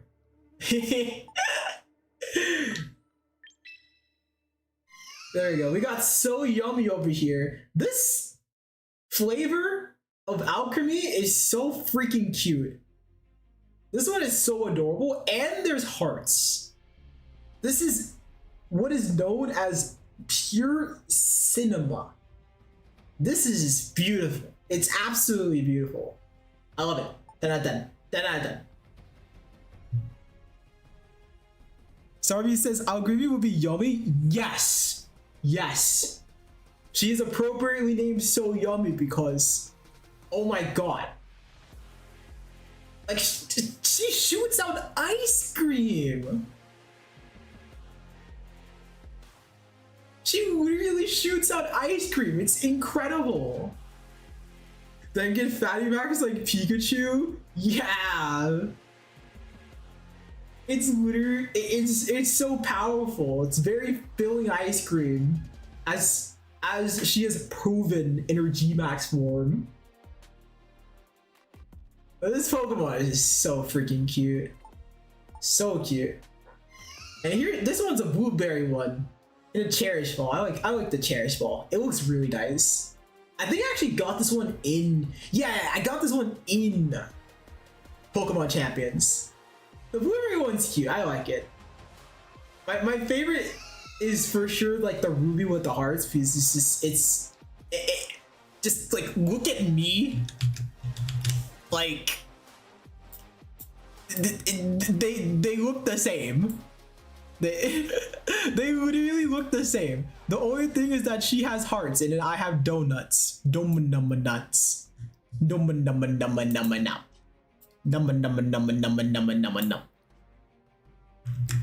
How many Audino do I have? I think I'm gonna guess 2. That's my guess. I don't think I have more than 2. Let me see. Oh, I just have 1. I just have good old room service here. There's a really funny item in Pokemon Scarlet and Violet called room service. In Trick Room, it would lower your speed 1 stage, which I think is so clever and funny. Do I think it's a good item? Probably not, but it's so perfect. I love it. Sorry says, I love your new strike. Thank you. Arigato. Arigato gozaimasu.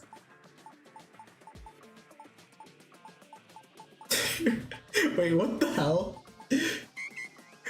Wait, hey.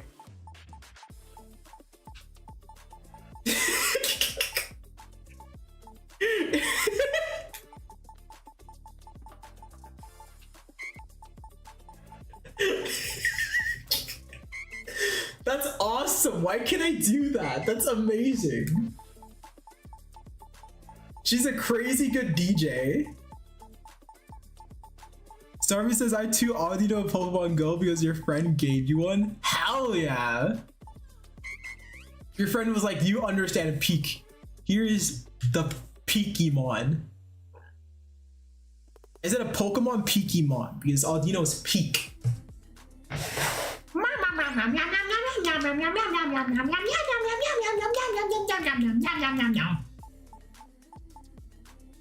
Chat, y'all ever just turn into a cat? This happens to everybody. We all just occasionally turn into cats. It's just a standard thing in really this economy of, you know, if I can be honest.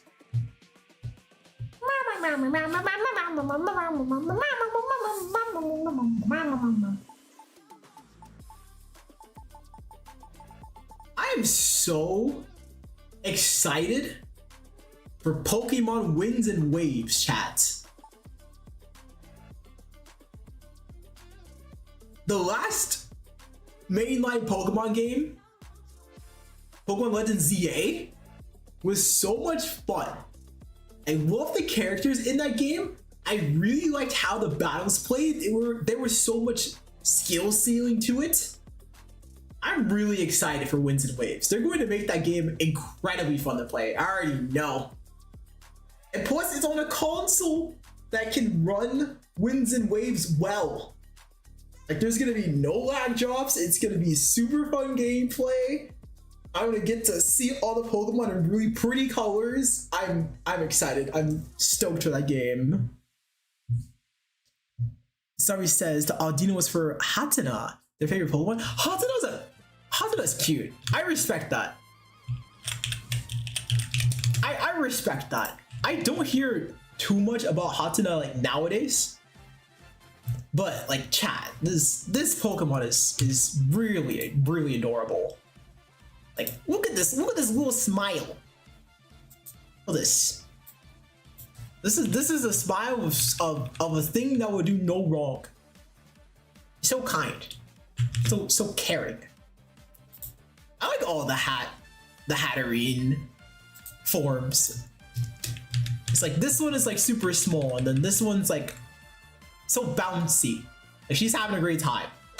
And then this one is like very mysterious, like ho ho ho ho ho. She has a lot of class, it's great. It's like a sleeping hat, yeah. Hatenna. Hatenna? I'm actually not sure how to say their name. They're literally a sleeping hat. It's very cute. Look at that smile, what a happy lad. Sorry says, I have Nintendo, but I don't have the disc for Pokemon. Ah. First is a sleeping hat. The second is a thing, and the third is a witch hat. Oh, you're right, actually, yeah. Yeah, you're right, because that's like a sleeping cap. Wait, what is the second hat? I have no idea. Hatchrem. Oh. I guess I mean it kind of looks like a wizard hat, but it's not as wizardly. Moderate wizarddom. She's getting her studies in wizology. Oh, we got a new round. Let's go. Let's go. Let's go.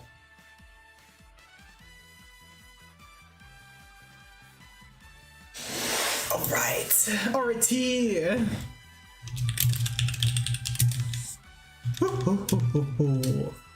Chat, I'm thinking of doing one more, unos more for the day.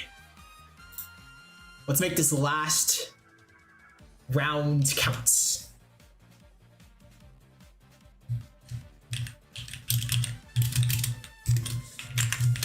Yeah.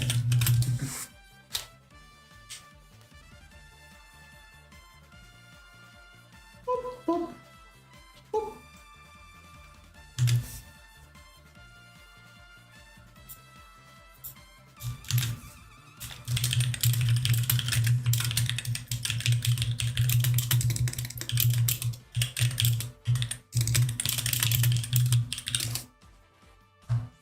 Starvey says, last month, my mall had a card convention and I saw one Pokemon counter, right? Guess what? What's up? What's up? Turns out yesterday they have an Audino card and they said it got sold. Oh, my heart. No. Oh, I feel for that. Chat, hearts in the chat for Starvey. That's a very unfortunate situation timing there. Hearts in the chat. We need, this is why we need a mayor to establish the Audino law. This is why, chat. We can't be in a situation where players are not getting the Audino cards they want. This is sacrilege. This is blasphemy.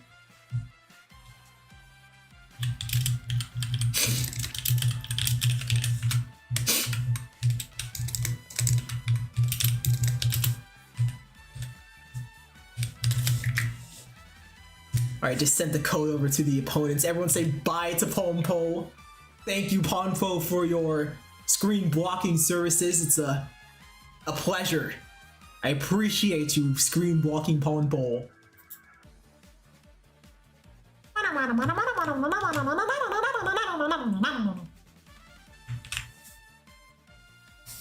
Hey, let's take a gander at what my opponents have here, since I saw some very dynamic strategies.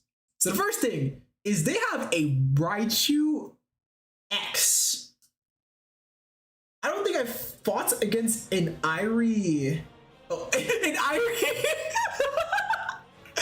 I have not fought against an Irie. That's true. I have not fought against an Irie before. I have not fought against a Raichu X since the first day of it coming out. So this is very interesting to find it in a tournament setting. It does have the Choice Scarf Jolteon alongside it. An Irie. So Raichu has a Jolteon next to it. I'm seeing this team though, and Delphox is looking pretty incredible. Something that could be a little bit scary is their Staraptor. But being able to threaten both their Mega Pokemon with 1-hit KOs is really a really good sign. I want to see something real quick about my Calx versus Raichu X. I know it gets a little bit bulkier. Oh, okay, we're not threatening it for 1-hit KOs. Okay. Okay, that's good to know. That's very good to know. So we still probably want to get off a nasty bot in this matchup, but we're gonna have to be a bit. We're gonna have to take our time a little bit with it, but getting one of those up will be the goal.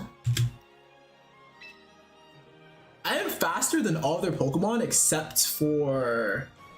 No, I am just faster than everything except for Jolteon. I'm not sure if you go Whimsicott here, but you might, just to have access to Tailwinds. I feel like Sinistcha could also be pretty worth considering.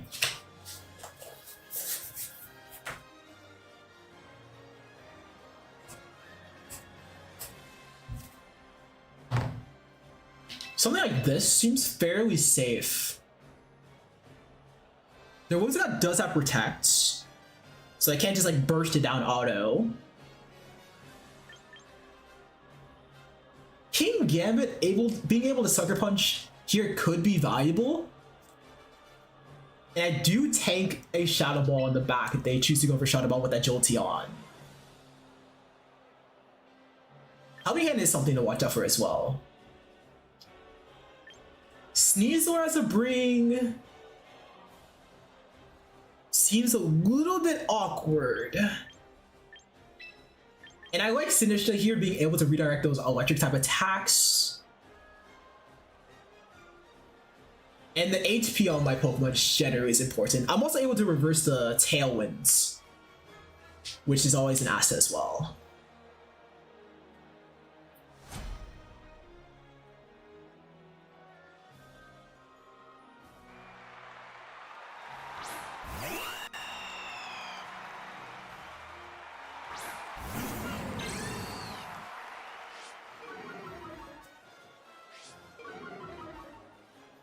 Okay, so we're going to trade Intimidates here. Getting a -1 attack debuff on their Staraptor is really good here. I'm also exerting a ton of pressure. I could go for Fake Out Heat Wave or Fake Out Psychic here. Both seem fairly valuable. I don't think it's ever a nasty spot right now specifically. Is there a switch I could predict? If I Side Shock into your Garchomp, that could put me not behind, but it would be a little bit annoying. Let's see. Let's go for a Heat Wave Fake Out. Ah, I timed out again! Ah, I took way too long on that. Well, now they're getting up something, which is not what I wanted. That was a very safe play as well as Fake Out and Heat Wave. we know. We know, at least. Oh, okay, I guess it's fine. I guess it's fine. They're gonna double protect here, actually. Interesting. I can see why they did this. But now they're not gonna have any fake out access this next turn. And since their Staraptor is already -1, it's making you think just like, let me see how much Side Shock does.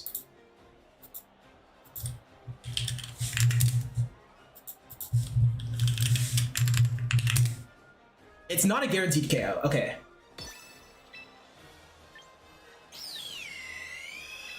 I'm going to double into this right slots. Tailwind's gonna go off, so it's gonna be Tailwind with Brave Bird. That's 140 base attack, but I do have a lot of HP investment. Let's see. CC first. -1 CC, I will survive. But the defenses will be high increase. I might be able to survive Flare Bird's recoil here. Psyshock's gonna do about half here.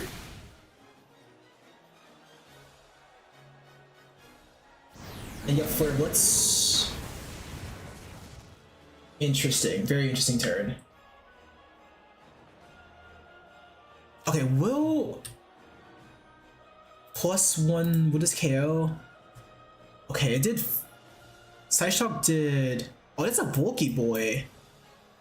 Is it especially bulky?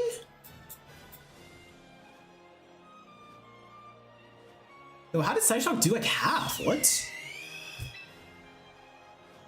I'm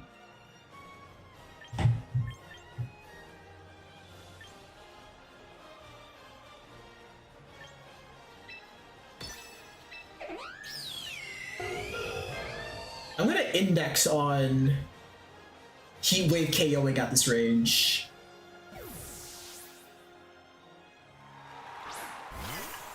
The Sinistcha's gonna swap in to heal their guy back up. Oh! Oh! Okay, this is really interesting now. He was going to connect on Sinistcha and take it really low. But because I went for Flare Blitz into the left slot, that's gonna be a downed Sinistcha. Meaning that they're not going to have access to straight sap, they're not gonna have access to any more burst healing. Not gonna have access to rage powder, which is the big one. Interesting. So Whimsicott's going to come back on the field.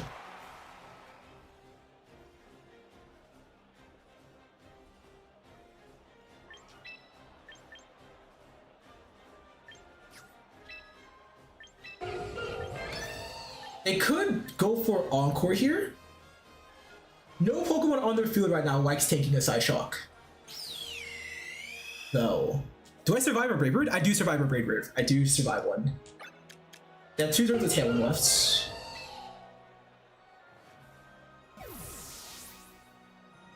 So I said just 2 start at 10 AM, that's 2 AM for me now. Oh my gosh! You are a trooper! I forgot about Charm! So that's gonna be +1 Brave Bird. That's very likely KOing me.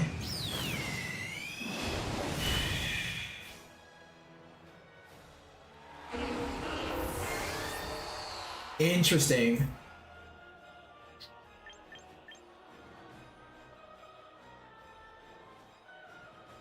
Okay, so I have a fairly safe play here of Fake Out plus Trick Room.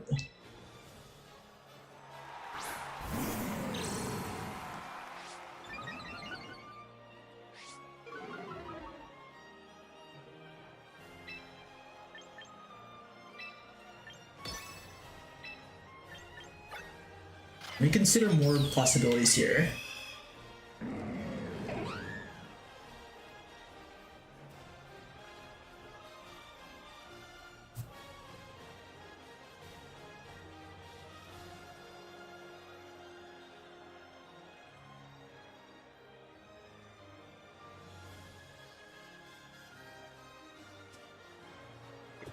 I think Trick Room is the play here. And I fake out the Staraptor. Yep, they're gonna double protect here, so now we're going to outspeed them.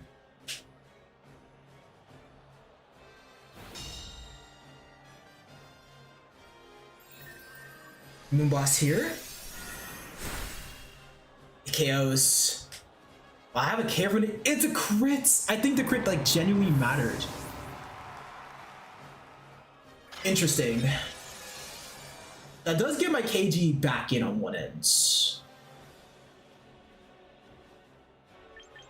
Yeah, my KG is officially in now.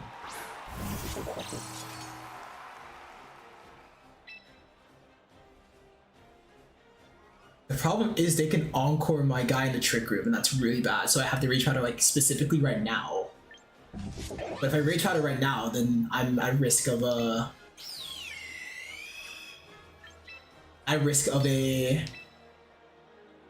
Well, not going for any damaging attack or any sword stance rather. Like I won't be able to sword stance basically safely because they have that encore. Wait. No, they don't have encore! Oh, they don't have encore! They don't have encore! They have encore! They don't have encore!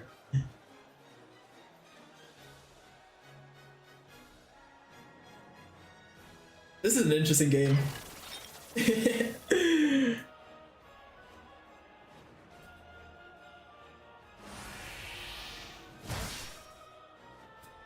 I mean, that's something worth noting, right? Because I've been playing this whole game like they have encore, but they don't. Which means I can go for nasty plots more aggressively next game. And that's still good information.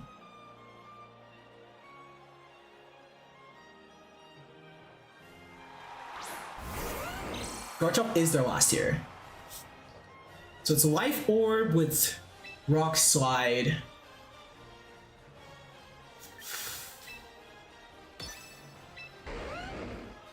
We have 3 more turns of Trick Room.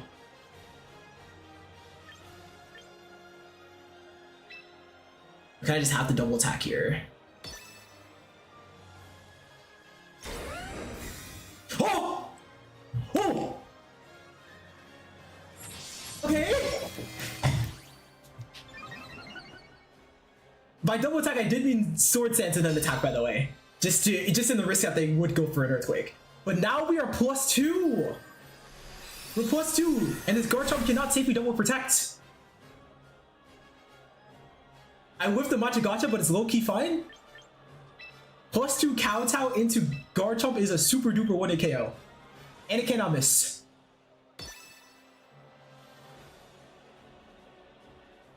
That plus Machagacha together.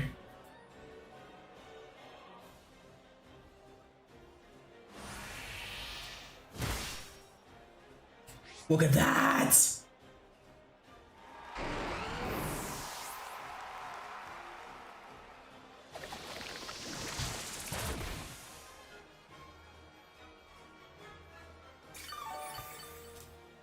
Okay, before this game finishes, I want to quickly check how much, what is it called, Moonblast does into me as Incineroar. Okay, so with 32, with max, yeah, with 32 special attack, it's doing about a third. Okay, that's interesting. Good to know, good to know. All right, so now we click Kowtow Queen 1 billion times. Yo, Charmy!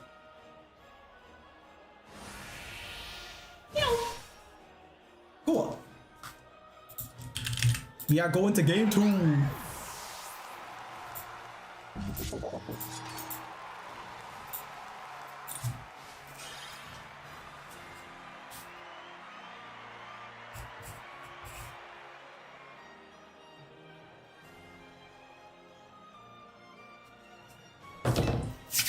Let's go, let's go. Yay, GG, take it, take it. Alright, so that game, Star After, was pretty awkward to deal with when it had the combination of Tailwind's CC to go for, but that was also a misplay on my part. No, it wasn't a misplay. Let me see. What do you think? Because they protected that burst game, but the thing is next time they do that, if they do that again, I have Nasty Paws to play. And none of their other modes are like significantly scary for my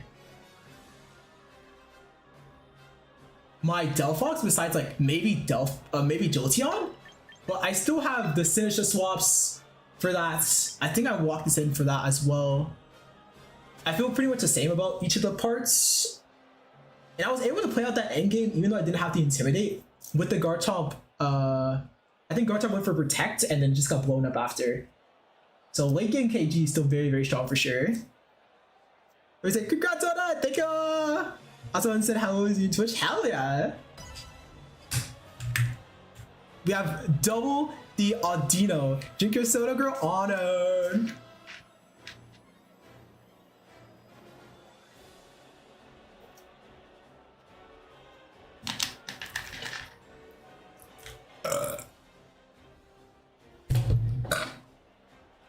Yum, hell yeah. Soda is yummy. Super duper yummy. Burp, yum. It was so good. Okay, Raichu Jolteon. This is the one that... This is the weak combo I was thinking about. It could be a little bit annoying here. Yeah, it's a fully supportive Raichu, so the damage is hinging on Girona right now. I'm down to do Nasty Pot Fake Out. The question is, would they go for Nuzzle? And I think they would, but if they do, they do, you know? We are stopping their damage by doing this though. The Raichu is faster in base form, interesting. We'll just double check something real quick. Yeah, Raichu is base 110 speed in base form. Okay, okay. Which is faster than Delphox in base. I did Mega Evolve! I'm sorry?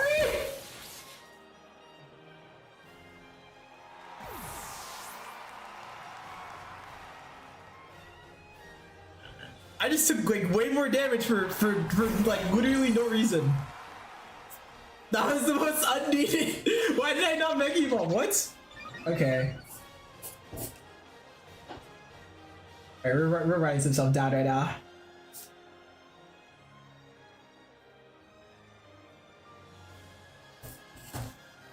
Most of which did about, yeah, 40% here. Let me see, +2. The thing is that I can Side Shock and switch it now. You don't have any psychic resists. So even though there's a bit of a quirky misplay there, like that is still pretty good. However, does +2 actually, I don't know if +2 Side Shock KOs though, that's the thing. I'm pretty sure it doesn't. Yeah, it doesn't. I'll just, okay. Please tell me I Mega Evolved, by the way. Please! I swear! Please! Okay.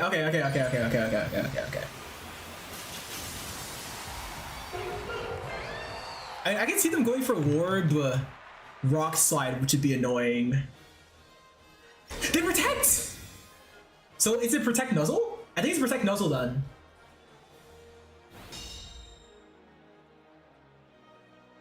Nice! Now you may be wondering, why the hell, how the hell is this nice? Here's the thing. Is the chance of me getting hacks really high right now? Yes, absolutely. But they have 3 fast Pokemon, and my single fast Pokemon just got slowed down. They're gonna go for Helping Hands here. And they're thinking, oh, I'm about to get this Helping Hand Rock Slide. It's gonna be a great time. No, Protect! Dink! It's Helping Hand Rock Slide into a Pokemon that Ray whiffs, and I go for Trick Room! And now they are on the back foot. I'm using their own sets against them here. Psyshock is gonna go into this Garchomp slot, and there is a potential chance that they switch into someone else here. I'm going to assess each of these situations. I think the best play for me is actually to Life Dew right now, because there's a very real chance that I still get Parrot Haxed. It's not as high in this game, thankfully, but being able to have more HP just in case that happens is important.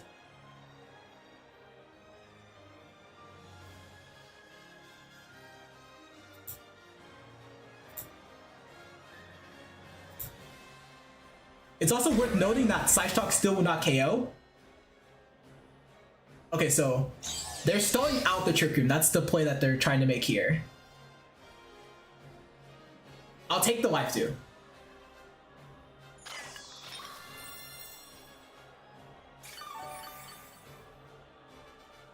These life dues also mean that tanking an opposing bolting Boltion Surge is easier as well. But they could realistically be switching out their Raichu X right now. But I don't know what their last Pokemon is. I could say because they don't have... Because they already Mega Evolved their Raichu, it's probably not Staraptor, which it could be Caught, it could be Sinise. But the most threatening Pokemon is still this Garchomp. I think the play that covers both situations is Machagachi right now. Machas can still do a lot and hopefully enough to KO the potential Chomp. Okay, so they play defensive here, but again, they have no psychic resistances, none. So Psyshock is going to go next here. Burn on the Raichu, puts a timer on them. Never hurts. Plus 2 Psyshock. Nets the KO. Nice. Does the crit matter? Let me see.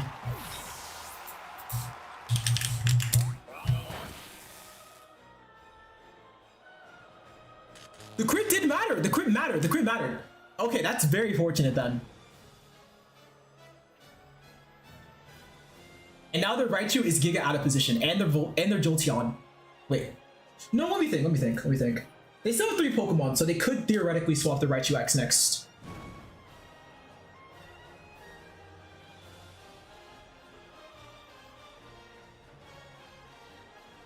My Sinister health is still going to matter here, but they don't currently have many ways of threatening it. They do have the Shadow Ball though, which is worth noting. 2 more turns of Trick Room, they could protect here. Jolteon is very frail. Yeah, Psyshock will pick up a KO on it.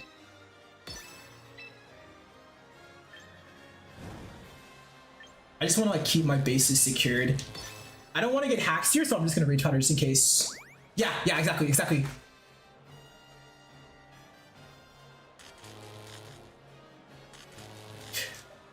Yeah. Oh, okay. Yeah, we're gonna survive that, even though we got hacks. Okay. So a protect play is very likely here, but I still have my Incineroar. I still have all 4 of my Pokemon. The Raichu is parrying a lot of my Pokemon, but they're not getting a lot of damage specific progress right now. And yeah, they protect, but this turn I'm going to have Fake Out as a play now. Oh, wait, what? They just let the Jolteon explode. Okay. I mean, I'll take it. Shit. There is a caveat to this though. Their Garchomp is going to come in without any sort of attack debuffs, but they can only Rock Slide me right now. They can only Rock Slide. If they go for...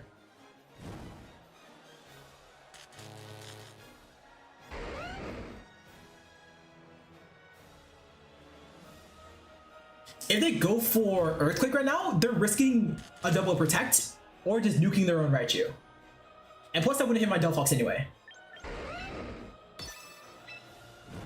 So I'm gonna cycle here. I'm going to cycle. They're gonna protect to nuzzle my Incineroar. Interesting.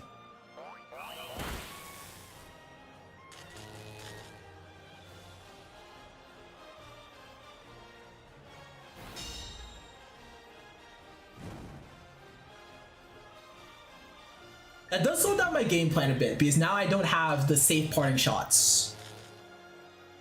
Do I sack Sinistcha? I think so. Do I have any buffs? No, I have my +2. Yeah, I have my +2. What do you think? If you're going for A move, it's gonna be Rock Slide right now. I don't think you're going to Earthquake. but you still realistically still could. So I'm gonna play this turn safe because I have the Pokemon count to do so.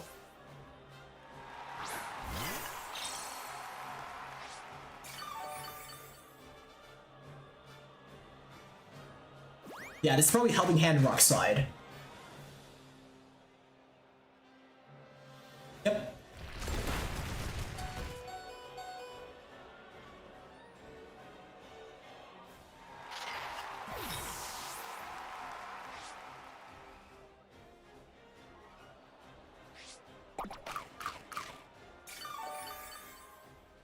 Ah, the flinch! Okay. Interesting, right? Very interesting. Let me think about how I can navigate these turns.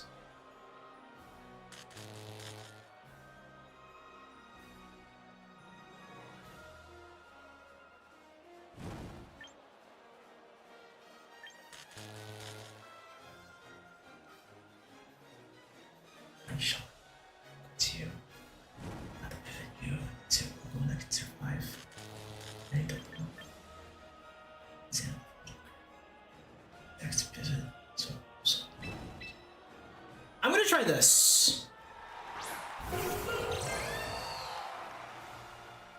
So they're gonna see Delphox, and the chance of them going for Rock Slide again is pretty high here, especially with how they were rewarded for it the previous turn. I'm gonna play around that by going for Protect and Swap right now. They could Protect Quake, and it's still like fine. But I will still get Fake Out Pressure this next turn. Nice. Okay, Helping Hands with Rock Slide here, and I already protected.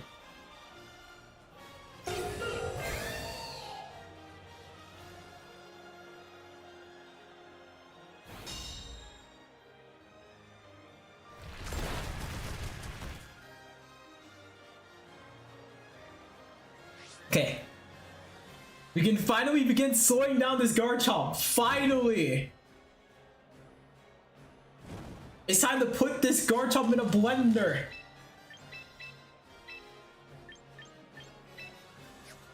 Chat, what are the odds that they just... Okay, if they Nuzzle me, it won't lose me the game. But getting a Sucker Punch right now will be just generically really valuable.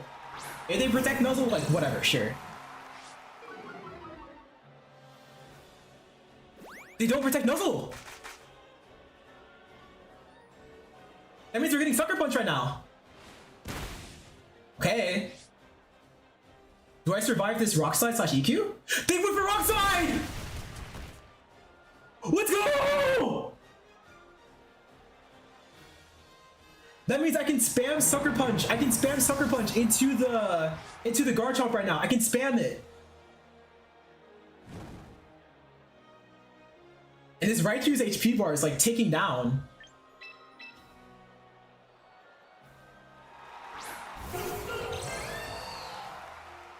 Yeah, Sucker Punch, Slice Shock right now.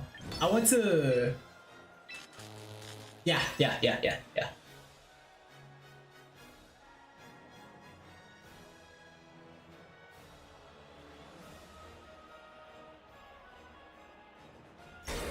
Okay, one Protect.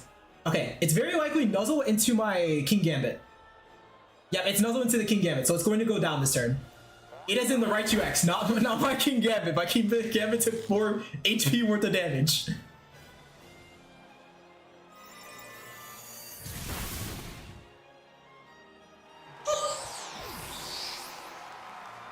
Alright.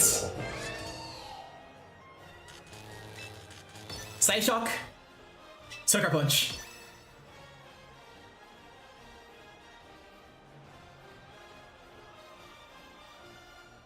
If we get hacked, we get hacked. But we do not. Let's go! 2-0, baby! Let's go! GG.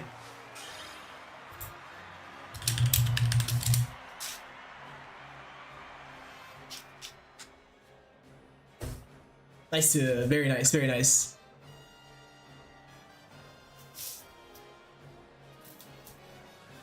What an interesting set. That is a Pokemon that I have not played against besides the first day. And Jolteon as well. I haven't fought against a Jolteon period. I know about the strategy of using electric terrain with a Jolteon, but playing against it was super interesting for sure. Somebody says that Garchomp was hard. Yeah, it was very. The thing about Garchomp, right, is it's so explosive.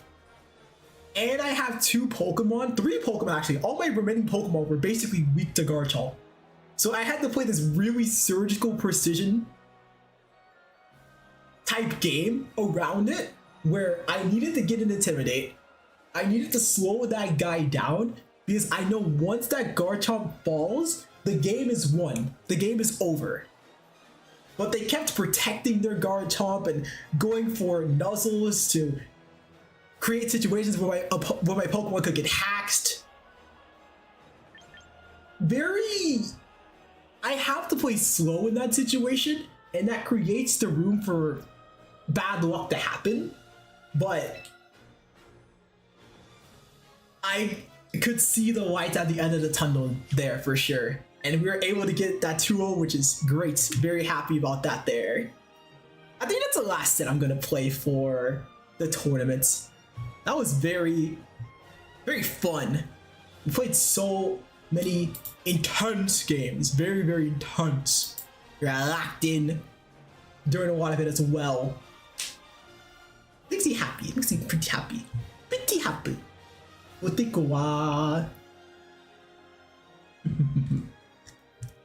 hope you guys have been enjoying the tournament because it's been pretty fun. Sorry, says, is this the end game? It's almost 5 hours. And I'm pretty much like hitting the end points here. What do I do about this soda though? There's so much left. Did I just chug this? It could be a chug angle. So since it's almost 3 a.m. Impressive. Very impressive. I respect your dedication to the stream. Hashtag respected. Starby says just drink it. I like your thinking. Incredible thinking. Incredible. Alright, let's do that, and then I'm gonna pull up the mainstream. I'm curious on what's happening on the mainstream right now. Are y'all curious? I'm curious. I'm Curry. Chat, what do you guys think about Curry? Sorry, was it the yum? Hell yeah. Oh yeah, the Happy Dino! Yes, yes, yes. Hell yes. Very happy Dino. By the way, chat, if you guys want to see the mainstream yourself, just check out DonutsVGC on YouTube. Also on Twitch, just check out Scrawl. Look for the Scrawl. Okay, one moment, everybody. One momento. Un momento. I hope you guys like my Spanish right there. That was fire, no? Un momento? That was tough. Alright, 1 second, everybody. One moment.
Oh.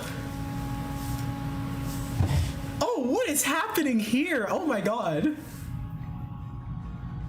A 1v1 between Zard and Ensign. Oh, Ensign's gonna go pop. Sarby says a comeback. Oh, the crits!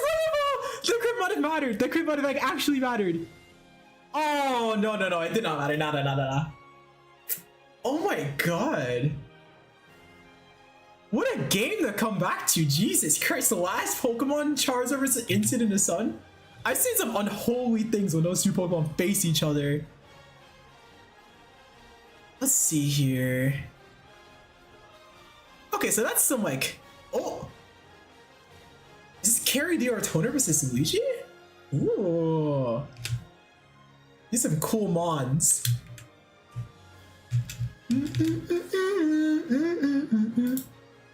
I have an idea. I have an idea, y'all.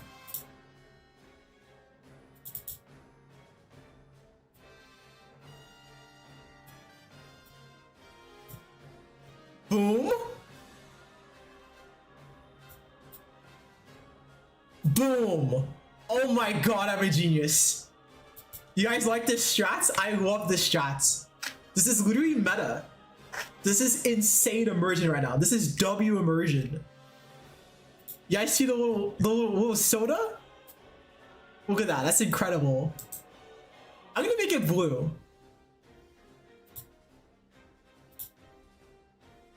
I'm gonna make this thing blue.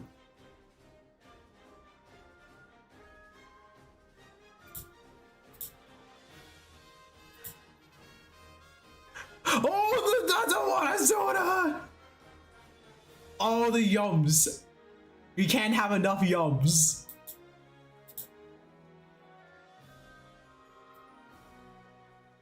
Okay, I'm gonna make you blue. Yeah. Actually, I want to make it look like a blueberry. Hang on. There we go. That's incredible. Alright, we got Baby Faker versus Clear Tea. Baby Faker is an awesome name. That's really funny.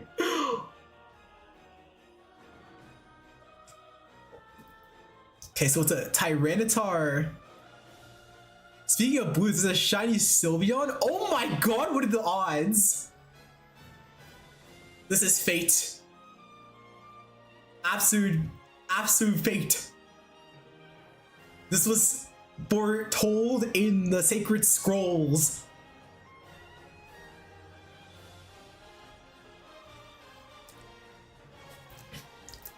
Okay, Incineroar is gonna come out. Incineroar is a really nice Pokemon to have into this Tyranitar and also into this Excadrill. Even though both Pokemon hit Incineroar for super effective damage, they're both physical. And that means they can get intimidated. Intimidate is just so good into physical attackers to the point where if you have an ability that stops Intimidate, or at least turns it into your benefit, you are automatically seen as a little bit better than otherwise. It's so interesting.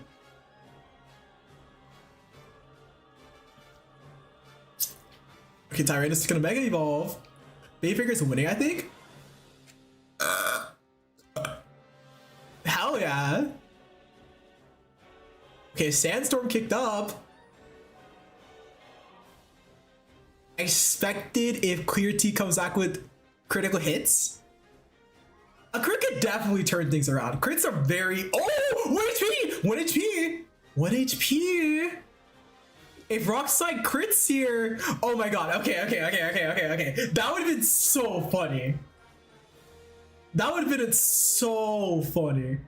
This one is still really good, honestly, for Clear Tea. Oh, actually, it depends.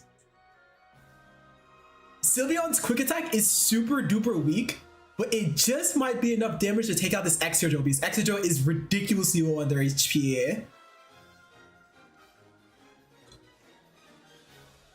Let's see.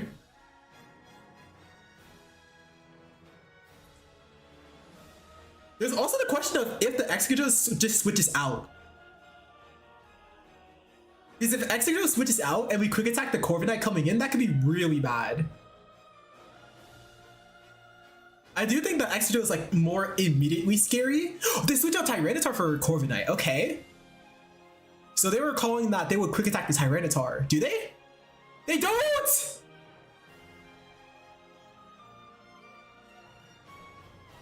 What do we go for with Incineroar? I'm assuming Throat Chop. Yeah, Throat Chop, Throat Chop. Oh, wow. So he says, oh wait, they have another Pokemon? Yeah. It made that last turn so scary.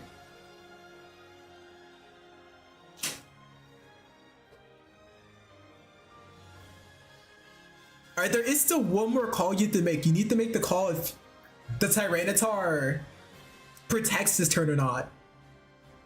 Because it could protect, and then Corviknight could go for something aggressive. And that could be really scary. I believe in the story of a comeback. A comeback here would be really nice. It'd be really, really cool to see.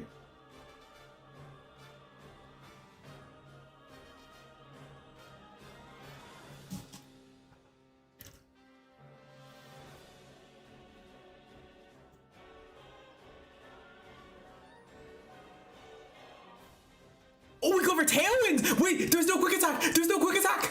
Oh no! Rocklide's gonna go first! It misses it! That might KO the Sylveon though! Yeah! Oh! We got greedy! We did a quick attack! Oh, the 1 HP too! Oh my god! Dude, what a scary position. But Clearance, he clutched it out there. That was crazy. You had to make the perfect calls there. That's insane. That was insane. Comeback is real. Yes, yes, yes, yes, yes. Oh my glob.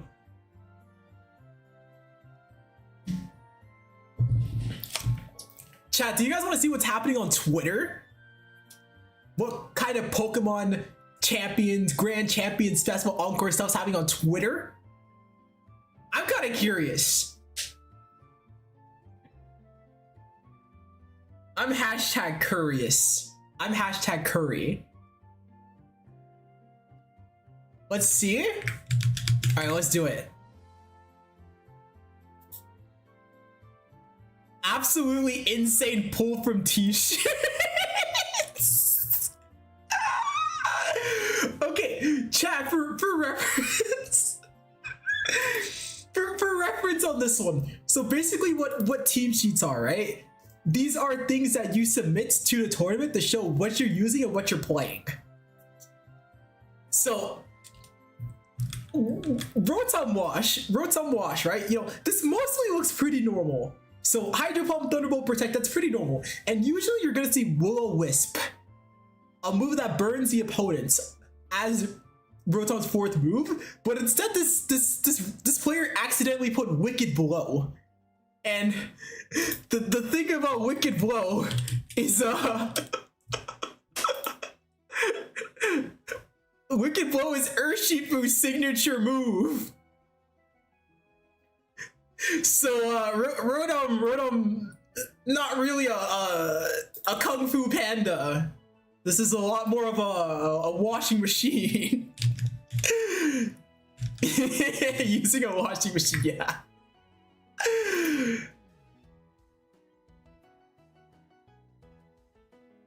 Oh yeah, okay, that's a post from this player got second in the first international tournament of Pokemon Champions. So he is ridiculously good. This guy's talking about, he's asking a question to people. It's pretty cool.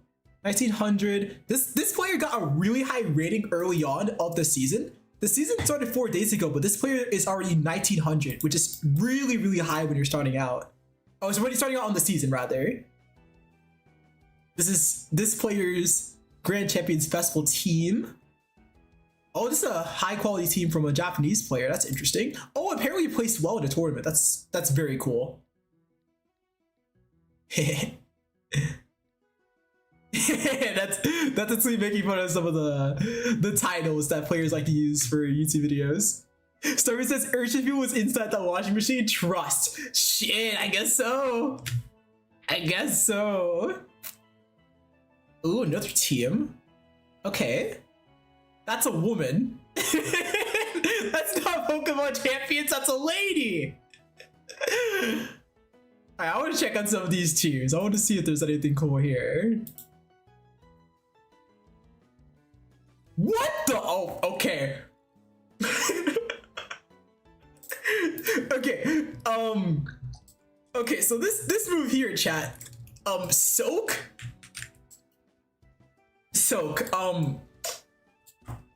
Oh god. Okay, so what Soak does is, if you use this on a Pokemon, they turn into a water type. You take whatever type they were, you X that out, and you replace it with water. And normally this move is terrible in VGC. There's like next to no reason to use it. But this team has the idea of pairing Soak on Basque Legion with Zap Cannon on Mega Raichu Y. If a Pokemon is a water type and they get hit with Zap Cannon, they're probably just getting one shot. So it's a bit of a silly idea, but it can work at times, and it looks like this team is built around that and a few other ideas as well. That's pretty cool. That's pretty cool. Pretty hashtag cool. It was like Joe is also watching the main stream. Let me tap back in. I'm curious on what's happening here. Oh, yeah, we do have a game. Chat, we have another game. Wait, this is another team with Sand. But this time, the team with Sand has Skull Villain, which is just like this pepper-looking Mega Pokemon here. Well, the other side has Megastar Raptor. Megastar Raptor was literally the Mega Pokemon we fought in the last set? Second to last set? The second to last set that we played of the tournament. So that's pretty fun. Shoutouts. Shoutouts Megastar Raptor. Giga Trade into the Protecting Garchomp. Interesting. Knockoff as well. They brought this Garchomp down. Jesus Christ.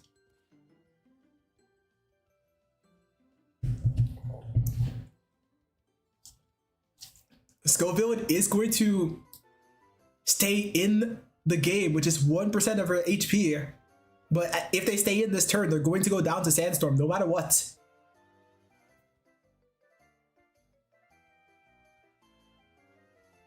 This is a bit of a weird spot for Garchomp because Garchomp is objectively in a good spot, but it doesn't want to get burned. And if you ever do any damage to Skull Villain at all, like whatsoever, you end up getting burned. So you have to play a little bit tactical, a little bit surgical with your Garchomp here to take advantage of this spot without getting burned. And it looks like they found the way. They're just gonna go for Fake Out with Incineroar, and that immediately takes out the Skull Villain, meaning that Garchomp can go for this Earthquake for free! They do KO their own Incineroar, but they do insane damage to their Tyranitar, and honestly, that's worth it. Starry says a family with their guard dogs versus some giants.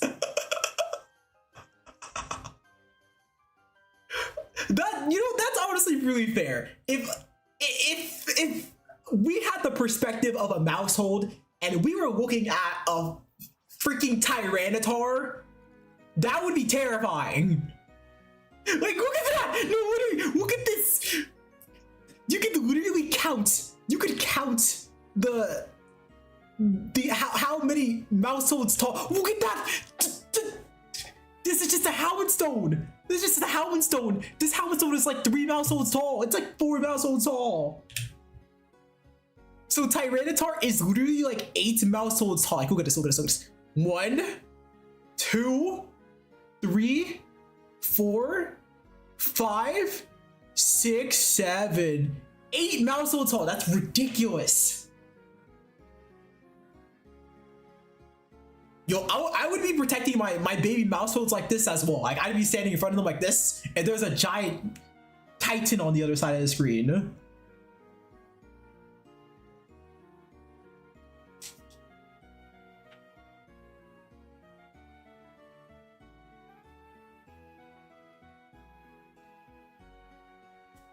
With a stare down right now. I mean, Houndstone is pretty darn scary right now if you're the opponent. Like you have to play against this guy like so tactically. But I think you absolutely have the tools to with your follow me, for example.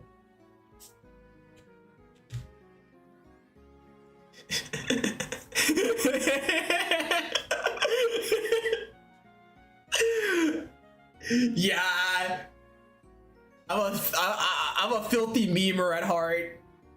Filthy memer. Oh, okay. So right there, Sand Stream just ended, meaning that Mousehold isn't going to take any more chip damage. But what really matters is that Houndstone isn't getting its doubled speed anymore. Houndstone is really nice on sand because whenever the sand is up, you're like basically always moving first. But now you don't have that buff anymore. Dragon's gonna go into the Tyranitar, and they're, yeah, this is rough now. This is super, super, super rough. Houndstone, what do you go for? Disable! Disable so they can't go for follow me for basically the rest of the game. Oh, that's very scary. That is an excellent call. So you can protect your Garchomp, and well, you can protect your Garchomp literally like this, yes, but you can't protect it from Last Respects. They're trying to charm the Houndstone. 7% is out of their whole mouse head was gonna explode. It's like an attraction. They're trying to prevent it. They're trying to stay up. They're trying to not get booms by the dog facing them. Another charm. The crazy part is that even though this Houndstone attack is literally -4, I don't know if that's gonna save them from this Garchomp or from this Last Respects. Like I literally don't think it will. Alright, let's see. It does! It does! It does! It does! Oh my god.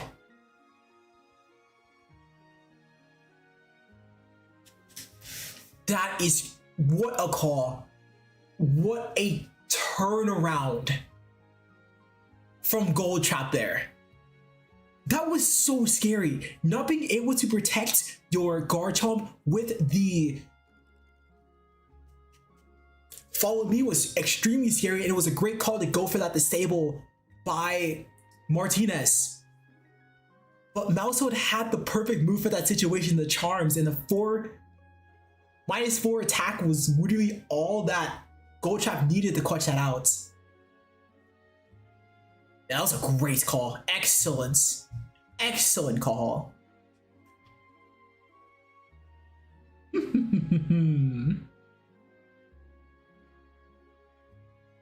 Very impressive, chat. The imp is restive right now. Yikwim?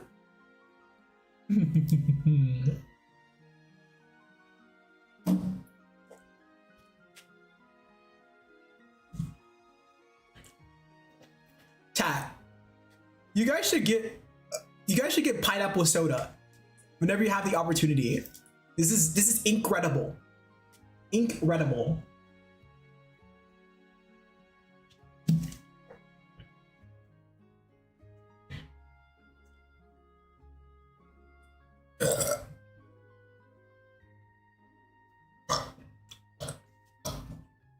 I'm curious on what they're gonna lead. Because in the game we saw before, right? Staraptor was at the front, but they also just got booms. And they got boomed pretty fast. So will they lead Staraptor again?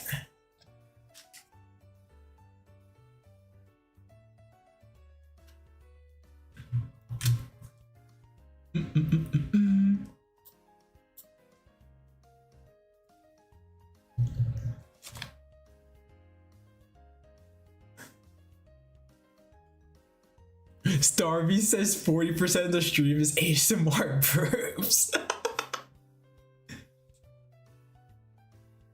Soda does incredible things, I will say. It does outstanding things.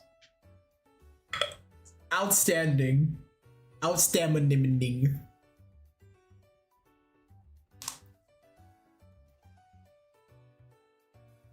I haven't had Coca-Cola in like a week though. Coca-Cola is such a good soda. It is incredible.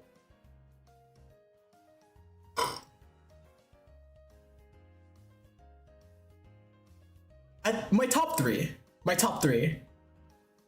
Cola, Pepsi. Oh god, I don't know what my third favorite is.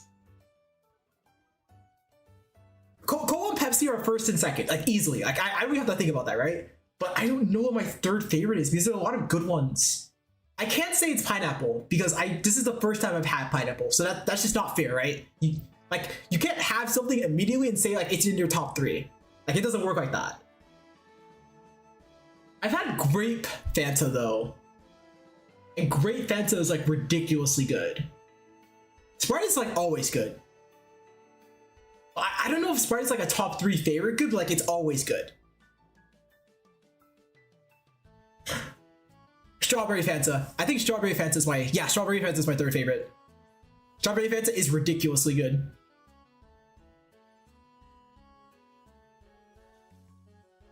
The red flavoring with it is just, it's actually insane. It's so good. I could have like 5 liters of those. They are like insane.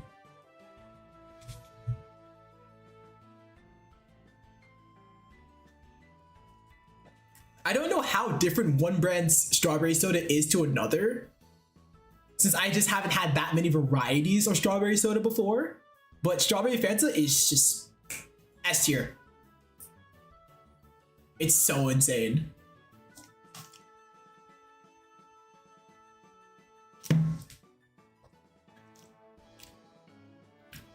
Okay, we see Incineroar alongside Staraptor. And Starvey says a cat and a bird, yeah, versus a dog and a bird. Yeah, we got like these two flappers, and then we have classic race of cat and dog right now. It's pretty hilarious. Oh, big close combats. Oh, but this Brave Bird is gonna do a fair bit of damage. Yeah, just like 40%. That's pretty significant for your Mega Pokemon. Flareblitz is going to connect and take out the Corviknight though. Oh, this Staraptor could start getting out of control. Did we go for the last respects into it? Oh, we don't. No, Doggo already moved. If Martinez isn't careful here, Staraptor could start going ballistic.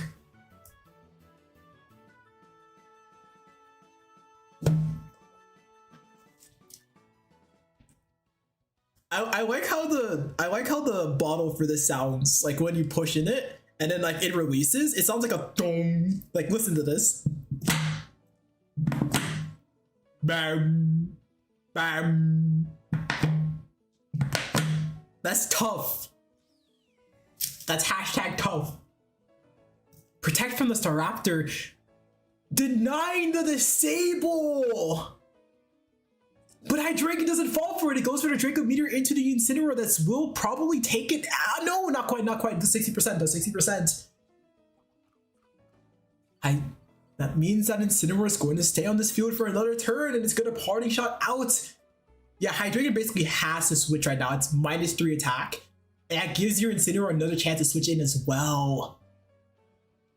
Very great player on the disable by Gold Trap right now. And a Mousehole coming on the field as well means that you can't even go for last respects into the Staraptor.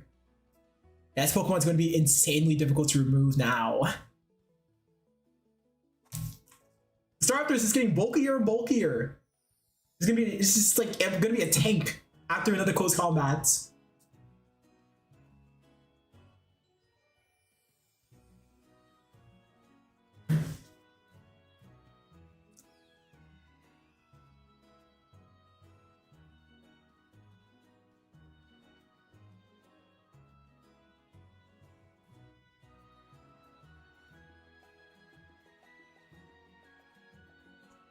Question is, who do you swap to?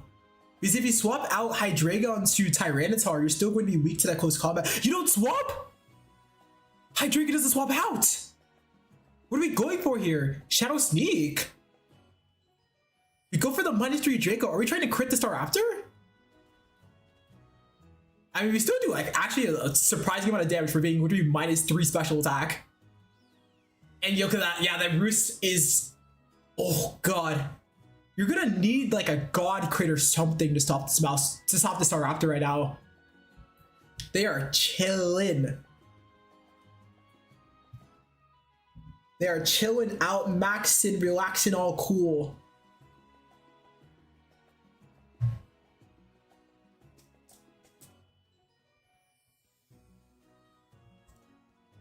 So I was asking how your matches go. Hey Twilight! Great to see ya! It was very insightful. Very, very insightful. I learned how to use my team in a really clever way. I especially got a lot of practice understanding the speeds of my team and how I can confirm safer KOs as well as when I can play more defensive versus more aggressive. So I'm very happy about that. I have a new idea for what I want to do with my team as well, which I'm very happy about too. And overall, the game itself, I ended up going 2 set wins and 2 set losses. Both of my losses were game 3 sets, so I never got shut out in any of the sets either. I definitely think from a practice standpoint, this is like one of the best practice sessions I've had in a while, and I'm really happy about that. We're gonna keep the practice up. We're gonna keep the games, the gym, the gym. We're in the gym right now. We're literally in the gym, chat. 1, 2, 1, 2, 1, 2. I'm doing jumping jacks right now. I'm not doing jumping jacks, but just pretend I'm doing jumping jacks, okay? Okay, can you all pretend for me? Let me get a visual. Let me get a jumping jacks visual. Alright, look at this. 1, 2, 3, 4. I'm moving at this so fast. 8, 9, 10, 11, 12, 13, 14. You guys see the speed on these jumping jacks? Is this not impressive? I'm impressed. I'm impressed. I'm personally impressed. 15, 16, 17, 18, 19. This is insane speed. This is the world's fastest jumping jacks you've ever seen. Wait! Starby says, I think if you jump, you'll make the earth crack.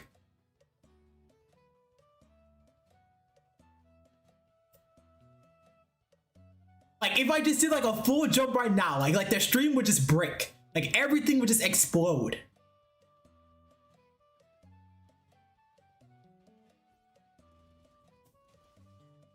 Let me test this theory. I want to test this theory right now. I'm very curious on what would happen. Alright, are you guys ready? You guys ready? Alright, 3, 2, 1.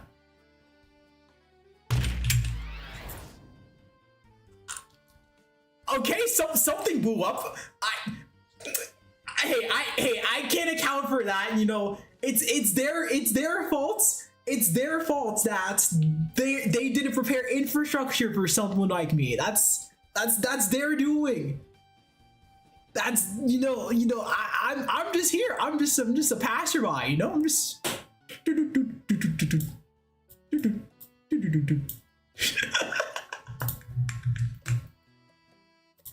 I'm just a passerby, you know. That's their problem now.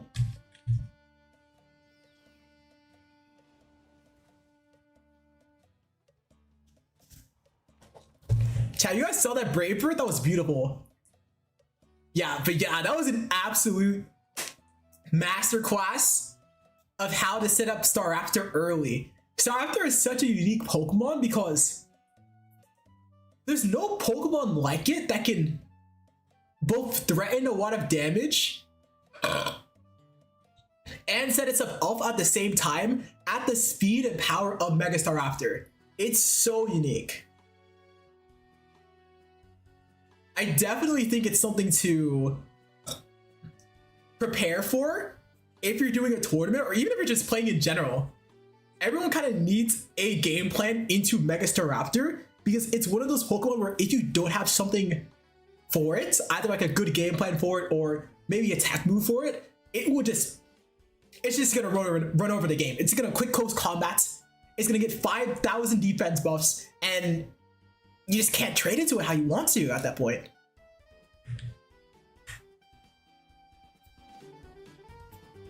It's definitely impressive.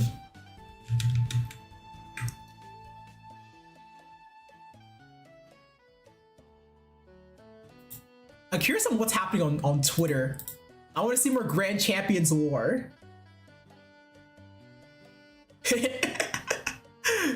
Why I should say they call me 007. 0 hours of GCFE, 0 sets played in prep, 7th large G changes over the past week. Oh no. Why is just kind of poking fun of themselves here, saying that, hey, if you're playing in a big tournament, you should probably prepare by doing tournament sets ahead of time, and you shouldn't be making large changes to your team before making up those practice sessions. So I just kind of like poking fun at themselves here. I thought the run was good. Ooh. We got a clip here, chat.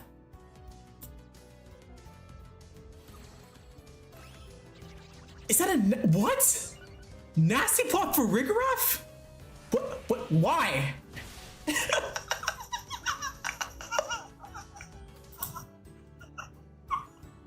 What? What?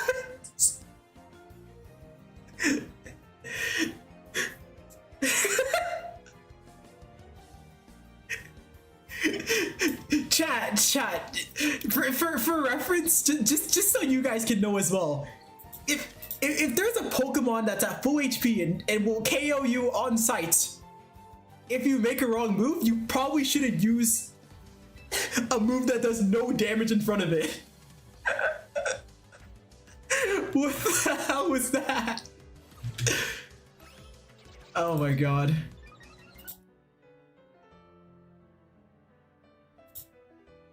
That's incredible. Chat, there's so many tabs. Oh, there we go. Wait, this is a cute soundtrack. I like it. W sounds. Meow meow meow meow meow. Let me see. I'll put back on my Polish.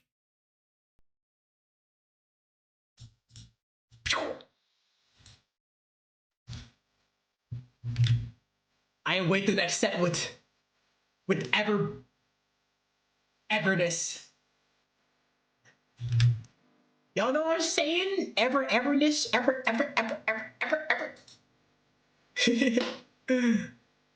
Oh.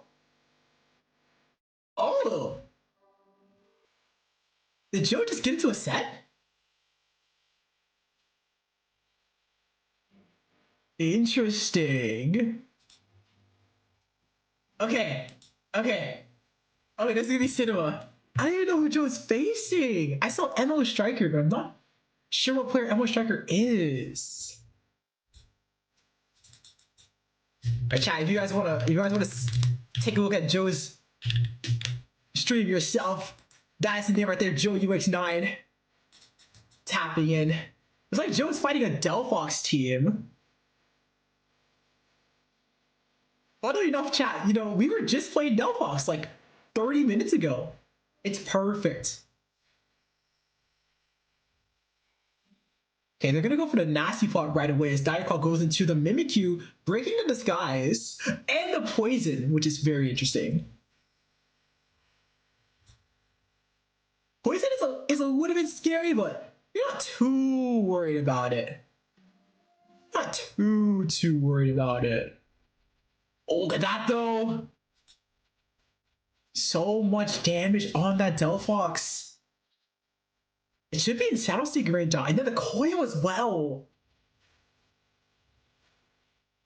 Coil means that Milotic is really not going to take that much damage from anything that the opponents are doing. And you have more accurate hypnosis as well. So if you just want to make one of their Pokemon just head to sleep, head to bed real quick, you're able to do that with the hypnosis.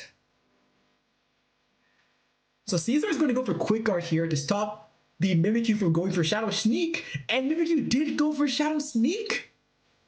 Okay, so Milotic's going to get a good amount of damage here. Side Shock into Milotic, but still hurt a lot because plus 2 does over half of their HP.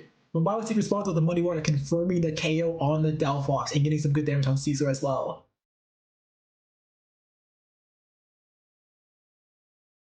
Very back and forth, chat.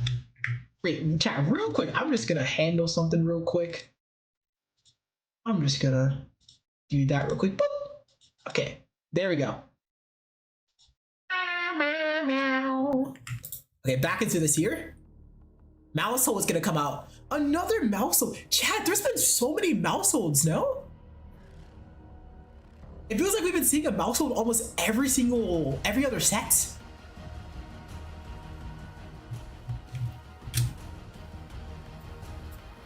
Close combat into Milotic here, and it survives thanks to the coil. Oh, the poison. The poison.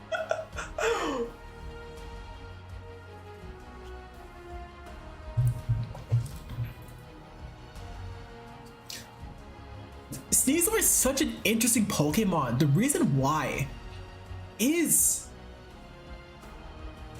Poison Touch, really. Well, there's a lot of reasons, but Poison Touch on a Pokemon this fast means you're able to get way more poisons than most players are used to.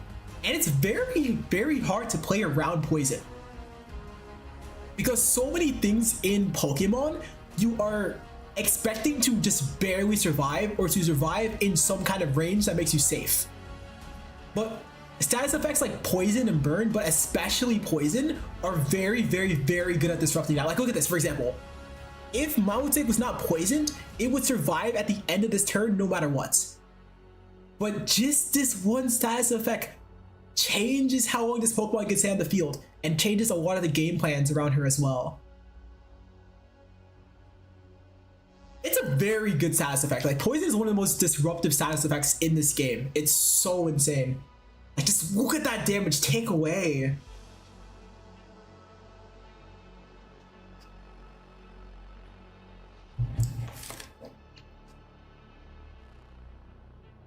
So impressive. Okay, Venusaur is gonna come out, chat. Venusaur. Raider. Raider. That's what Venusaur sounds like, chat.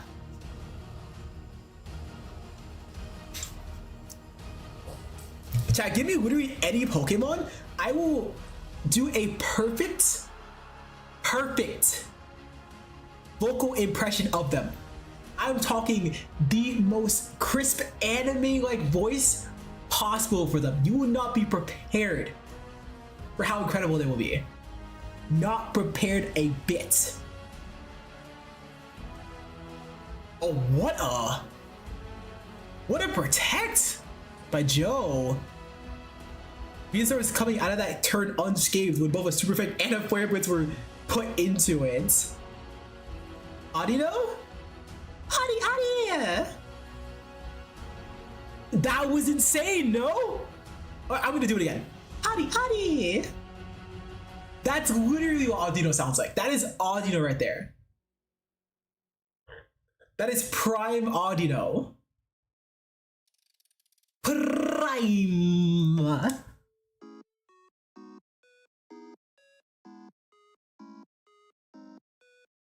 Nice Sludge Bomb. Very nice Sludge Bomb.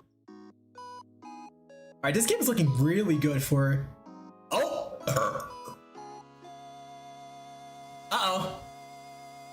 Oh, okay, Focus Ash, never mind, Focus Ash. Yeah, I was gonna scream. I was like, what? The Venusaur survived the 1 HP exactly? But that's Focus Ash. That is a good spot for Joe right now.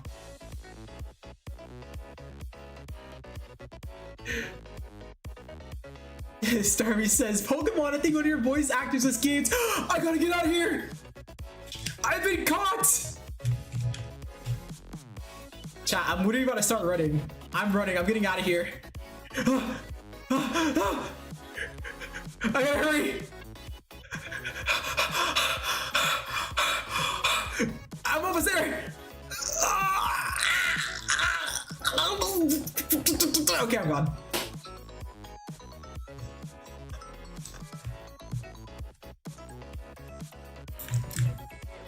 Stop right there! No! You oh shit! I just tilted the whole screen. You look. We lost her. I'm literally unseeable. I have hidden myself perfectly. Real perfect disguise right here, right now. I can't be seen one singular bit.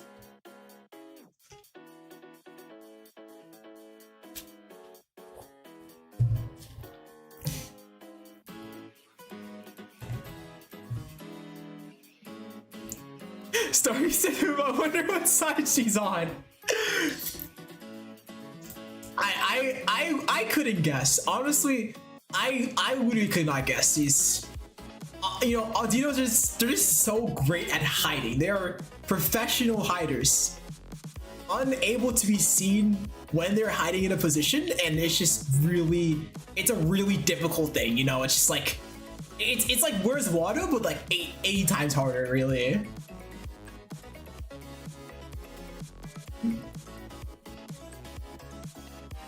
Oh, who's that? Oh, oh!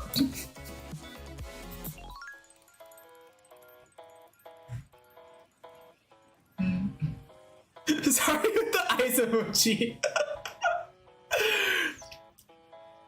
I think we caught Audino, guys. I think we saw her. Maybe just a bit. Just was that just a win? Yeah, actually, I think it was just a win. You know, just a large breeze.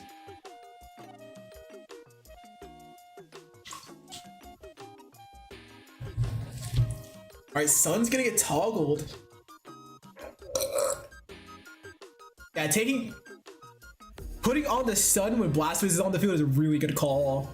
This is really gonna slow down Blast here. And Blastoise protects itself.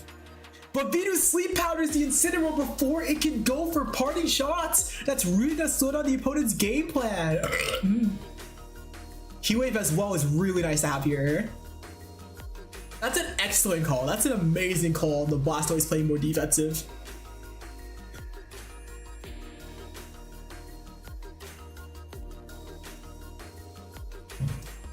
Yeah, this is one of the things about having Blastoise. Sorry, says the bird. The moment was just so hypey. I just had to. My body just reacted with how hyped the insane the moment was. Like I was shaken to my core. Shaken. Hospitality to heal up Incineroar, and I'm pretty sure this Sinistra has an Aqua Berry, but let's see. Sludge Bomb's gonna do a good amount of damage to it, but the poison, that might actually matter. Heat Wave connects. Oh, there's no Aqua Berry. That Sinistra is gone. Wow. Yes, this is the thing about Blastoise. If you use Blastoise against, or in a matchup where the Sun is relevant, like opposing Charizard, it is just so hard to play this Pokemon. The combination of Venusaur being able to hit Sleep Powder and just stop. Look at that! That's another one! be real with y'all. I'm gonna be real. I'm gonna be a Hundo Burger. One thing I was thinking about was not burgers. Actually, one thing I was thinking about Pokemon was that if I fought a team that had a lot of sleep moves, I wasn't fully sure what I would do. The thing about sleep is that it's really hard to stop sleep from happening without really picking niche stuff. Like, you have to pick stuff that covers sleep, but also does good into other things. But the amount of things that are actually good into sleep and other stuff is just so little. Because there's like Lumberry, but Lumberry isn't going to be that important, and there's so many moves that are, so many items are just overall better to put on your Pokemon. But what Joe is doing here is having two Pokemon that are amazing at putting their Pokemon to sleep, and just taking this to high heaven right now. Joe has definitely made a lot of really good calls when it comes to the team decisions, like the move chosen, the items, the strats. It's powerful.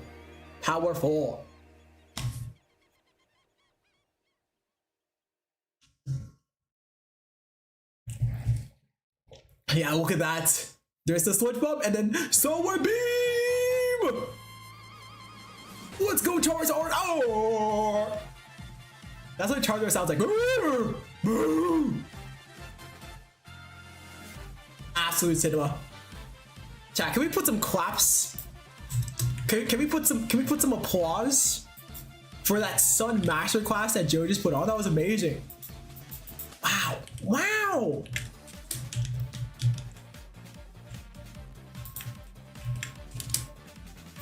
Absolute cinema.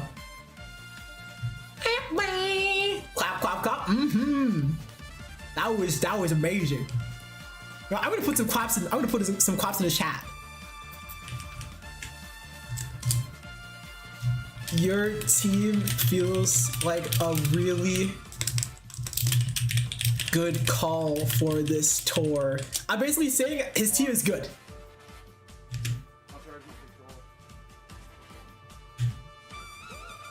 I want to see if he hears it or reads it. Let me hold on a second.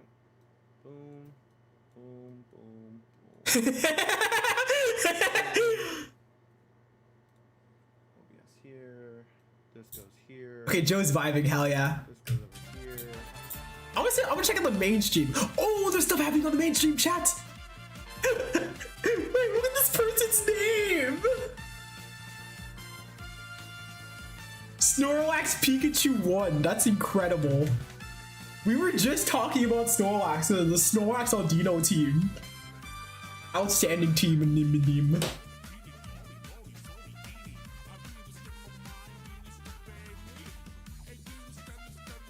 NSC finalists. Is that? Wait a second. Is that Eric Rios? Story says, I just realized the final thingy is basically Gen 1 Pokemon. It's like 2 hours ago. Yeah, we talked about Snorlax like so long ago now.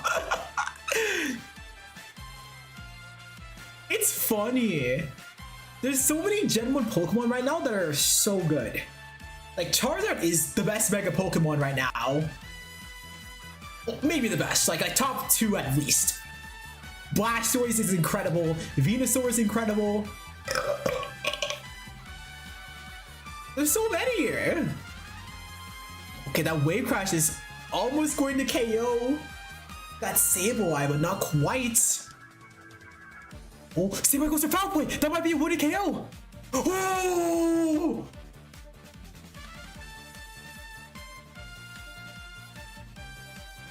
That's an OHKO! That is huge. If there's one Pokemon that you want to one-shot, it is Bastion Region. That Pokemon can give you so much trouble at each point of the game. Tiny yet dangerous, yeah! Sableye said, mess with the Gremlins, you're gonna get foul played, you're gonna get OHKO'd. Yeah, that is insane. That's so huge.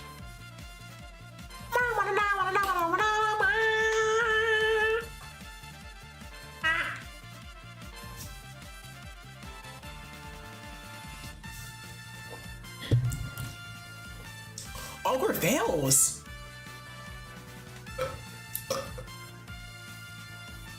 Sorry, he said it's almost 4 AM gig. Oh my god.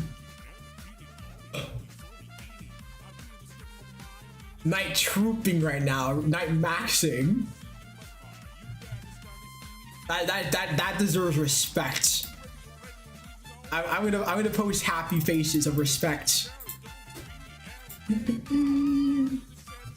8:44 AM. Oh my god. Right on the dot.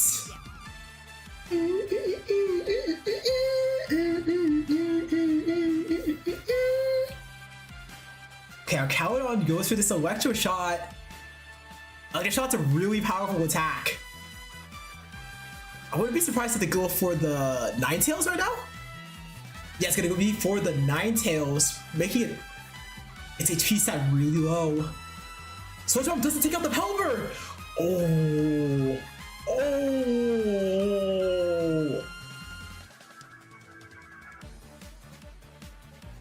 So much has happened. Okay. Topo has taken out Snorlax Pikachu's main damage dealer with the Basket region. They're take a drink donut? Okay.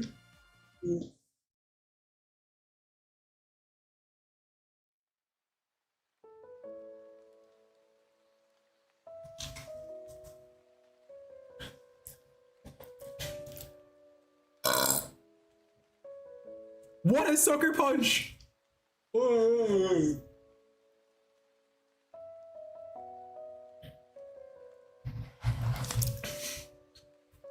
I want pineapple soda. This is awesome. This is amazing. Top 5 sodas. Number 5, pineapple. Number 4, pineapple. Number 3, pineapple. So you're asking, why is this so calming? Yeah, we got this like super soothing song. Like these players are fighting their butts off, and then we're just listening to. It's not that it's too calm for a little battle. Yeah, literally. We need gladiator music. We get some gladiator songs. I know exactly what to play for a gladiator song.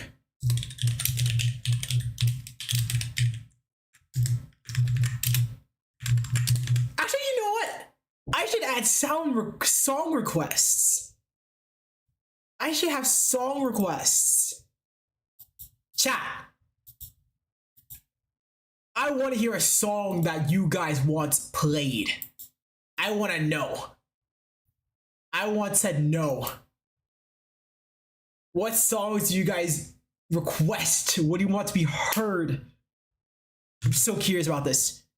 Somebody says, do Peachy Key. It's epic. Peachy Key. By Moa Moa Jumpa. It's time. We're gonna listen to Peachy Key. Let's do it. I'm down for this. Oh, this is really beautiful. Okay, I'm down for this actually. Yeah, this is great.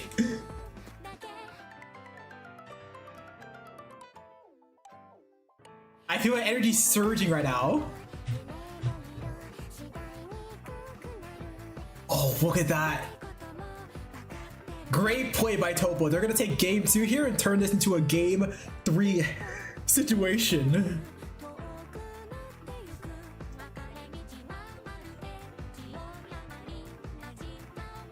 There says my queen Irie is rising. Let's go Irie.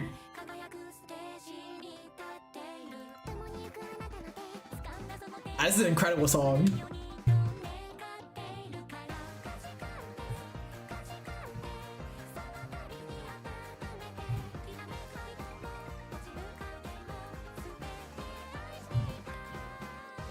I want to add this to my playlist. This is tough. This is tough.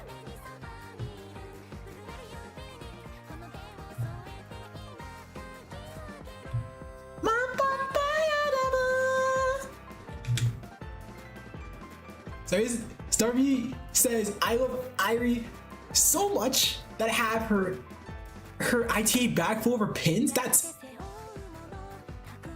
That's incredible.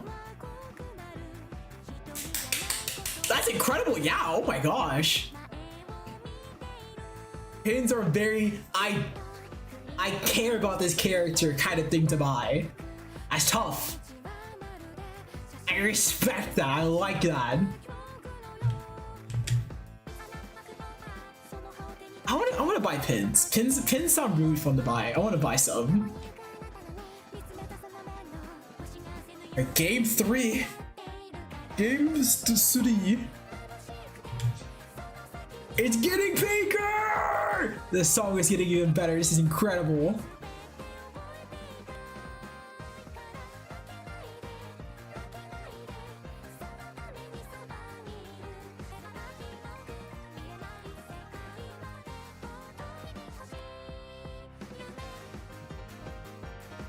Yeah, I like this. This is good. I like this. That piano is going ballistic.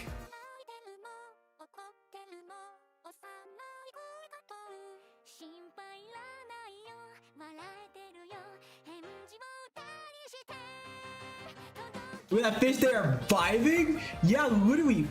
Basky Legion is hearing the music as we speak. His tail is waggling like a dog. A fish dog. Draco Meteor misses! Oh! Oh! No! If Draco Meteor landed there, this Venusaur would be down! Wait, the confusion. If Venusaur hits itself in confusion, we could be back. Oh, Venusaur's just gonna swap. Oh, wow, did I even give them the chance? Wow. Pelipper's gonna swap as well, though. Walking in Sableye here. Last time we saw how much damage the Sableye could do to the big fish, but it's not gonna be able to go for that as easily this time around. Where'd the music go? Electric Shot's gonna go into someone. Oh, okay, not this turn. Oh yeah, not this turn because they switched out. What a play! Dude, this is crazy. This is so back and forth. I like it.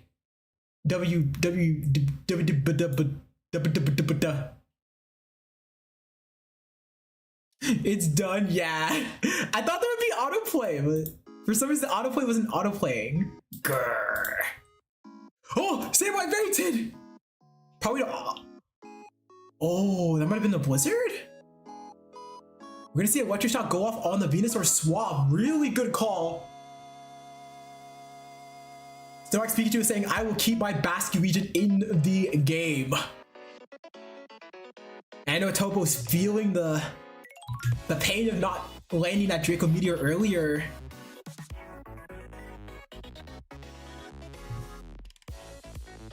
Wow.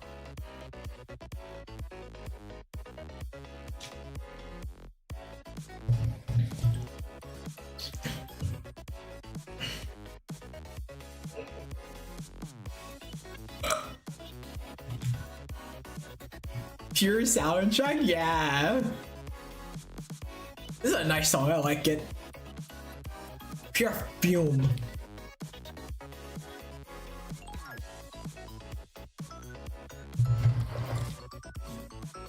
Flash Cannon is gonna go up into the Protect! Snow Ice Pikachu is making every single correct call right now. And now, this Arcaludon is only gonna have rain control for one more turn. Starview says, search up Azali, then you'll find the song I recommend. I'm down. Okay, let's take a slight pause here.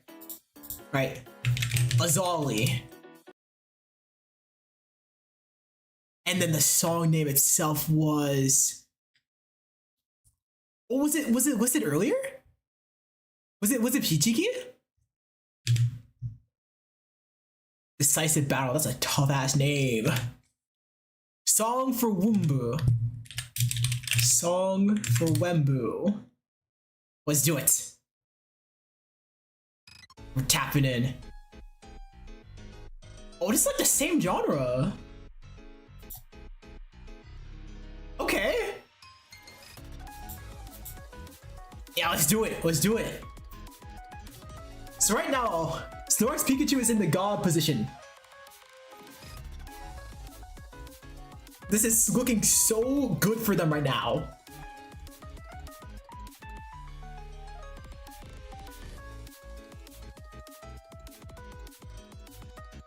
They have very easy access to their rain control, to the weather control, by swapping out Ninetales here and getting it back in. And by doing that, Swampert will no longer be able to use the Swift Swim, nor will Arcaludon be able to easily go for Electro Shots. So Topo really has to make this turn count. It's gonna be protected by the Venusaur. But Venusaur's HP is pretty darn low. Wave Crash does go into Ninetales slot, meaning that King Gambit will take a lot of damage but narrowly survive. Arcaludon goes for a Electro Shot, but is this into the Venusaur or is this into the Ninetales? We're gonna have to see. Such attack raises. It goes into the Venusaur!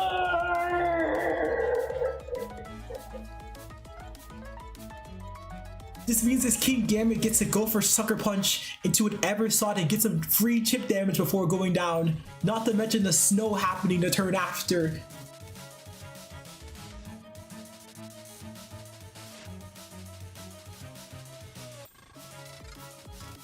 This is a very fitting song for the vibe right now. Protect from the King Gambit! What does the Venusaur go for then? Yeah, Wave Crash is gonna bink off the Protect. Venusaur, what are you going for? We're not gonna find out. This means that the weather control will now be in Snorlax Pikachu's favor for the rest of the game. Now, Swampert is a bulky lad. Swampert can take a couple hits. But with Swampert already being chipped, and with Arcaludon not having a single defense boost, things are looking pretty darn rough for it right now.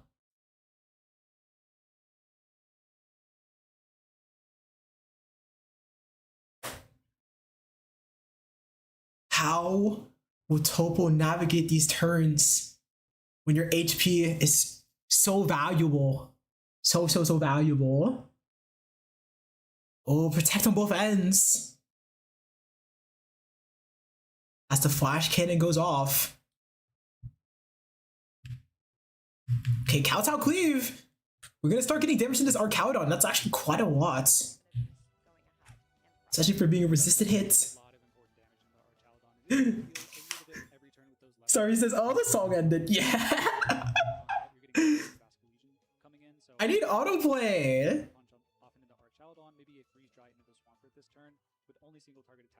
Alright, let's see here. King Gambit still has a Sucker Punch to go for before properly going down. But you do want to make the Sucker Punch count. Sucker's going to go into the Arcaludon, making it go so low. This likely means it's going to be in range of that Basculegion Last Respects. And yeah, the Blizzard basically, oh yeah, that's extremely rough. We got +3 defense now, but that's not necessarily going to save us. And Wave Crash is going to give a Basculegion a free switch. We do get a KO, which is great, but woo! Snorlax Pikachu. Looks like we might have had a huge turnaround here, folks. Now the Ninetales goes down into this 2 versus 1. Wait. Hang on.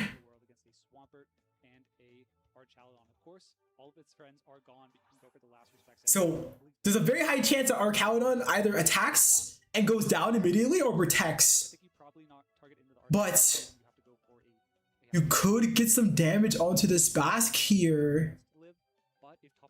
that and goes for a protect on the Archaladon or either slot correctly, that just wins the game on the spot. So If this is a slow basket legion, this might be really bad actually for Snorlax Pikachu. and even if it's able to survive at high horsepower if you target correctly. See, moments like these are the ones that give me anxiety when I play Pokemon. What do you go for here? Do you choose to Rita Protect? Okay, are they Do you go for the Aqua Jet? But that might not KO. Wysodex is going to go off before both of them. knocking it out, and what is That does take the Archaudon down. Crash, superpower, but it's gonna be the Okay, high horsepower. Is it able to knock out? Oh! Next turn, last respects, 200 base power is gonna knock out this Swampert. Mateo gonna snatch victory from the jaws of defeat. There's no way for the Swampert to outspeed. Snow is up, no Swift Swim. Last 2%. Swampert goes down. That Basket Legion lived on 2% and keeps Snorlax Pikachu's undefeated record going. Snorlax Pikachu gets into day 2 after that. I think, yeah, truly a missed opportunity by going for the freeze. Oh my god. Chalon being able to survive, it did survive, and as a result of that, yeah, it made things extremely. That was so close. It felt like Snorlax Pikachu was so ahead once the rain control happened, once the Basket Legion was able to safely live so much of that game, once the Venusaur missed or dodged the Draco Meteor. But Topo just brought it further back and back and back and back, and then it was even. But then it just came down to a roll at the end.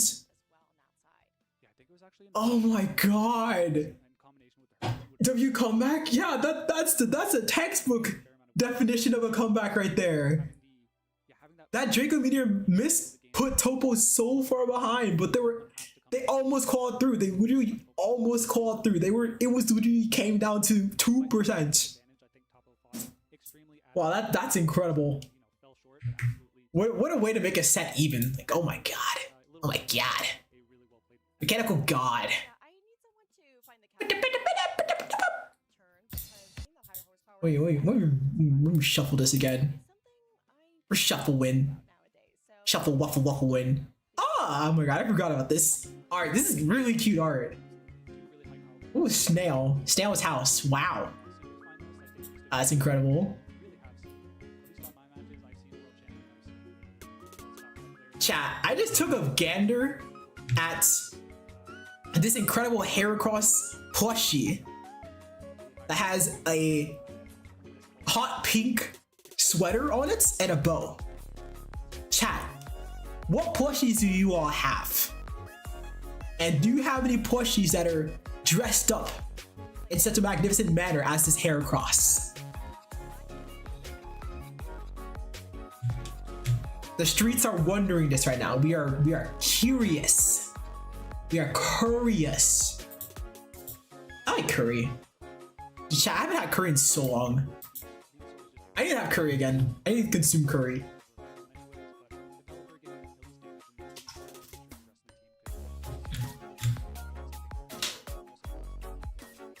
So is this, I don't have any Poke plushie? Ah. Starby, the day you get a Pokemon plushie, your life will change forever. But on Dino, real. So real. So hashtag real. We need to get this Irie and Audino. We need it. Hashtag all caps need. Enter. That's us right now.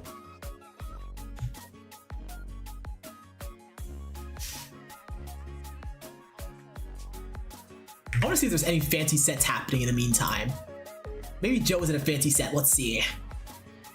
But Joe's watching Federico Caparesi and Relentless Rogue. Hell yeah.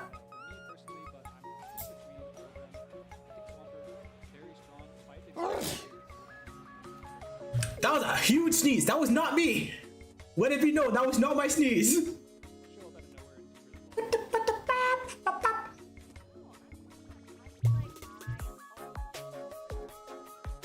Okay, so we got Charizard and Venusaur. Venusaur! Venusaur! Facing against Archaudon and Grimmsnarl. Grimmsnarl!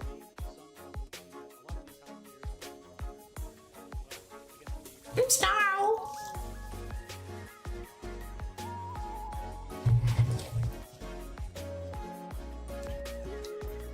Oh.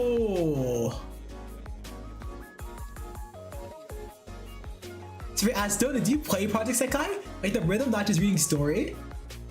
I played the rhythm game a little bit. Like for a good 3 months, 2 years back. It was really fun. I played some of the my best clear, and the clear I spent the most time on when I played was a Tone Demo Wonders expert clear. I completed the hard, and that was extremely difficult for me, and I was like so happy. And then I did the expert one like all day one day. I got like halfway through it, and then the days would pass, I would just keep grinding it, and then one day I got it. I was like, oh my god. That was me right there. That exact reaction. That's how it happened the day of. I was pretty happy about it.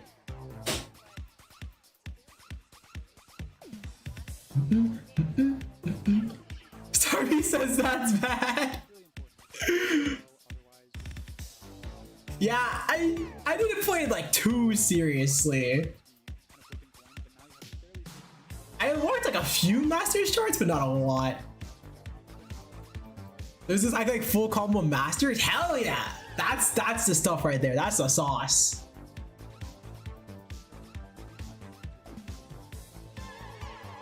I love how if someone gets really good at Project Sekai, they can make the hard charts look so simple. It's incredible. Huge strength. I love that sleep powder on the Venusaur. But from the Venusaur to the Arcaludon, and that Earth power as well is so huge. Oh, they wake up!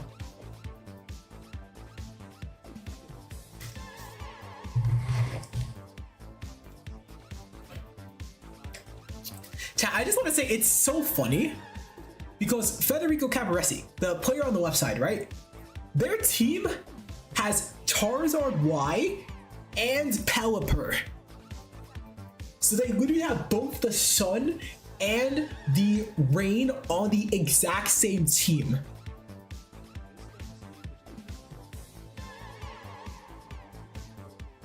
This is something that some players would bring up is like a pretty good idea, but it's not a popular style because there is direct anti-synergy with the Sun Pokemon and the Rain Pokemon. But being able to use Charizard is just amazing in this meta. Charizard is so good at so many different things to where you could arguably use it on any team comp. Literally, this is a team that makes Charizard weaker, but it's still a good Pokemon to use on that team. Like, Charizard is so good! Hey. Charizard is just ridiculous, absolutely ridiculous. So is this Charizard like overpowered? It's so funny because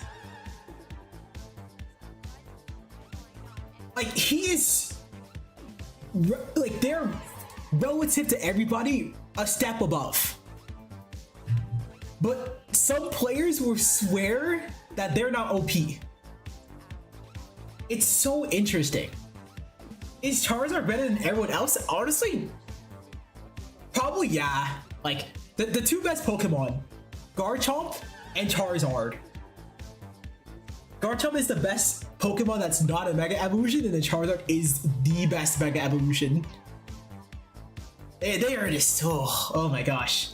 Flood is amazing as well. Flood is so amazing.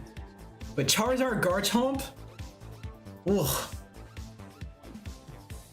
So this Charizard's been good for years. Yeah, whenever there's like there's so many different good Charizards. There's so many different good ones. Like of course we're looking at Mega Charizard Y right now, right? And Mega Charizard Y super powerful, pretty good speed, sets up the Sun, which is a weather condition that makes certain Pokemon ridiculously hard to beat, and in general hides weaknesses, better makes the strength better. It's just amazing. Dynamax Charizard, ginormous Humongozard. Just like, I want to get like a good size reference for this guy. Yeah, look at this. Humongozard. Absolute glass cannon. This Pokemon had a move that made it so if that move landed, the opponents would lose a quarter of their HP every single turn for 4 turns in a row. Basically, by existing, they would take half their HP in 2 turns. Just by existing, like not even taking any damage on subsequent turns. They would just exist and half their health was just gone. The Charizard is just ridiculous. This oh god. Zard is crazy. Sorry, said I remember Gigantamax Pikachu is just an orphan Pikachu that became big. Yeah. That there was a really silly anime episode about that. I was like, how creamy fighting Pikachu. This was a very epic battle.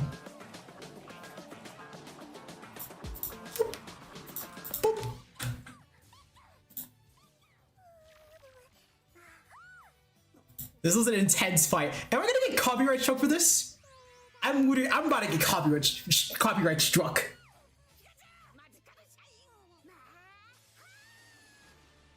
Oh, that's a sick animation. Oh, nice.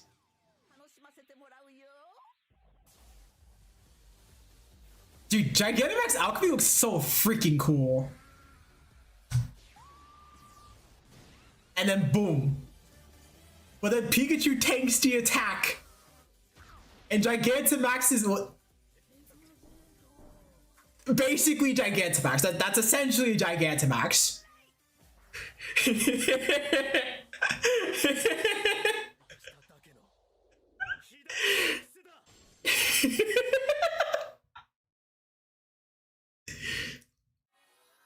The most powerful Gigantamax.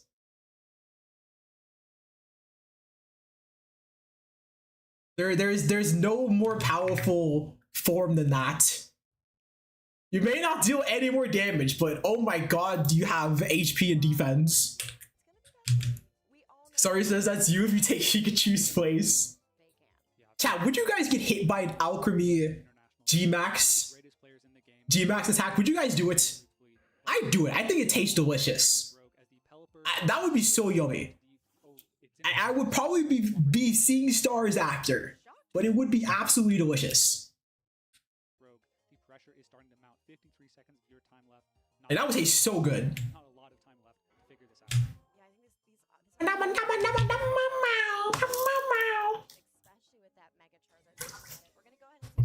Sorry, says, dang, it's already 6 hours? Oh my god, it is. Things have been going. Going. One more hour and the sun rises for you. Oh my goodness. Oh my guabbathy. They pretend airplane in the night sky are like shooting stars.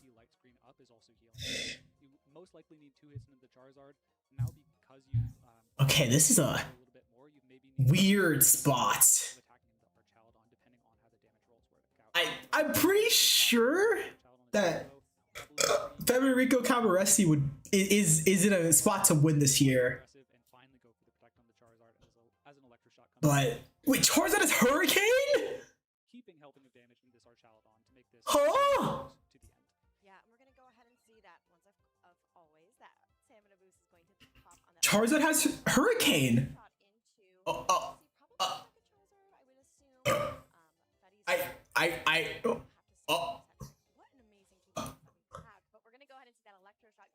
Okay, awesome, and Charizard survived. Yeah, the game's over.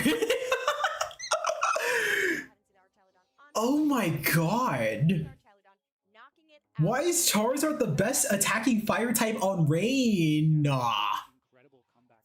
Hurricane is like wind relative? Yeah, I guess. Oh my god, what is this Pokemon? Charizard can literally be good at anything, dude. Charizard is just ridiculous. Dome.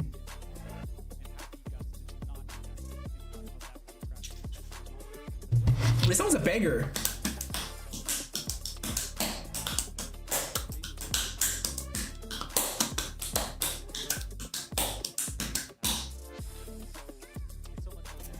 Chat, you guys like my drumming skills? I'm literally a professional drummer.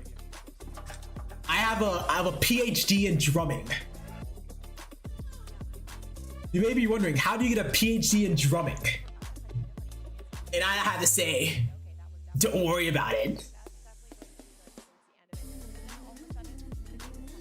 Starvey says, can I get a role in Discord for staying up 6 hours long?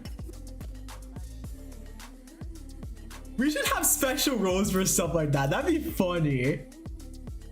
I would be the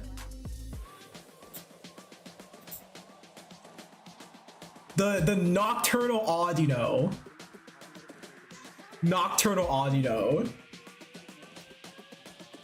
So he says like, yes, I am active. It's impressive. I'm impressed. This is incredible stamina. Stamina. Just like our Cowodon's ability, stamina. That's you. Stamina.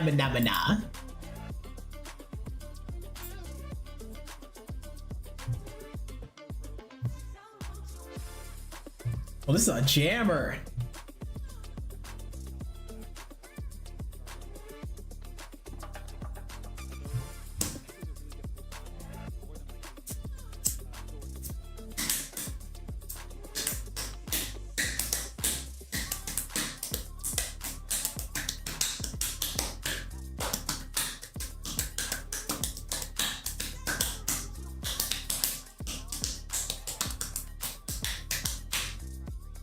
Dude, chat, funk is such a good genre.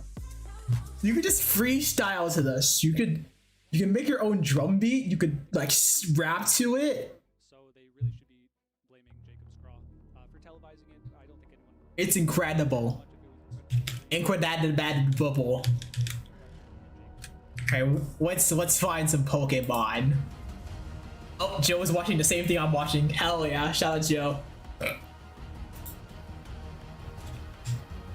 Joe UX9.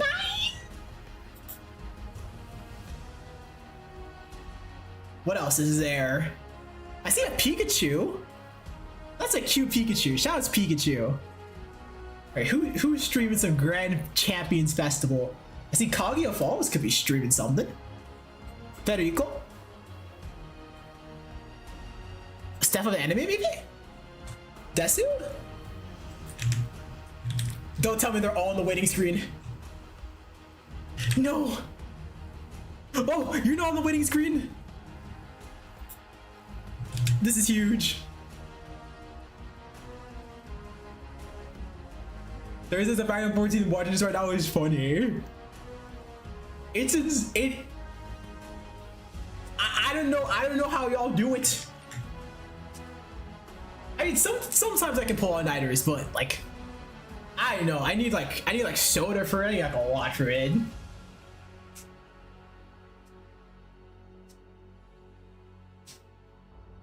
Wait, what is this? Is this the Grand Champions or is this viewer battles? I think this is viewer battles. I can't tell. But Seven's having a fun time. Hell yeah. So is this thing going on the holiday? Yeah. Wait, 1 second, chat. 1 second. Unos momentos.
It says I ate a dark chocolate. It was think sweet, a bit bitter.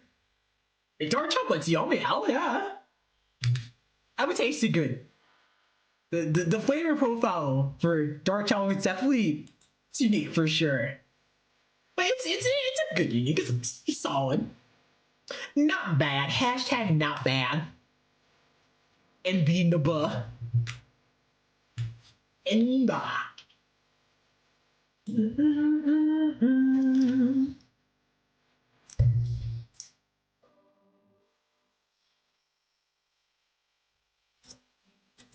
I need stimulation. Where are the matches? That's where am I from? I'm from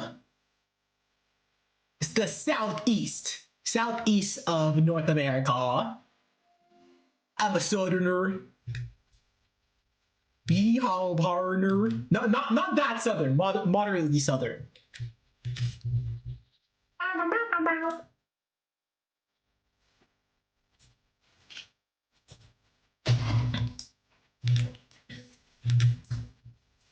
And if there's one good thing about America, it's the food.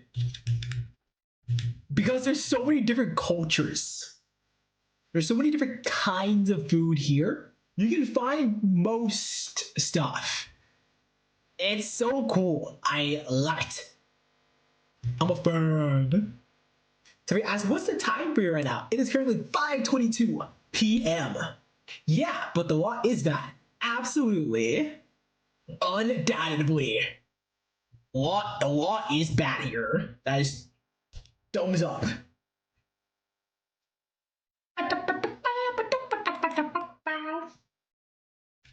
I want some matches. Sorry, it says PM.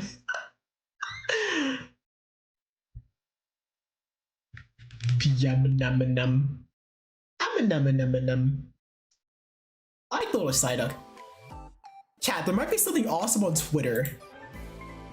I want to see what's happening on Twitter. My monthly singles basketball team? We aren't really looking for singles battles. We're looking for the Grand Champions Festival. The GCFE.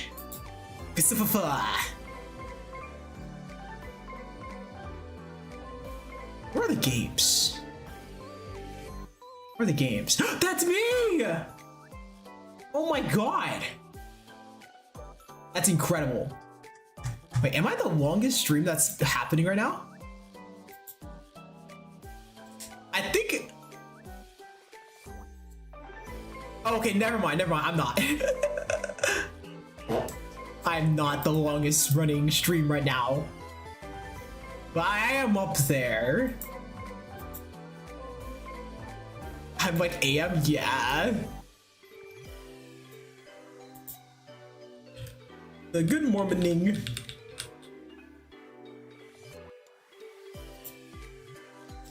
Oh, check out this game here. There's someone with 47.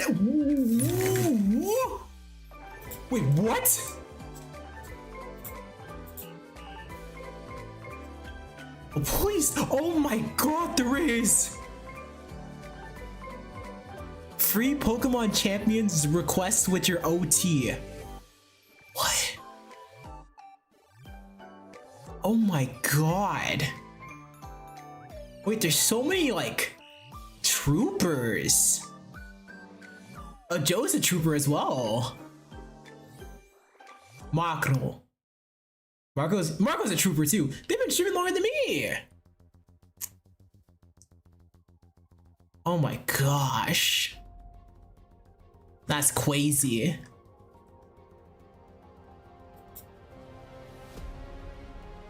Chat, I'm like leaning forward to just like zoom in to get closer to the monitor, and then like my tummy is just getting in the way. It's like a hitbox in the way. It's literally a hitbox. This is shocking. I'm shocked by this information. Did that Shadow Ball just one shot? Why did that do so much damage? You have to be +2. Chat, I want to look at this game because there's no other games going on. Technically, this is a rewind. It's a rewind, sure, but I'm curious.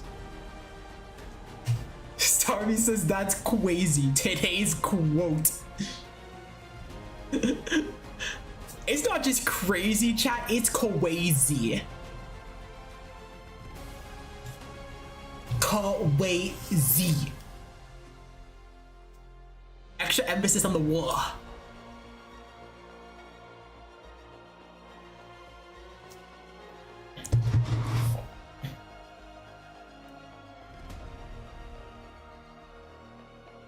What a stare down. These people are looking at each other. Okay, so this was the aura sphere that made Venus are pretty low. I'm assuming what happened was that the gold dangle got a boost. I'm pretty sure it got boosted up. It got a nasty pot or something.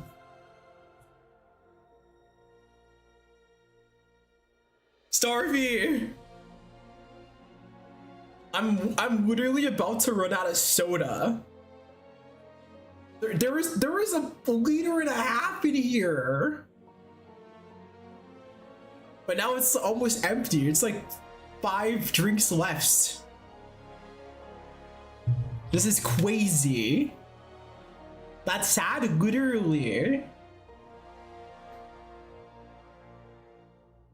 I'm running out of snack too. Do you have leftovers? Crazy! Yes, this is crazy right now. It's not just crazy, chat, it's crazy.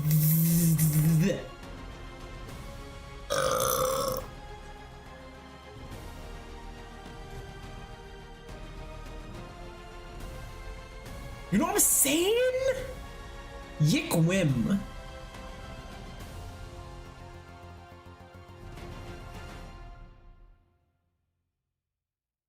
I'm so interested in this other team.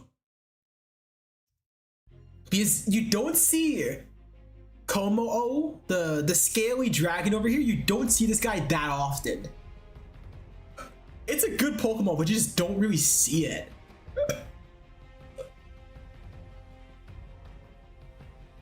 It with Goldangle makes a lot of sense. It's really interesting. Sorry, says our snacks got killed by your mouth.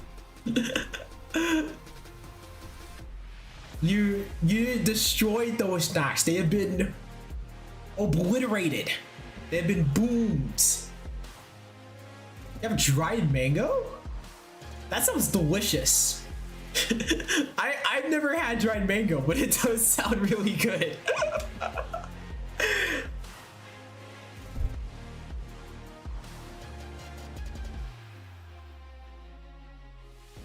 Oh, this is a funny spot. I think if you're trainer here on the left, you are looking good.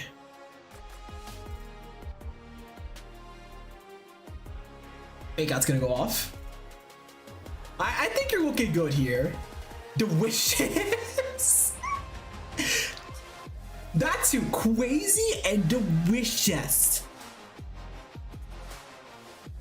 That's the vocabulary right there.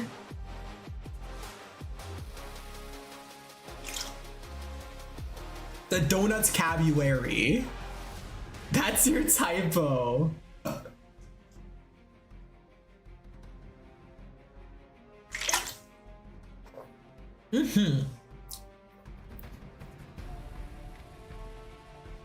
Crazy, delicious, weather ball. Like your mouse are instead of using R, use W. I speak in Uwu language.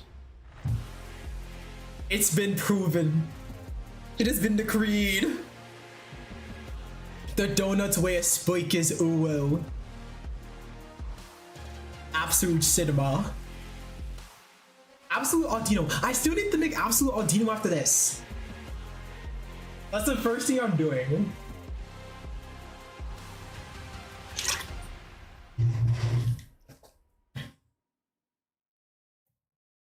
Starry says, yes, yes! We will make Absolute Audino post haste. Post haste. Ah, the Psyduck. Shy! Shoutouts to Psyduck. We saw that set. Show me something cool. Oh yeah, we never watched how the set turned out. The Mr. Rhyme team versus the Camera Up team. How did this set turn out? I'm so curious. No! Wait, is there no game 3? Oh! Oh, that's how the set turned out. Okay, understood. So it says, don't forget to give me credits. I'll give you credits for the Absolute Audino. It's absolute.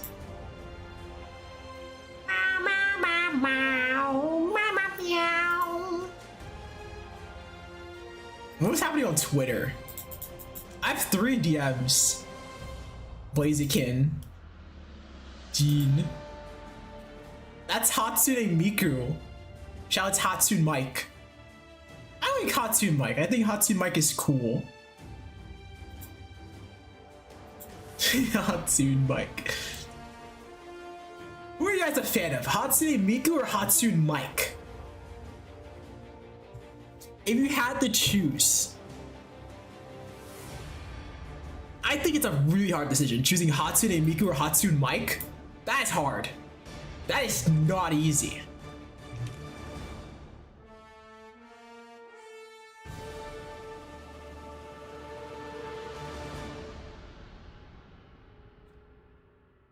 Alright, I'm tapping into the set right here. Basket Legion is a scary Pokemon for Rhyperior to be facing down. You got Camerupt as well, so if they turn on the Trick Room, Camerupt will be moving with the swiftness.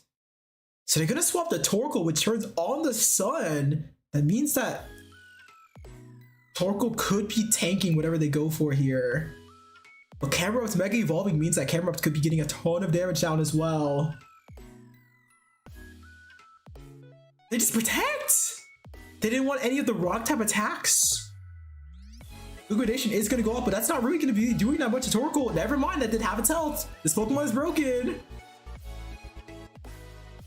Starvey says, I think the third option is best. Irie! Hatsune Irie is real. There we go. It's not about Hatsune Miku. No, it's not about Hatsune Mike. It's about Hatsune Irie. Get with the times. Actually, I have an idea. I have an idea.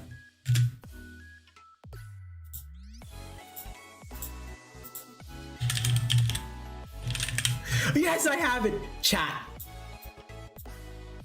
Look at this. This is literally Hatsune Irie live in the flesh. Right here, right now. I could literally sing anything. Anything that your mind desires. We have created Hatsune Irie from first principles. This is what is known as cinema. Oh, it's literally incredible. Hatsune Irie in Pokemon form, exactly. She's literally in the flesh right here, right now. Not absolute cinema. Oh, you're right. Absolute Audino! That is correct. I've clearly misspoken. I've misnamed Peak itself on the screen. This is incredible. I wanna be the very best, like no one ever was. That's the greatest thing you've ever heard ever in the history of humanity and Pokemonanity. A round of applause for Hatsu Diary. That was incredible. That was one of the best lines of musical literature I've ever heard. It was incredible. All right, she's walking off the stage. Hurry up! Dude, she's still going. She's running!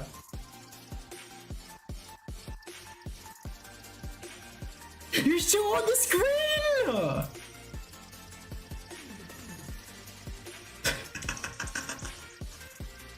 She got stuck. She got stuck. We'll leave her there. We'll leave her there.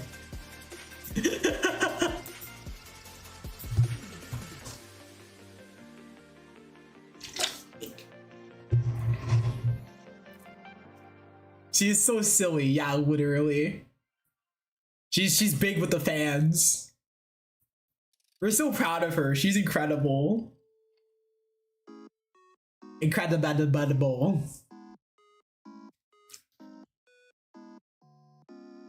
There's an Electros on the screen. There's no longer an Electros on the screen. Ooh, was this a bait? Helping hand? Cameras, what are you going for? Is that helping hand? Someone was a heat wave! That did so much damage. What the heck? Oh my god, that's a resistant hit! It just did 70% of that guy's health! That's crazy. I'm shocked.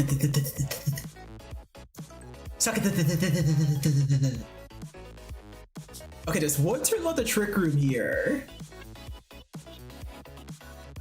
I'm pretty sure Camerupt is slower than Rhyperior as well, so...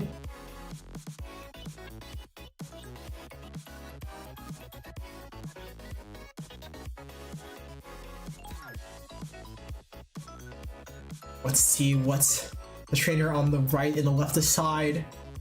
Definitely Brandon has a slight lead here. Taking out the opposing Trick Room Center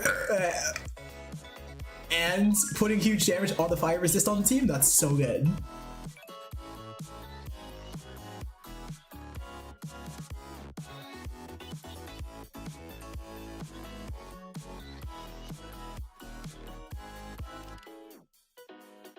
Scrafty, okay. Protect from Rhyperior. Yeah, okay, that makes sense. They're both trying to wait out to protect right now. But Scrafty switching on the field was a really nice call out for that. He's now, even though the dimensions are normal, Scrafty is pretty darn fast themselves and can fake out any Pokemon on this field for basically free.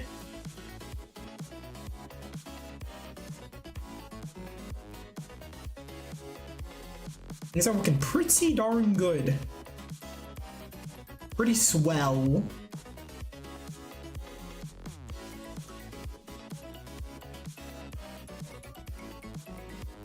So what do they decide? What do our trainers decide here?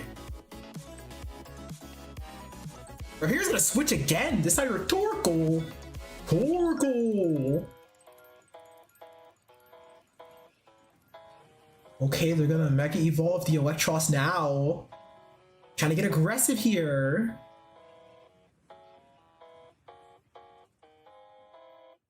T-Bolt. That's gonna do some damage, but yeah, not even securing it to a KO cleanly. Second will go off. Getting some valuable damage on this Mega Pokemon here. Close Combat as well! Into the Torkoal! Oh, 1 HP! I mean, we'll take that. Like, that's so much HP, and we're still pretty darn fast. The Torkoal isn't so much pressure, and the Rhyperior especially as well.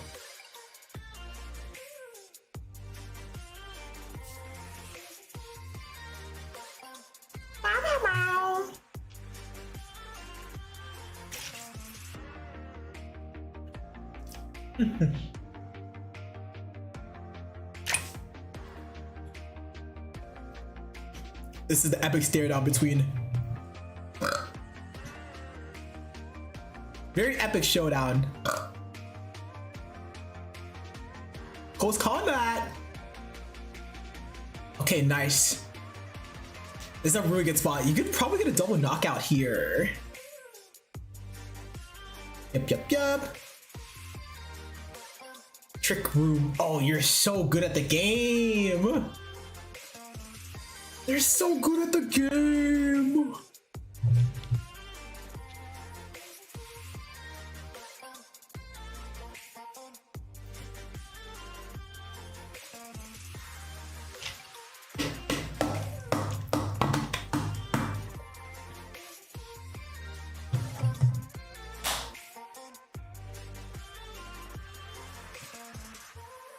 Things are looking pretty great for Brandon right now. So we asked, what's Torkoal good for?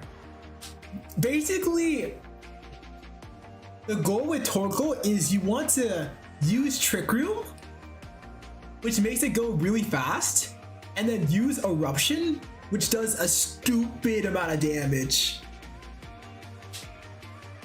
Since the Pokemon is so slow, you really want to be able to move first with Torkoal. But if you're able to move first, Eruption is one of the most powerful attacks in the game.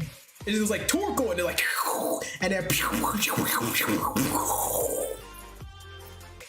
like that's Eruption. Appear fainted here, Electros. We'll trade out the for Rigoraph, but I mean this game is okay. We're gonna match over for the eel. There's such exploding noises are killing me. That's the power of Eruption. That's Eruption's power right there. You know, it's Torkoal.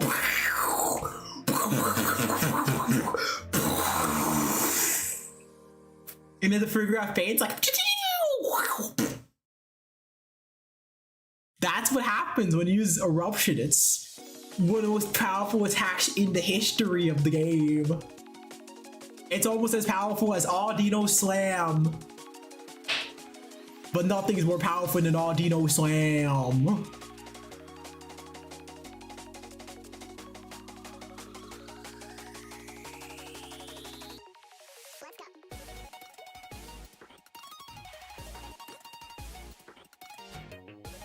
Heat Wave! Goodbye, Electros! Boom! There we go. Hell yeah, everyone. Hell yeah. Right. Everybody! Anybody? Thanks for being a part of the stream today. This was so much fun. We did so much good stuff. I emptied a whole bottle of soda. Are you guys proud of me? A whole bottle. It's just gone. It disappeared. Where did it go? I don't know, but it is gone. I'm gonna put on a happy song before I hit the hay. It's a happy old song. I'll put this one. This one's happy. Chat, we're gonna raid someone. We're gonna raid. There's a yeah! Yes! This was cinema. Cinnamon. Chat, we're gonna raid into. Who is this someone? I'm looking for someone fancy to raid.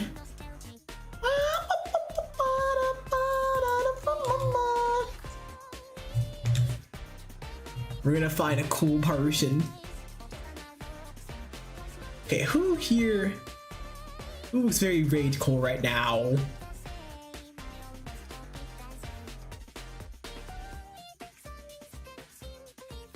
Ooh. Maybe you? This person has burger in their tag.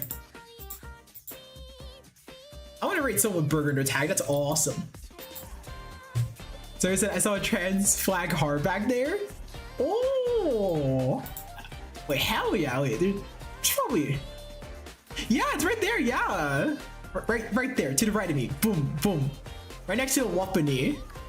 Wapani. Okay, everybody. We're gonna raid into. Oh, this looks cool. We're gonna raid into Durkoki. I probably said their name wrong, but it looks like they are pushing for Twitch partners, so they want to get a lot of views, a lot of fun stuff, a lot of great Twitch things. Send this raid message in their chats, everybody. I'm gonna disappear. Have a good night and eat food.